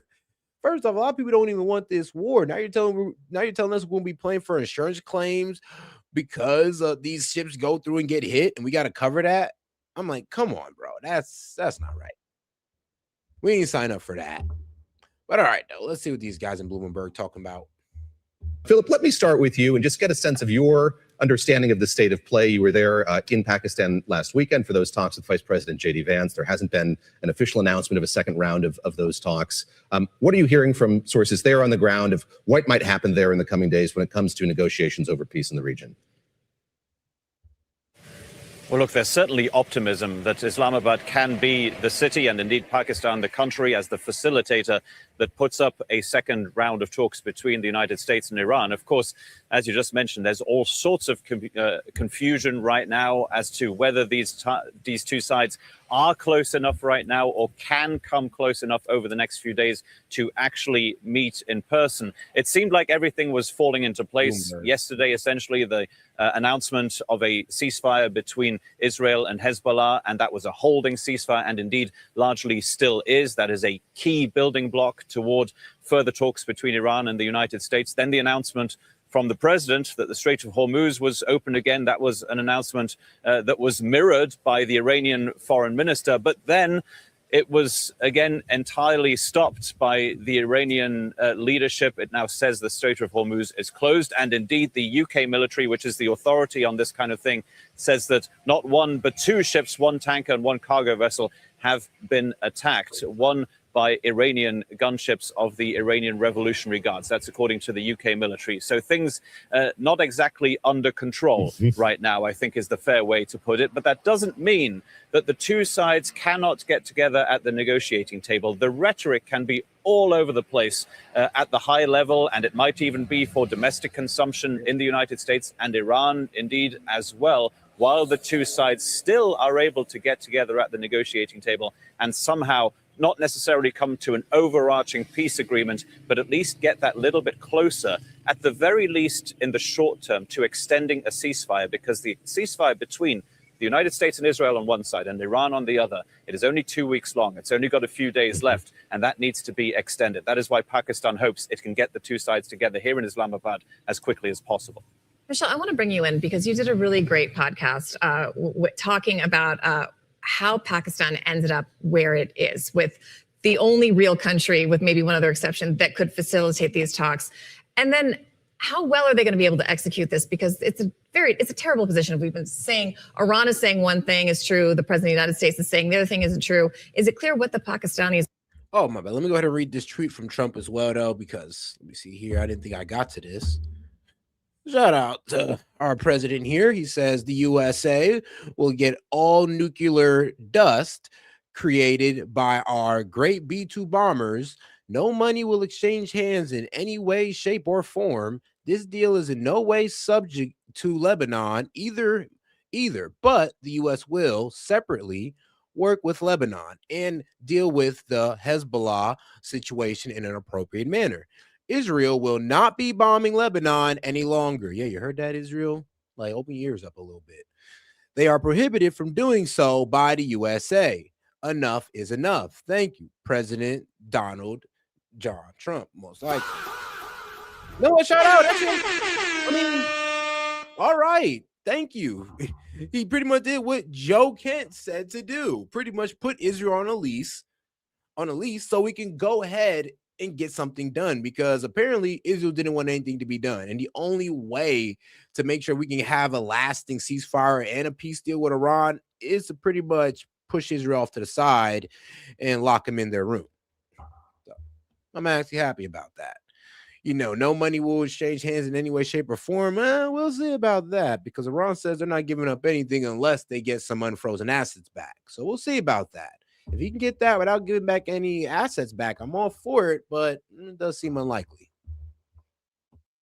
Are saying either to the U.S. or to Iran? Well, I think as I think we probably all understand that what happens actually in a negotiation at the point that the parties meet, the most successful ones, there's so much that goes on behind the scenes. Right. And it's clear that in the last week since the Islamabad talks happened, Pakistan has been busy on the diplomatic front. So the army chief went to Tehran a few days ago. Hey, fuck you. You tried doing this for 4 hours straight. So there have been like face-to-face meetings as well as the working of the phones. I think they will be really hoping that the relationship that was built up with the Trump administration in the last year continues to bear fruit. And frankly, it is really the only diplomatic possibility in this very complicated world that we have. Pakistan hasn't had the easiest relationship with Iran. About 18 months ago, they were striking what they call terrorist hideouts on each other's soil. So that hasn't been without its own complexity, but they have found themselves in this pivotal position. So they're going to continue to try and use that as much as possible. But I think it's clear from the gap between what the president has said in the last 24 hours, from what we know is happening in the Strait of Hormuz, and also from what the Iranians are saying, that there is an immense task to do, that even at the point where there is some kind of agreement, how fragile it is likely to be. So we're 7 weeks into this. And if anything, while we have some moments of hope, I think it continues to be an incredibly complex and confusing international situation. Seems like a very tall. Yeah, no, because like I said, it's like, bro, we keep trying to so-called, I guess, what was it, little bro Iran, pretty much say this: you're gonna do what you're gonna do what we say, and we don't gotta abide by anything you say. I know you're gonna open the strait, and we're not gonna remove our naval blockade, even though that's what you asked for. And sadly, that tends to blow up in our face, because what does Iran do? They close the strait and they kind of let us know that, no, we got some levers here to pull still, my man. Just because we showed good grace and open up the strait for you doesn't mean that we're just not going to get anything. It's like, come on now. So I'm not sure really what Trump is going to do. Is he going to remove the naval blockade, or is he just going to be stubborn and keep it on and the strait remains closed? We'll see. All right. 4 days with the U.S. The current ceasefire is set to expire in 4 days, with the U.S. enforcing a blockade of the strait. The president hinting more bombing may be needed if a deal is not reached by then. News Nation's Jessica Cartalia is live in Doha, Qatar. Always good to see you, Jessica. Good morning from New York, my friend. The president revealed a lot aboard Air Force One just a few hours ago. This was late last night. A short time ago, while most of the country here was sleeping, Iran reimposed restrictions on the Hormuz Strait. So many conflicting stories. What's going on here? Right. It changes minute by minute. So good to see you too, Henna. The big question today is, how much of a gap is there really between what the U.S. wants, what Iran wants, and can they come to an agreement at some point, and what are they willing to concede, right? So we're seeing some signs of de-escalation here. In Doha, we're seeing more people out. There's kind of this collective sigh of relief, but the ceasefire, as we know, is still very fragile. President Trump speaking at that rally in Phoenix last night and again on Air Force One, saying Iran has, and I quote, essentially agreed to suspend its nuclear program. He also added that a deal could come, and I quote again, very soon. We're going to be knowing very shortly. And they only agreed to that, like I said, if basically billions of dollars is returned back to Iran. So we'll see, like I said, how that progresses, because I don't know if Trump's going for that. But Iran, they're kind of sticking their feet in the sand about that. Like, yeah, we're standing firm on it. But we're talking over. I expect things to go well. Many of these things have been negotiated and agreed. I just think it's something that should happen. It's something that only makes sense to happen. And I think it will. We'll see what happens, but I think it will. Okay, so Iran, though, has not confirmed that a deal could come soon. In fact, Iran just reclosed the Strait of Hormuz after saying yesterday that they were reopening it to commercial ships. This all comes after President Trump said that the U.S. naval blockade will stay in place until they can reach a deal. U.S. officials say that multiple vessels have been turned around and rerouted as enforcement and diplomatic pressure on Now, it. she missed something there. Now, he said that the naval blockade will stay until they reach a nuclear deal, aka you're going to give up that enrichment and you're going to promise not to enrich, and then remove the naval blockade. But Iran's pretty much saying, no, you're going to move that naval blockade because we open the Strait of Hormuz, and if you don't, we're going to close it back down. And they did so. Iran continues. There's still no confirmed date for another potential talk between Iran and the U.S., and regional officials say that that meeting will all depend on whether this ceasefire actually holds. And Hannah, as we know, some 10,000 additional U.S. troops are headed here to the Middle East. And Jessica, while all that is happening, we know negotiations between the U.S. and Iran are contingent on what's happening in Lebanon. You've done a great job reporting on that in the last few weeks. What's the latest this morning? Because like you said, it's changing minute by minute. Right. So as of now, Hannah, that ceasefire between Israel and Lebanon is holding. That's a 10-day ceasefire. But we know thousands of civilians have been displaced. Some of them are starting to return home, but they're telling citizens of Lebanon to please be careful because of those heavy strikes that we've been seeing. Millions, as we know, have lost their homes. They're still being told that it is too volatile to come back home. Some are sheltering in Beirut. They're using schools as makeshift shelters. Some are even staying in their cars or out on the beach, but they've had some bad weather there, so that's making things challenging there. President Trump has invited Israel and Israel and Lebanon to the White House to meet. If they were to do so, it would be the first time in decades that this has happened since 1983. But again, Hannah, in this situation, a date has not been set. Jessica Curtalia, live in Doha for us this morning. Jessica, I'll talk to you in the next hour. Thank you so much. Thank you for watching. Subscribe below and download our News Nation app right now on your phone, and you will get fact-based. And all right, so that's pretty much where we're at with that as well. And I'm pretty much just going through all the news stream right now just to see where everybody's at with it, because it is tough. Look, I woke up, the Strait was closed. I woke up, guys, and the Strait was open. I sat down to do the show, sat down and got the report that the Strait was closed. So I don't know. That's maybe why I'm a bit frustrated with it. It's like, so Trump wanted them to reach some type of nuclear deal. Iran said, well, before they take off the naval blockade, Iran says kick rocks. They close it back down. And here we are back at square one with the Strait being closed. Sucks, but I mean, I could have seen it coming. All right, though. Let's see if we can go ahead and get a little bit into this debate here. All right, guys, here for a debate today, we got Dinesh and Myron. The prompt is Trump doing the right thing? Is he winning or losing the war? We're going to do 5-minute openings, 40 minutes back and forth, and then 5-minute closings. We're going to start with Myron's 5-minute opening. Myron, whenever you start talking, I'll start the timer. Okay. So this war is a catastrophe in every angle. I think that we're losing this conflict from multiple different angles. I think we're losing it diplomatically. I think we're losing it economically. We're losing it militarily to a degree, even though we are still pummeling Iran with our superior fighting power, but we're also losing our footing in the region. And then lastly, politically, obviously this war, and I'll kind of go through. So first, when I say diplomatically, we are hurting our partners in the Gulf, who we just literally did strategic alliances with for more investments. We had a duty to protect them and support them, and we've put them in harm's way and affected our own credibility in the region. Partners that have been alongside us for a very long time, including members of NATO, have distanced themselves from this reckless foreign policy. Economically, we're literally experiencing one of the worst energy crises we've ever experienced since the 1970s and or during the Russia-Ukraine war when it first kicked off in 2022. Many different economists and energy experts agree to this. Militarily, we are destroying Iran and their Navy and Air Force, etc. But that's not really the root cause of the problem here. It's the ballistic missile program, which is what's actually doing the majority of their damage in their drones. And we see that they absolutely still have the capabilities to launch missiles and drones, despite the fact that people at the Pentagon say we took out 90% of their ability to attack, which I think is ridiculous and not true. And that's actually been corrected recently by intelligence agencies saying that, look, it's somewhere maybe around 50% that we've destroyed at this point. And then lastly, when we could go into more. Well, the U.S. intelligence report read that, what was it, like 33% are damaged or unreachable, and then what was it? Then the other 33%, which will be overall, I guess about 2/3.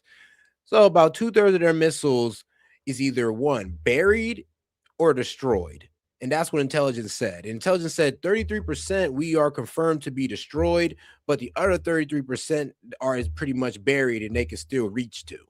So yeah, they got missiles still that they just got to dig down and get, and then there's 33% that are just destroyed.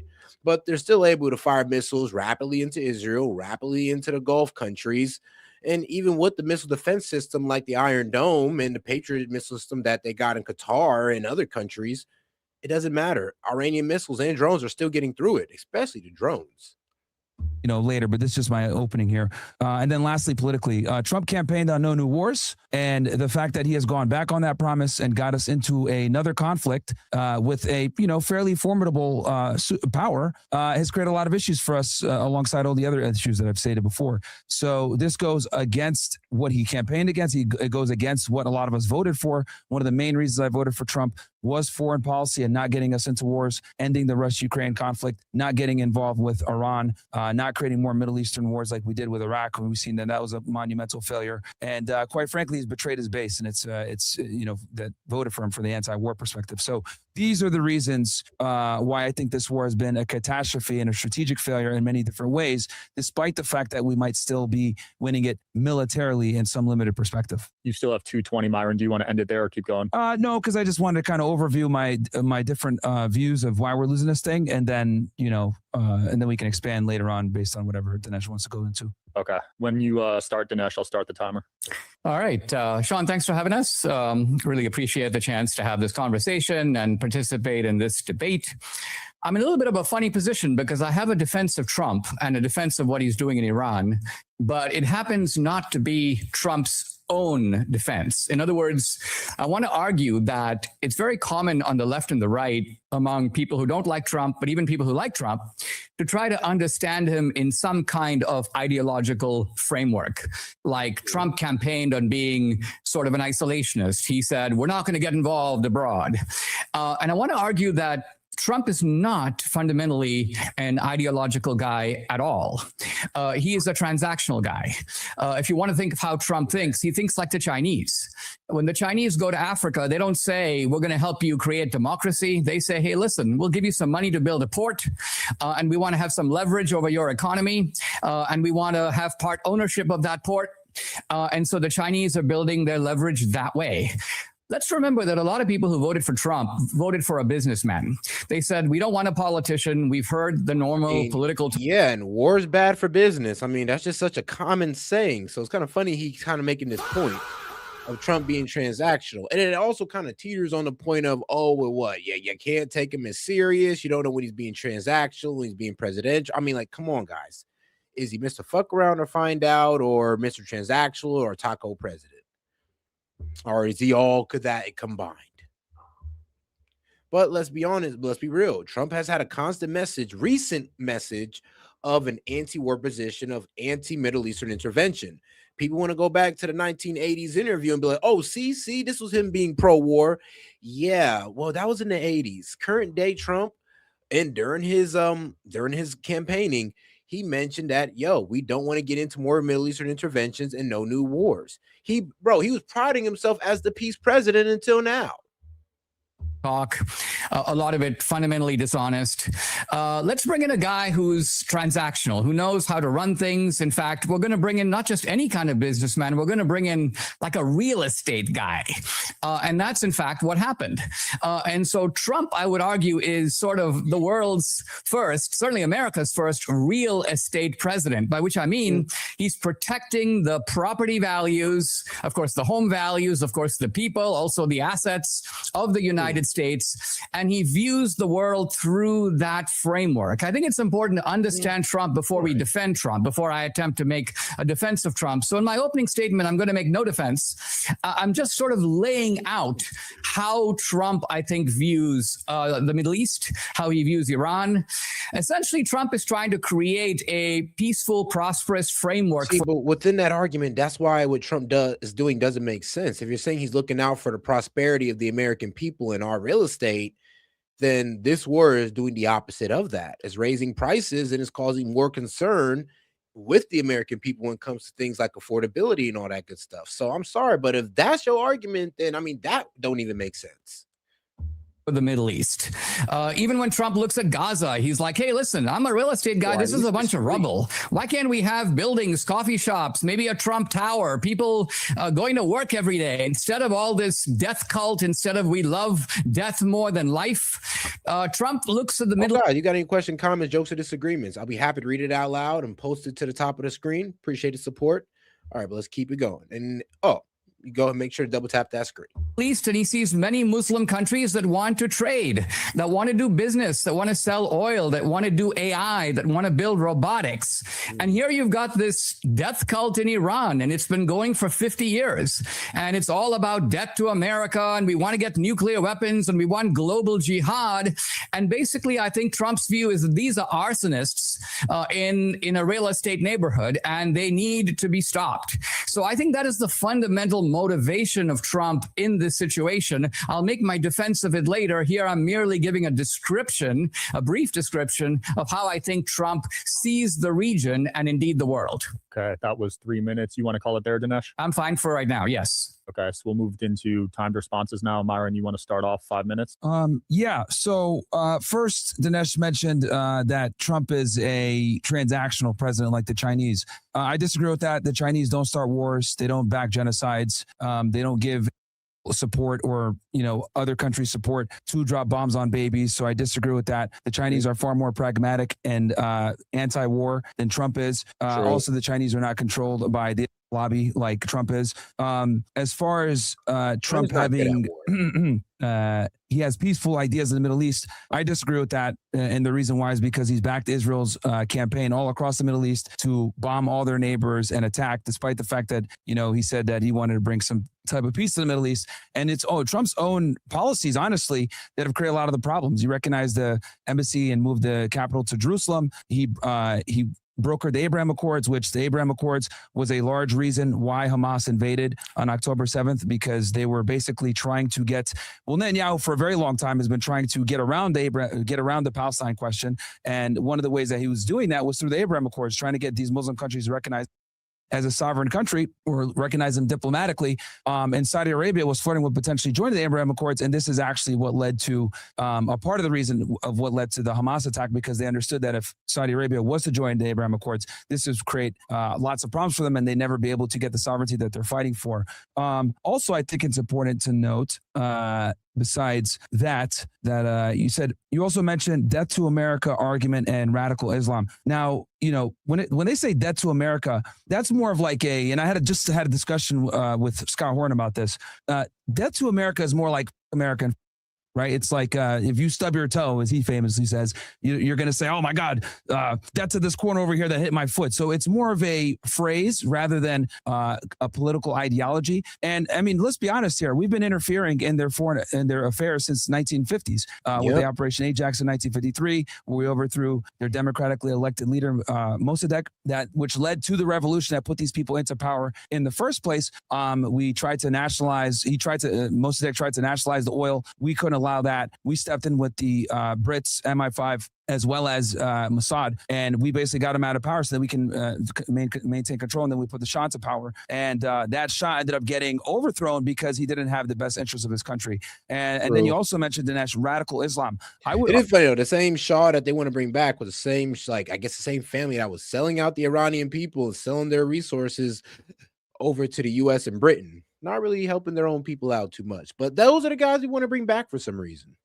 Argue that we have radical that run America, and if you look at people like Netanyahu and the Likud party, Netanyahu is probably the most sane of these individuals. But let's not forget the fact that another reason why Hamas attacked on October 7th was because there's lots of radicals in it that want to destroy the Al-Aqsa Mosque, and by destroying the Al-Aqsa Mosque with their 5 red cows, etc., that is going to bring about the Antichrist and or their Messiah. So I find it interesting how people say all the time that these guys are radical Islamists, these guys are evil, and blah, blah, blah, when in reality, it is the Israelis and the lobby and the Temple Institute who are the ones that are pushing for a religious prophecy that's going to bring about the end of the world. So it's incredible how, we push this propaganda in the West when it is the Israelis that are pushing a lot of the radical religion religious ideology to justify their warfare all across the Middle East. That was 3 minutes 35. Are you done, Myron? And then there was one other thing. Dinesh, you mentioned something about peace in the Middle East. Oh, another thing. Trump and Marco Rubio have been giving even more money than the Biden administration when it comes to peace. I would argue he's done less for peace than Biden because he gave them the 2,000-pound bombs. He allowed them to continue the war. Didn't put any type of barriers on them in Gaza. Yes, he was able to. I don't know about that, bro. That goes against the First Amendment. Like, trust me, I don't agree with any support for any terrorist group. But I mean, as an American citizen, according to the First Amendment, you're allowed to support Hamas, Hezbollah, and the Iranian Revolutionary Guard. You just better not be here on no asylum, though. I know that, especially from Iran. So as long as you ain't doing that, I mean, the First Amendment protects you. But I get the outrage. Trust me, brother. I get the outrage. But I care more about, our amendments more, our American values. Negotiate some type of peace as he came into the office, but I think that was more diplomatic posturing because as soon as that ceasefire ended in March or so, about 2025, and the starvation really started to hit, he didn't really do much to support the Palestinians. And until we solve the Palestine question, we're never going to have peace in the Middle East. And enabling and supporting the Israelis is only going to make things worse in this regard. Until we solve the Palestine question, we're never going to have peace. And Trump's Abraham Accords and his catastrophic pulling out of the JCPOA and labeling the IRGC as a terrorist organization alongside Mike Pompeo has also led to a lot of the problems that we have as well. So I'll kind of just land it there, though. I'm probably close to time, right? 15 seconds left. Yeah, okay, I'll land it there. Dinesh? I think in order to get a grasp of this, and there's a lot of I am speaking of verbal support, and I mean you can't be out here sending checks to Hamas, Hezbollah, and the IRGC. I mean that's crazy. No, then you can get pretty much get brought up on, I believe, treason in charge. To be real with you, you can get brought up on charges for that.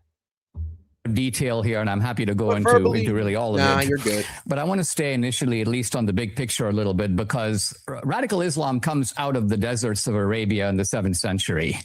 It is extremely violent. It takes basically the whole of the Middle East, most of which, by the way, was Christian, by force.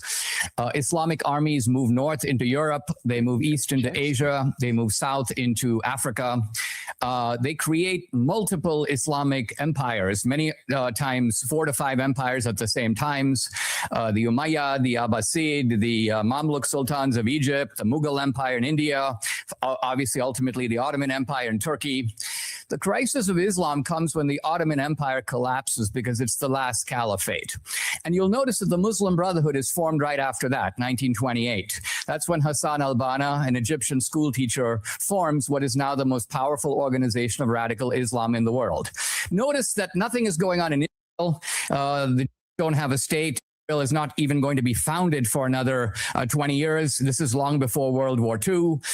And so radical Islam is already mobilizing to sort of restore its lost glory starting in the 1920s. Now, let's fast forward to Iran. I want to talk for a moment about what Myron talked about in the 1950s. First of all, Mohammad Mossadegh was not democratically elected. The Iranian people did not vote for him. He was not, he didn't get any kind of majority. He was the religious clerks, I believe. Yeah, the religious clerks, the same clerks that put in Mossadegh, but what was it? The Shah, yeah. What was it? Because it was the same clerk that put in the presidents before Mossadegh.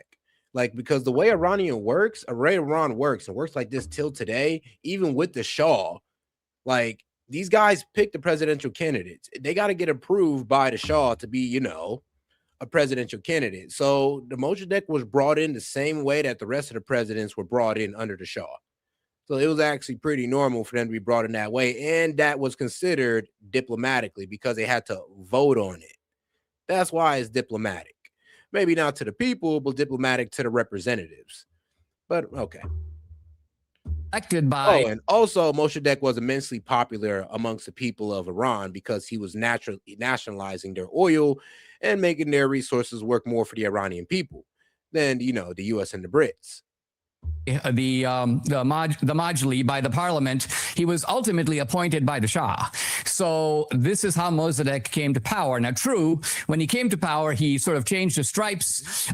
He declared himself a socialist. He essentially suspended the very parliament that had named him. And so he was an autocrat. Yes, the US and the CIA and the British intelligence agencies did push him out. That's true. But let's say the Iranian Revolution did not immediately follow that at all. That was 1953. We have to go all the way now to 1979 when Jimmy Carter came to power.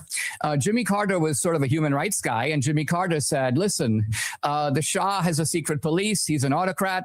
I'm going to pull the Persian rug out from under him. And we did. We ultimately forced the Shah to abdicate, which he did. This strengthened the hand of the mullahs. They were also, by the way, being helped by France. And when Khomeini came in, he didn't say one word about it. He came in on a revolutionary ideology, a global revolutionary ideology outlined in hundreds of his sermons, outlined in a book that I have that's a collection of his sermons. And it's very clear that he says, ultimately, what he's saying is radical Islam has finally got a hold of a major state. This is what we... You know what? He didn't say it like that. Now, come on now. What he pretty much said was that Islam has hold of a major nation, and one day Islam will be spread across the world. So, yeah, I mean, hey, bro, if somebody says Islam and you think radical Islam, then okay.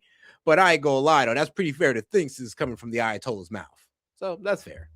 Always wanted. We have been ragtag groups of activists and terrorists and this and that, but Iran is an important country, undeniably. We have it, and we're going to use it as a beachhead for global jihad. And that is, in fact, so this is declared out of Iran from the beginning. It's not like, just some kind of left. No, that's the current day system. Under the Shah, a little bit different. This slogan that they learned at Columbia, sort of like, hey, hey, ho. Western Civ has got to go. This is the sort of founding charter of Iran. They take our hostages. They bomb the Beirut embassy in 1982. So the hostility begins really early on. Israel is a part of it, but Israel is only a part of it because Israel is in that neighborhood. And I would argue that really the basis for America's alliance with Israel, I mean, it's absolutely laughable that a country of 10 million can somehow control a country of 350 million. Well, then, truth, I mean, you can go to somebody else's live. I'll see you. I'll help you go to somebody else's live. Bye. That is bigger, richer, and stronger, and has tentacles all over the world. It makes no sense to say that, you know, Lithuania can control the Soviet Union, and it's equally absurd to somehow think that 10 million. See, and it's funny though, some people still don't get it. Like if you're screaming, if you preach death to America every day, why are you mad when America blows your shit up? Well, if a government, so-called America, pretty much has had constant influence in your government and has not honestly helped your people out, actually, America has gotten involved in the Iranian government to divert their resources to our pockets pretty much. Make sure that their oil pretty much works out for us more than their own people. And you think they're not going to feel any type of way about that? Oh, did you also know that we helped Saddam and by funding the guy to go march into Iran to invade Iran? You know that? Oh, and we also helped the guy get chemical weapons to gas Iranians. They know that. Do you? That's why they say death to America. I don't like it, but I understand it. Can control the... I mean, shoot, if a country was to do that to me all my life, I'd be pretty upset too. Entire United States. The reason the United States is allied with is really simple. The Israelis are living in that bad neighborhood. They understand the various species of terrorists and thugs and bad guys in that neighborhood. It's kind of like if I have a friend who lives downtown in Houston, he knows which streets not to go down. He knows which alleys he should avoid. He knows when to look over his shoulder. He knows what to do if somebody comes up right from beside him and tells him to open his car door. If I live in the suburbs, I might not have as good an experience of all that. So the bottom line of it is a very valuable ally to have in that neighborhood, because the truth of it is Israel knows how to fight radical Islam 20 times better than the United States. Time. Perfect. Myron, 5 minutes. No. No. Israel knows how to spread radical Islam 20 times better than the United States. I mean, bro, they created Hamas. They created Hezbollah through their constant aggression in the region. So they've created more terrorists than they've honestly stopped. So I'm sorry, but no, they don't know how to deal with radical Islam. They create radical Islam. Just to go here, so number one, Mossadegh was democratically elected by the Majis in the parliament. He had been elected multiple times in the parliament, so he was democratically elected. Next, when it comes to radical, back under the Shah, you were democratically elected in the parliament, not by the people. Now under the Ayatollah, you are now democratically elected under the people, which is an improvement, actually, huh? Islam, because I understand that Dinesh is a big critic of radical Islam. Look, I don't have a problem with being critical of radical Islam, but I just find it interesting how we're so quick to point out radical Islam, but we never talk about radical Judaism. You know, let's go ahead and compare it. A lot of people like to say that the Iranian regime is, reckless, crazy, religious zealots that want to kill and end the world or whatever, right? Well, let's go ahead and go through this. So on October 7th, roughly 1,200 people were killed.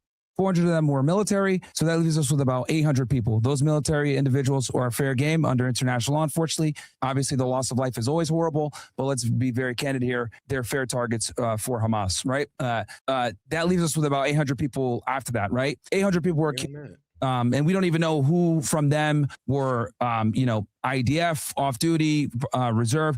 And we also know that the Hannibal Directive was activated on that day, which is basically the extermination of their own people when there's a conflict going on for, to avoid having hostages. But let's go ahead and be charitable here. And let's say that 800 were, then it was all by Hamas. Let's just say the 400 enemy combatants, that's fine, they're IDF. Let's say the 800 were all completely innocent people, etc. Well, how did respond to that? They responded by invading and or bombing 7 different countries all across the region. They conducted a genocide that we all witnessed in 1080p. They led to the blockade and the starvation of tens of thousands of Palestinians. When this is all said and done, we're probably going to have somewhere between 100,000 to 500, 300 to 500,000. Who knows? But it's going to be hundreds of thousands dead by the time we go through the rubble and actually calculate all the people that were killed. It was systemic bombing for many years in Gaza. Now, let's compare that to the Iranian response. Their attack during this 12-day war, what do? They bomb back. They hit them back with missiles and show their ballistic missile capabilities in their drones. And then when the United States came in and bombed them and destroyed all their nuclear bases, how did they respond? With a symbolic strike back where they told the United States that they were going to do it, and they hit the El Udeid base and they let them know beforehand. So I would argue that the Iranians are a far more measured and responsible government than the Israelis are. The problem with the Israelis is that the Israelis are able to do whatever. I mean, that's a wild argument that makes sense, though. It's like saying that the Iranians are more restrained than the Israelis. Yeah, low key. I mean, let's be real with you. I mean, after October 7th, they went out and killed over 70,000 people. I mean, Iran, bro, they lost a lot of people too, but they ain't go out and just start massacring the lot of Israel. Like, let's be real. They ain't start taking out Gulf regions either until this war popped off. So, I mean, if his argument is that Iran is a bit more restrained than Israel, I mean, I kind of got to agree with him. They want to do because they know that they have the United States backing them. They're not a good ally of ours because they drag us into wars, just like they did now with this catastrophic strategic failure of a quagmire that we're in Iran. Marco Rubio admitted this. Hey, if we had to get involved in this conflict because we knew the Israelis were going to attack, an attack on the Israelis was going to be an attack by the Israelis would be looked at as an attack by the United States. And we had to get involved there so that we can kind of hedge the damage that might come our way. And that dragged us into the current conflict that we're in. So I would argue that Israel's a huge liability. They're reckless. They're a rogue state. They are the real terrorists. It's not necessarily the Iranian regime. Now, let me be clear here. I'm not saying that the regime doesn't do evil things. They don't kill people. I'm not saying that. But I do find it incredible that they have the nerve to sit there and say that these guys are terrorists and that these guys aren't responsible or not measured and shouldn't have a nuclear weapon, when in reality, has a nuclear weapon. Israel's not a part of the NPT. Israel got their nuclear weapon illegally. Israel just got done doing a genocide. Literally is trying to build a Temple Mount with radical to destroy a mosque. No one ever points to the radical Judaism that runs this country, because as much as we want to complain about radical Islam, which I agree with you, Dinesh, can be a problem. Let's be honest here. Do radical Islamists control America? No, but radical do, because these support the Temple Institute and radical Zionists as well, which has led to a lot of problems that we have in the Middle East. So if we're going to talk about, religious zealots that are creating issues, let's talk about radical Judaism. But no one wants to have that conversation. 1 minute left, Myron. Do you want it? Yeah, what was it? I remember when it was Tucker Carlson who said, oh, they don't want you to know this, but Muslims actually like Jesus. And they do. But people were losing their effing minds over that comment, and they were just going hard on Islam. And I'm just like, that's really funny. Will y'all say the same thing about Judaism then? Because what do they say about Jesus and Judaism? Like, he's a scoundrel, burning excrement and feces. So why aren't y'all, going hard on Judaism the same way you're going hard on Islam if it's about who respects Jesus the most? Kind of sounds like y'all should be cool with the Muslims than the Jews, but I'm just gonna shut up on that one. Okay, since I got another minute, I'll talk about how, like, for example, Ben Gvir was celebrating, passing a law to hang Palestinians, which is the first law put in place, by the way, to exterminate a group of people based on their race. And that assumes that actually has some type of fair process and due fair process. And they don't. I mean, this is a group of people that complained and got mad when someone got. And yeah, Muslims do like Jesus. When they mention Jesus, they say peace be upon him, just like they do with Muhammad. They basically hold him at the same respect, actually a higher respect than Muhammad, because they see Jesus as the Messiah who's going to return and, the end of days, just like the Christians. Ironic, huh? Raped, a Palestinian prisoner got raped at the tenement, and the people that did it got arrested. And they literally took to the streets and said, we have the right to. This is a group of people that are far worse than the Iranians, but Western media never covers this. They never talk about all the crazy stuff that goes on over there and all the people that are being held without charge. 20 seconds. I can end it. I'm sorry, but in Israel, they did protest to have the right to rape Palestinian prisoners. It is crazy. And they did pass a law to hang Palestinians for any terrorist act. And the reason, hanging people for terrorist act, I'm not against. But when you make it about who they are, if it's a Palestinian that does it, you got to hang them. Yeah, that's wrong. There. Okay. Dinesh. Well, I got to start out with what I think is one point that Myron makes that borders on the comical, and that is the idea that Iran's reaction was measured due to moral restraint. No, Iran's reaction was measured because they had no other reaction to do. It's kind of like saying, if I step into the ring and I get so badly pummeled that I'm flat on the ground, and therefore I'm. And shout out to my man Noah Joyner. He said it's because they are taught to lie about what the Talmud teaches. And here's the thing, though. The Talmud is a very, very long, extensive, book, split up into volumes of different rabbis with different beliefs and different arguments on how they should practice Judaism. There were some radical-ass rabbis. I'm going to tell you that right now. And even the rabbis will admit that, some of these guys in the Talmud were tripping, and we just used them as reference to steer away from. Then there's some Jews that be like, nah, they cooking. We need to follow that. Nah, I like where they're going with this. So that is one of the problems with Judaism is the Talmud and how split it is in the Jewish community, because some people rock with those, rabbis that was talking about, F the Goyim, we want to enslave them and rule them. And some of them, and there are Jews that were like, you guys that's tripping. We need to go a different way, a more peaceful way. That's why I say not all Jews are the same. Flailing from the ground. You can't say, oh, look at that guy. He's being so restrained. He's only flailing from the ground. The truth of it is he can't get up. That's why he's flailing from the ground. If he could get up, if Iran had vastly greater capacities, military capacities of an active Navy and active Air Force, you don't think that they would be completely strafing and bombing? You don't think that they'd be sending jets to hit U.S. bases? You don't think that they would try to activate, for example, their connections in Venezuela to try to hit Miami? They would be doing all of these things. The reason they can't do it is they're like the guy in Monty Python who's lost his arms and his legs. So their restraint is fake. It's not restraint. It's actually genuine weakness that has been imposed on them. I don't know. If the restraint was fake, then let's be real. They was able to fire into Qatar with those missiles when they actually tried, and with drones. So that did show that they restrained themselves in that missile they sent after America hit them at Qatar, and they warned them about it. Bro, in this war, they didn't warn nobody. They just start firing off. Well, they did warn everybody. If they got attacked, they start firing. But after that, they start firing off and they start hitting these countries. So that does show that Iran did hold restraint. seeing that they could have did that after America hit them in the 12-day war. They could have did exactly that. On the losing side of a military campaign, and even Myron admitted that they are losing this militarily. Now, turning to Israel in a kind of fundamental way, I want to go to the root of the matter by saying quite simply that, first of all, the Palestinians are not native to Gaza, right? If you go back to ancient times, the Jews were in but the people who were in Gaza were what the Bible calls the Philistines. And the Philistines are actually Europeans. These are people from Greece. They came from places like Cyprus, and they occupied Gaza. So the Palestinians are not native to Gaza. That's not, quote, their land. It's certainly not their... bro, but neither are them. And most of these Jewish people, most of the Jews in Israel can be traced back to Europe as well. So if that's your argument for the Palestinians, then, I mean, what do you got to say about the Israelis? That's the same thing with them. Land going back to ancient times. They are not the original inhabitants of that land at all. Nevertheless, people said, all right, everyone keeps talking about a two-state solution. Well, let's have one. Why don't we let the people in Gaza choose their own government? And in the early 2000s, they elected Hamas. And Hamas, being elected by the people, became the legitimate representative of Gaza. Now, I admit that they didn't have subsequent elections putting their legitimacy in question. But the truth of it is they had built deep roots in Gaza.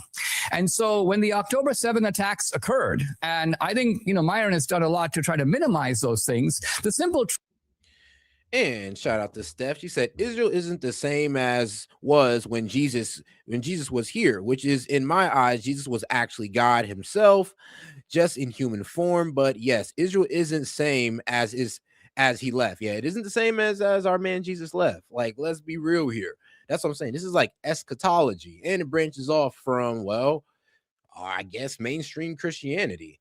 Because, guys, you really got to understand this here. Israel is pretty much saying they can expand their borders into other Arab countries, destroy the Alexa Mosque, which is on the Dome on the Rock, which has a lot of historical value in both Islam and Christianity.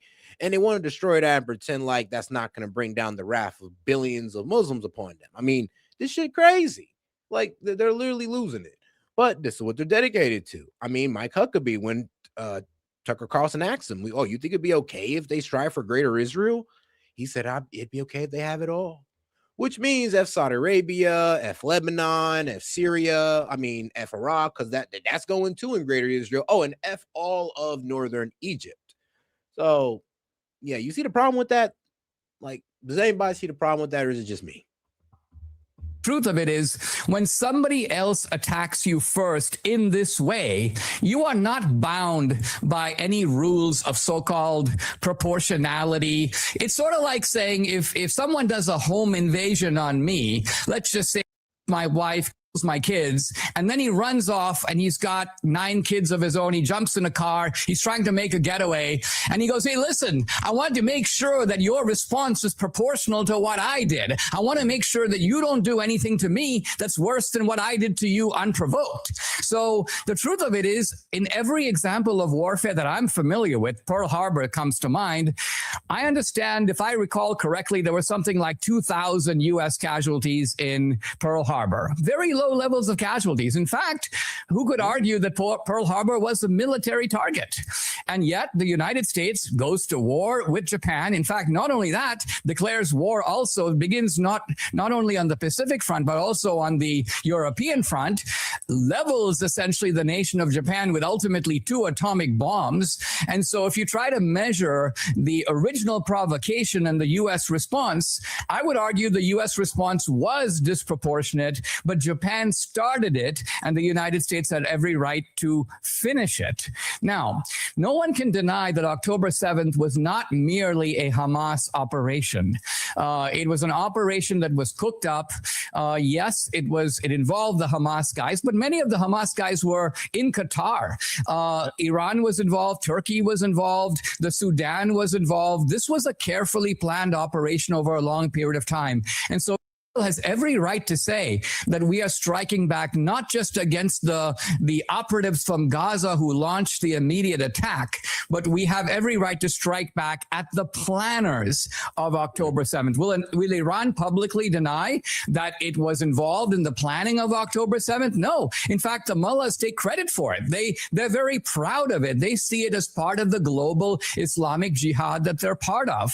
And so, again, I would argue that has every right to respond in the way that it did, and a kind of Myron head count of what Hamas did doesn't impose limitations on what it can do to immobilize the future threat posed by Hamas. Time. Okay, Myron. Yeah. So you said that they're not restrained because they can't get up. That's actually false, because during the 12-day war, they absolutely demolished. It's just that had very strong censorship policies in place so that people would not be able to record all of the damage. And it was actually the Israelis that asked for a ceasefire from Trump, and why we got involved in the first place, because they were running out of interceptors and they would not be able to continue to sustain the damage that they were sustaining. And keep in mind, that was the first time that Iran directly attacked them in that manner so significantly since. Also, I think it's important to say that, when you said fake restraint or whatever, the thing is that they were restrained because, let's be honest, the Israelis had done many different things to agitate. They bombed their embassy in Damascus. They assassinated Ismail Haniyeh in Iran. I mean, bombing a embassy as a act of war, and they did not respond as heavily as they could have. If the Iranians wanted, they can launch all their missiles and absolutely level in Tel Aviv, but they're not doing that. Right. So I would argue that they are being especially when they popped off of those cluster missiles. I'm like, that even leans more into Myron's point. The fact that these guys had cluster missiles and they didn't pop those off after the 12-day war shows once again further restraint. Because they do have the capability of actually destroying it.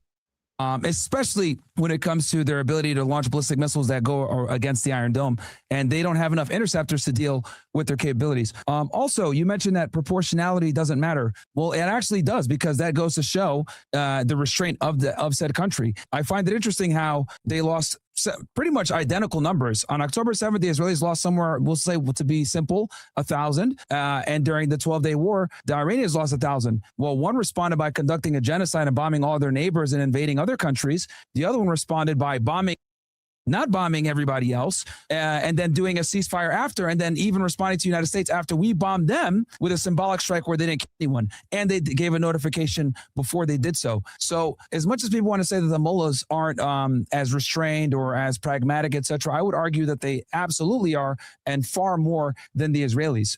And that's because, I agree with you on this, they understand that they don't have the backing of the United States like the Israelis do. So it is the backing of the United States which allows the Israelis to behave the way that they do, and then not exercise proportionality. And this is why the entire international community has been condemning, and they've lost so much support, because it's not just me that's saying this. The whole world saw how they reacted after October 7th. So proportionality is absolutely important to see the measuredness and the rationale of a government when they're retaliating in a war. Getting attacked on October 7th and losing 1,000 people does not justify genocide. And when Iran lost the same exact amount of people when they were attacked, on top of all the other escalations that the Israelis have done that I mentioned before, whether it's assassinating a diplomat, assassinating a political figure in their country and causing great embarrassment, bombing the embassy in Damascus, doing all the false flags that they do, assassinating nuclear scientists, generals, all this other stuff. The Iranians, I would argue, have been far more measured, given the fact that Israel's been attacking them for a very long time. What else here? 2 minutes left. 2 minutes left. So yeah, I mean, I think that's I think if we're going to talk about proportionality, it's definitely a required thing to talk about. And you're saying it doesn't matter. I think it absolutely does matter, because when the Israelis act as reckless as they do, we end up footing the bill for a lot of their problems. We end up looking like backing them, running security for them at the UN, funding their and that obviously undermines our position in the region and makes it harder for other countries in the region to want to work with us. And we're losing some of that influence right now, as a matter of fact, because what we've effectively demonstrated is that as these Gulf states are getting bombed, where are we putting our priorities? We're putting our priorities in protecting even our bases got demolished. So, and the Iranians could have done this a while ago. They could have demolished our bases. And it took us attacking them directly, killing their supreme leader, and initiating an all-out war while we're in the middle of peace talks, by the way, for them to finally say, you know what, enough is enough. Then they closed the Strait of Hormuz. They destroyed all of our bases in the region for the most part. They're attacking back. They could have done this a long time ago, but they didn't. So I would argue they've been acting way more rational and measured than the Israelis. 40 seconds. You want it, Myron? We can end it there. Okay. Dinesh? When Myron first brought up this issue of Iran's moral restraint, I thought he was using it just as a kind of throwaway line, but he's dug in on it so much that I think it deserves to be scrutinized and perhaps even mocked a little bit. Because, look, Iran, I admit, has built up a tremendous force, not just in Iran, but not just in the region of the Middle East with surrogates like Hezbollah, but also projected its power beyond the Middle East. Iran has had a very powerful presence. My wife is Venezuelan, powerful presence in Venezuela. Iranians in the Venezuelan parliament. Military material coming into the Venezuelan airports from Iran on a daily basis on a private terminal. All of this has been going on now for years. So Iran was trying to create a beachhead on the Americas where it could project its power, not just in South America, but of course you're now a couple of thousand miles from Miami. So this is a very aggressive, powerful society with 90 million people, as I mentioned earlier. Second, Iran has shown the ability to have unbelievably bloodthirsty wars that impose hundreds of thousands of casualties. Think back, for example, one of the memorable experiences politically for me was just watching the absolute carnage of the Iran-Iraq war. Remember the Iran-Iraq war? You just have mass slaughter going on both sides, hundreds of thousands of casualties on both sides. Essentially, the two countries bleeding each other into. It's funny though, because Myron is over there smiling because it's like, we helped fund that war with the help of Gulf countries. We all pitched in to help Saddam and try to take out Iran, and it didn't work out so well. We even helped the guy, get chemical weapons as well. The ground. So the idea that somehow Iran is this kind of rational, measured guy that, even though they're taking a tremendous beating, hey, we got no army, hey, we have no air force, hey, we got no navy, but guess what? We're not going to strike back. And we're not going to strike back, not because we can't, not because little with 10 million people is kicking our butts, not because this little country that is the size of New Jersey has been able to pistol whip the Arab countries of the Middle East, including Iran, going back to the 48 war, the 67 war, the 73 war. I mean, it's a major embarrassment. And it's a major embarrassment now that in 12 days can basically put Iran on its knees. So I think it's very tempting for a guy like Myron. It's very hard for him to accept that a powerful country like Iran is getting this kind of a horsewhipping from it, which he obviously hates. And so he's like, listen, it's got to be that the Iranians have these like secret powers that nobody's aware of that they could use. Oh, sure, they could level Tel Aviv tomorrow. They could level Jerusalem the next day. They could level Hatzor the day after that. They're just not doing it because they're super nice guys. I mean, to me, this is just laughable. It's absurd. Any country that has been pummeled in the way that Iran has is going to use what it can. Now, I think Iran has been trying to do that. They were able to get one missile off to Diego Garcia, but guess what? I don't know if it even killed a couple of cows. It certainly didn't kill anybody. It was disarmed. And while they have had some strikes in it, the damage has been almost comically minimal. And I say this because, see, normally when powerful countries fight, you actually have serious damage on both sides. I mean, I think of the Civil War, the Northern armies lose 3,000, Robert E. Lee loses 1,500, and it's a great victory for Robert E. Lee. Man, he only lost 1,500. He lost only half the number of people that the Union Army did, and so he's a genius. He's a military strategic genius.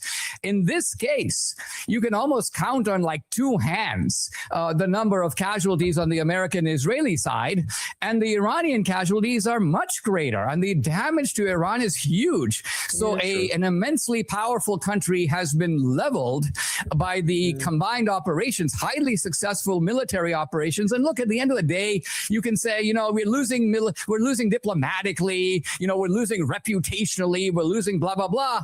At the end of the day, the guy who wins the war, we are losing reputationally if we keep on telling people that, 90% of their missiles are decimated, but yet they're firing missiles at everybody. And, don't worry about their drones, but their drones are hitting everywhere. And, they have no cards, but they're able to close the Strait of Hormuz. I'm sorry, but that's going to hurt anybody's reputation right there. If you keep telling us one thing, but Well, the other happens. I mean, it just doesn't match up to reality. Always wins everything else in the end. I mean, there was a lot of Southern propaganda against Lincoln, but when Lincoln won the war and the country was unified, that was it. And the Republican Party then ruled the United States for the next 50 years. So if we get a peaceful, prosperous, pro-American Iran out of this, it's going to be great news for the Iranian people, great news for the region, great news for UAE and Bahrain and Oman and Qatar and Saudi Arabia. All these Muslim countries are going to be cheering, not to mention, and it's also great news for the United States. Okay, Myron. Okay, hold on one second. I'm just writing down some of this stuff. We got 25 minutes left, guys. Okay, no worries. And I'm gonna, you know what? Yo, Maz, do me a favor, guys. I'm gonna end my YouTube stream. Come on over to Kick, everybody. Everybody come on over to Kick. I'm gonna end the YouTube stream here. Just give me 1 sec. And then Dinesh, the last part you were saying there with, you're saying that we're gonna get a democratic Iran because of this, or? No, I'm saying if we get a regime change, which I support, I hope we do get one, and the mullahs are out. I don't know exactly what will come in its place. It might be a constitutional monarchy. Maybe the Shah's son will come back. I don't know, but it's going to be better than what's there now. Okay, I just want to make sure I have everything right. Do you guys want to keep doing the timed responses, or do you want to switch it to open dialogue? We could do 1 or 2 more rounds of this, and we could do open dialogue. I'm cool with that. Okay. I'm just making sure I have Dinesh's argument here. Yeah, Sean, I like the timing only because this way we just don't interrupt each other. You know, Sean has his own. I mean, Myron has his time. I have my time, and so it's actually very cool. We each get to lay out our point and then stop within the 5 minutes when. I mean, you know, it's refreshing after, you know, when you watch Pierce for so long and you kind of see how he has this open dialogue type of debate. But when you get the time debates, everybody's allowed to get their points out, no interruptions. It is refreshing. Whatever we want. Okay. Yeah, I'm cool with. Yeah, that's why I suggested the time rounds from the beginning. It just makes it easier. All right, guys, come on over. I'm going to end the Kick stream right now. Sorry, guys. I'm just for the quick little thing here. I'm streaming everywhere, so I'm just going to make sure I'm getting the hell off YouTube. All right, guys, come on over. Mods, please do me a favor. Drop the link in the chat. I'm getting the hell off YouTube. You guys know I hate this platform. I'm going to get off X too. I'm going to get off X Party, Kick, and Rumble only, guys. Come on over. NOSS. I'm going to ending my X as well. Party as well. Come on over. Kick only. Okay, so all right. Let me. Okay, I can kind of go through this. Are we good now? Yeah, I'll start the timer when you start. Yeah. So first you started talking about Dinesh, Hezbollah and proxies, etc. Let's be clear here. These proxies and Hezbollah, etc. These were all created from Israeli aggression. Let's not forget that the creation of Hezbollah came in 1982 after Lebanon looking for the PLO and trying to Yasser Arafat. So same thing with Hamas, same thing with the IRGC. All of these organizations or these terrorist organizations that people talk about were created because of Israeli aggression in the region and the fact that we backed them.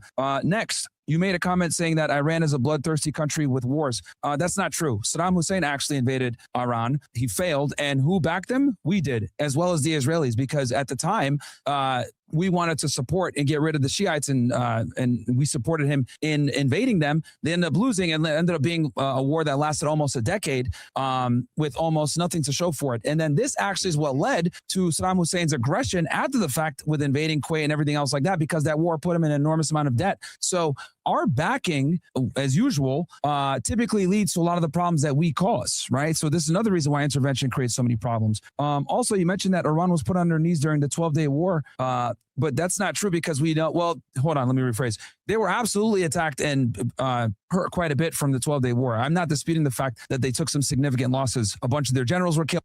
It was literally a genius operation by the Mossad. I've always given credit to the Israeli intelligence capabilities, like whether it be the Patriot attack or whatever. But let's be very honest here and understand that that 12-day attack led to them getting hit back very hard in a manner that they've never been hit before. And that's what had them reeling and saying, we need to end this war, begging Trump for a ceasefire. So though Iran did take a significant amount of damage, and I agree with you on that, I'm not disputing that, Israel did as well. This is why they had a censorship ban where you couldn't actually document any of the damage going on. You couldn't document anything going on in the country strategically. And some people were actually being arrested for this because so. But the Iranians absolutely were able to hit the Israelis back very hard with the ballistic missile program. I would argue they hit them back so hard that this is a big reason why the Israelis attacked them this time, or had to attack them again this time in early 2026, because they figured out that they're. I mean, in this war, Gulf countries are doing the same thing. They're pretty much threatening the death penalty for anybody who are recording strikes, which is, I mean, death penalty is wild, but I get it because you are pretty much letting the Iranians know that wherever their coordinates are hitting is working. Ballistic missile program was so sophisticated, and now they're kind of paying for it because Israel's been getting bombed. They're getting Chinese and Russian intelligence. They've been far more accurate, but it was because of the 12-day war and Iran's retaliation that made it realize, oh, we really got to get a regime change and get these guys out of here because they do have the capability to actually destroy us, and they didn't. So I would argue that shows even more so proportionality and the ability to be reasoned in military responses, whereas Israel's not. Because when we compare the numbers, and there's a reason why I was using those numbers, when loses 1,000, they do a genocide and attack all their neighbors. Iran loses 1,000, and they respond with a measured response back towards the aggressor, and then obviously the LU dead base where they notified them and no Americans were. 2 minutes. And then also you mentioned that the casualties are low and laughable by Iran. I would agree with you on that. We have somewhere between, thank God, only 13 to 15 U.S. soldiers that were killed. Which, obviously, as someone who's an American and is America first, I don't want soldiers to die, which is why I oppose this war so much. But let's not, and obviously the U.S. and Israel is being fairly successful from a military standpoint, but let's not lose sight of, the entire war strategically. We have not really accomplished any of our goals. Trump and Marco Rubio have been running around saying, oh yeah, we destroyed their Navy, we destroyed their Air Force. They never had an Air Force. These guys had jets from like the 1970s, okay? Their Navy, they have boats 60s. From the World War II era. Like their Navy and their Air Force is not the reason why we joined the Israelis in attacking them. That is not the main reason why the Israelis attacked them. They might sit there and say the nuclear bomb. That's just a ruse to build up political appreciation here stateside for the war. The real reason was the ballistic missile program, which is heavily safeguarded and dispersed all across the place with their mosaic defense. And they're deep underground. And there's hundreds of them all across the country. We haven't been able to destroy them all. Why? Because the Iranians have been able to do almost 100 different waves of attacks. So to say, oh, well, we're them more, we have less casualties, they have more casualties. Well, that's fine, but we're losing this war economically, diplomatically, politically for Trump in way of the midterms. This war has been catastrophic. So just because we're winning militarily doesn't mean anything. And the casualties don't really indicate anything either, because I would argue that we've actually made Iran stronger with this conflict. Now they've closed the Strait of Hormuz. They've created a new income source. We've been displaced out of the region. This opens up the door for China, Russia, and other countries to potentially create a foothold in the region, including Iran. I would agree with Dr. Robert Pape's assessment that after this conflict is done, they are probably going to end up becoming a fourth world power because we are not going to be able to effectuate the regime change that we want to effectuate. You said 5 seconds? 5 minutes. Yeah, that was time. That was time? Okay. Final point, you could wrap up. I'll give Dinesh an extra 10 seconds if he wants. And then the last thing I'll say here is when it comes, because you mentioned, doing a regime change and inserting a democracy. Let's just be honest here. That's not going to happen. Trump and Hegseth have got away by making the comments that they've made about blasting back to the Stone Age, Trump talking about a civilization. It's just not going to happen. If anything, our rhetoric and our the way we've been behaving, bombing them, etc., alongside the Israelis, it's made them rally around the flag even more so. The only people that think that we're still going to have some type of democracy or monarchy are the Iranian monarchists that, quite frankly, are out of touch. Okay, that was 5:40, Dinesh, so I'll give you equal time. We'll do one more round. Sorry for going over. Closing statements. All good. Yeah, I think that Iran had the opportunity early on to try to rally the Muslim countries in the region the way the Palestinians have and make this seem like a war against Islam. Iran was so that they didn't do that. They actually began to attack bases and assets in these countries, thus making it really easy for really rich and powerful Muslim countries to go far beyond what they have done before, not merely to denounce Iran, but freeze Iranian assets, limit Iranian access, even talk about joining the U.S. and Israeli initiative if the attacks continue.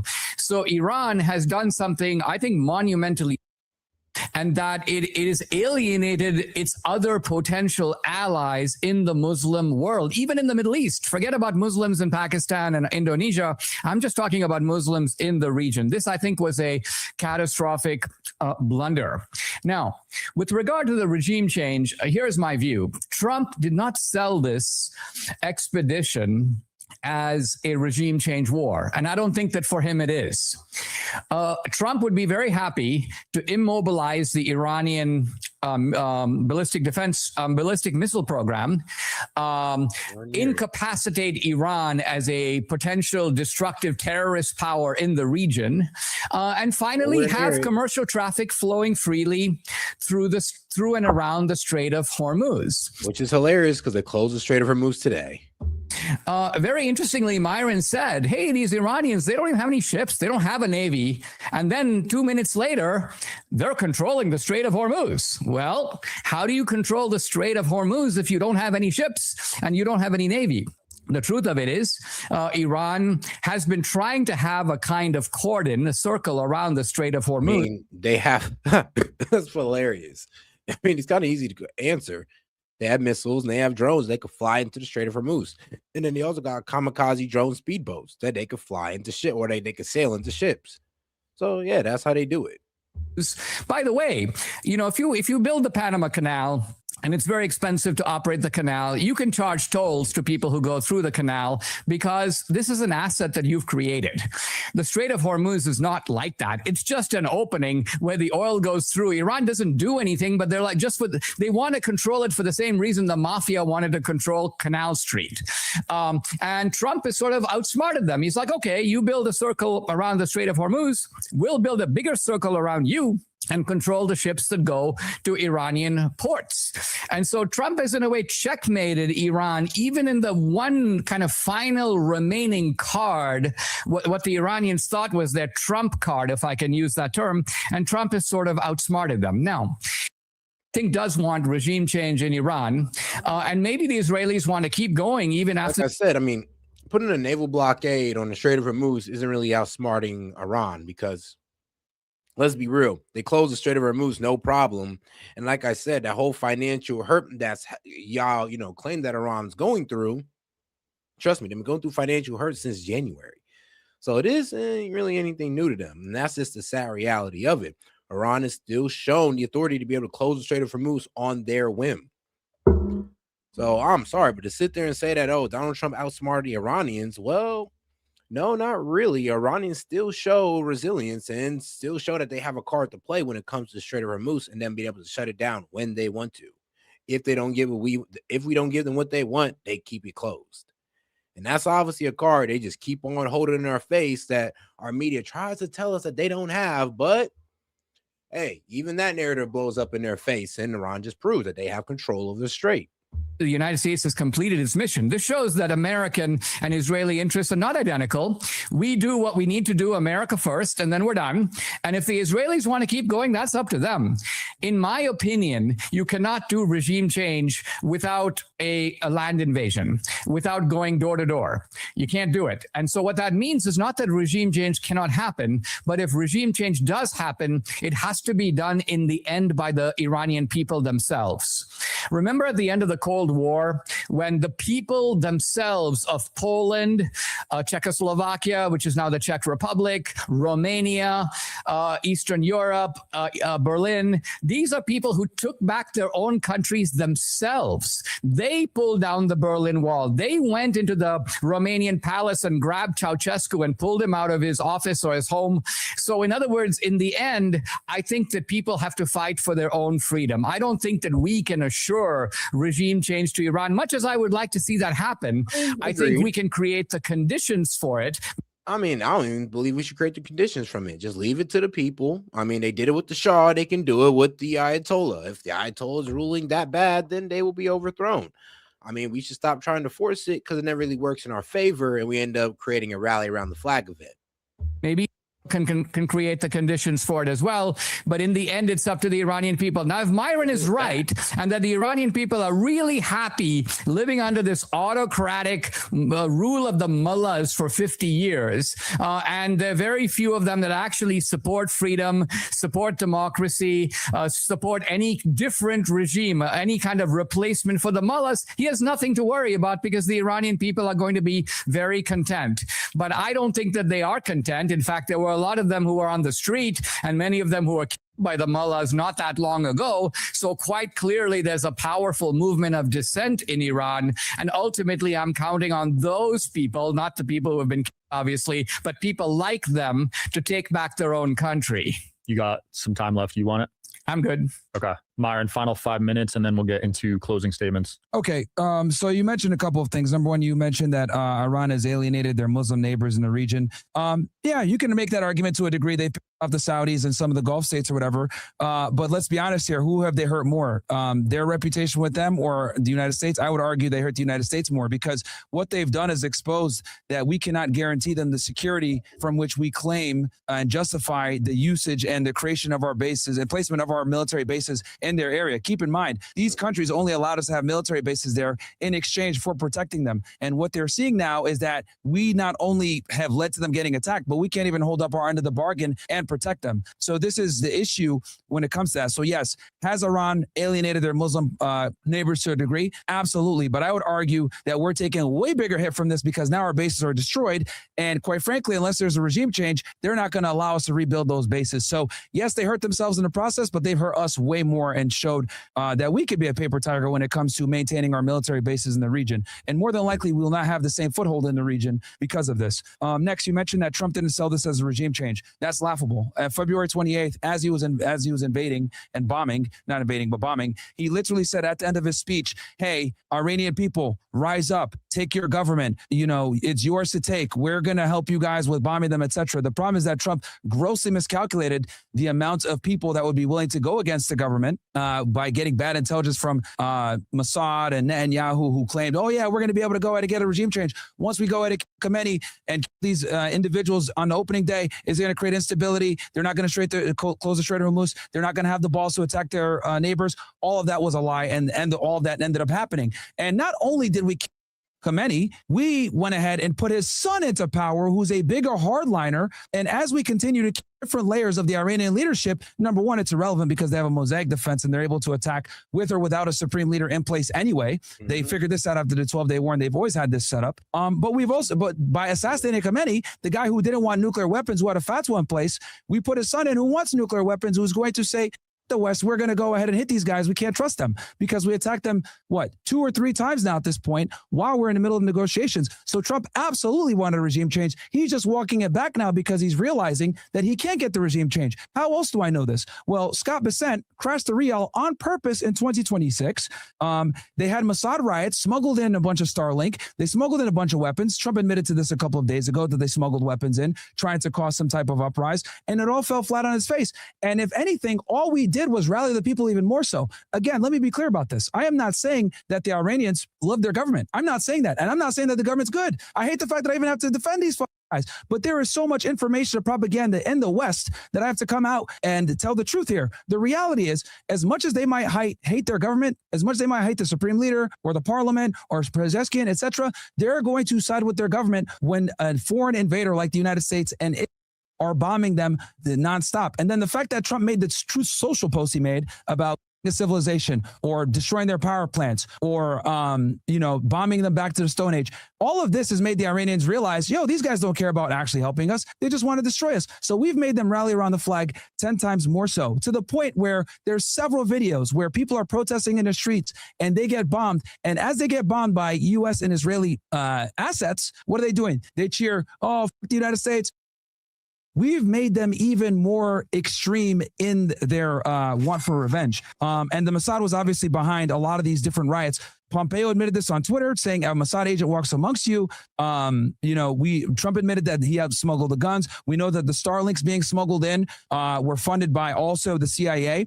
This is why the Chinese and the Russians got involved with shutting down the Starlinks as they were trying to go ahead and get these riots going on. So that's one thing. And then also you mentioned the Iran controls the Strait of Hormuz, or they don't control the Strait of Hormuz. The thing is this, they don't have to actually control the Strait of Hormuz. And you mentioned that they destroyed their Navy. Well, isn't that kind of funny how we destroyed their Navy, yet the Strait of Hormuz is still pretty much closed to ships that they don't want to go through?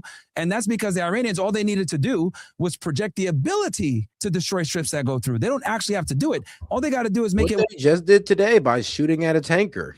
I mean, luckily, all the people inside the tanker are safe, but they did take fire. So like I said, Iran proved that they're able to close the Strait of Hormuz at their whim. But all right, guys, we're going to go ahead and call it on this one, man. Been alive for about 5 hours. Got to go to work. Appreciate the support, guys. All right, make sure you guys double tap the screen, link the video, and subscribe to the channel while you're at it. I'll go ahead and I'll see you guys later on, probably around that 3, 4 a.m. time. We'll see. Appreciate the support, guys. Peace. Yo, this is Set with Set Media, man. I'm here to talk to you about our partner, Kalshi. Kalshi is the largest legal prediction market in the United States with over 1 million users. It's available in all 50 states. They are a real money market. People trading on what they think will happen. You can build a position and trade in and out of almost any prediction you think. Kalshi facilitates trade between people, kind of like the stock market. There's no limiting your trades just because you're winning. Kalshi will pay you interest on your position. So if you make a long-term trade, you can earn a return even before the market is resolved. If you want to try out Kalshi, go ahead and give them a try, guys, at my link, kalshi.com/setmedia. Get $20 when you trade 20, so it's 20 for 20, guys. Once again, that's kalshi.com/setmedia. Go ahead and use my code SETmedia to get $20 when you trade 20. Let's go ahead and take a look here at Kalshi, because like I said, it is a trading market where you can put in your prediction and you can go ahead and earn interest on that. You can make money off the knowledge that you know, and if you put $20 in, you get $20 back. So all right, guys, make sure to go check out my guy at Kalshi, because you can get in on good trades like who will Trump nominate as Fed chair? Will Ali Khamenei be outed as the supreme leader? And will the U.S. confirm that aliens exist before 2027? So if you want to get in on this action, once again, go ahead and go to my partners at Kalshi. Go ahead and use the link, or you can hit the QR code above and use Set Media to go ahead and get $20 when you trade 20. This is Set from Set Media, and shout out to Kalshi.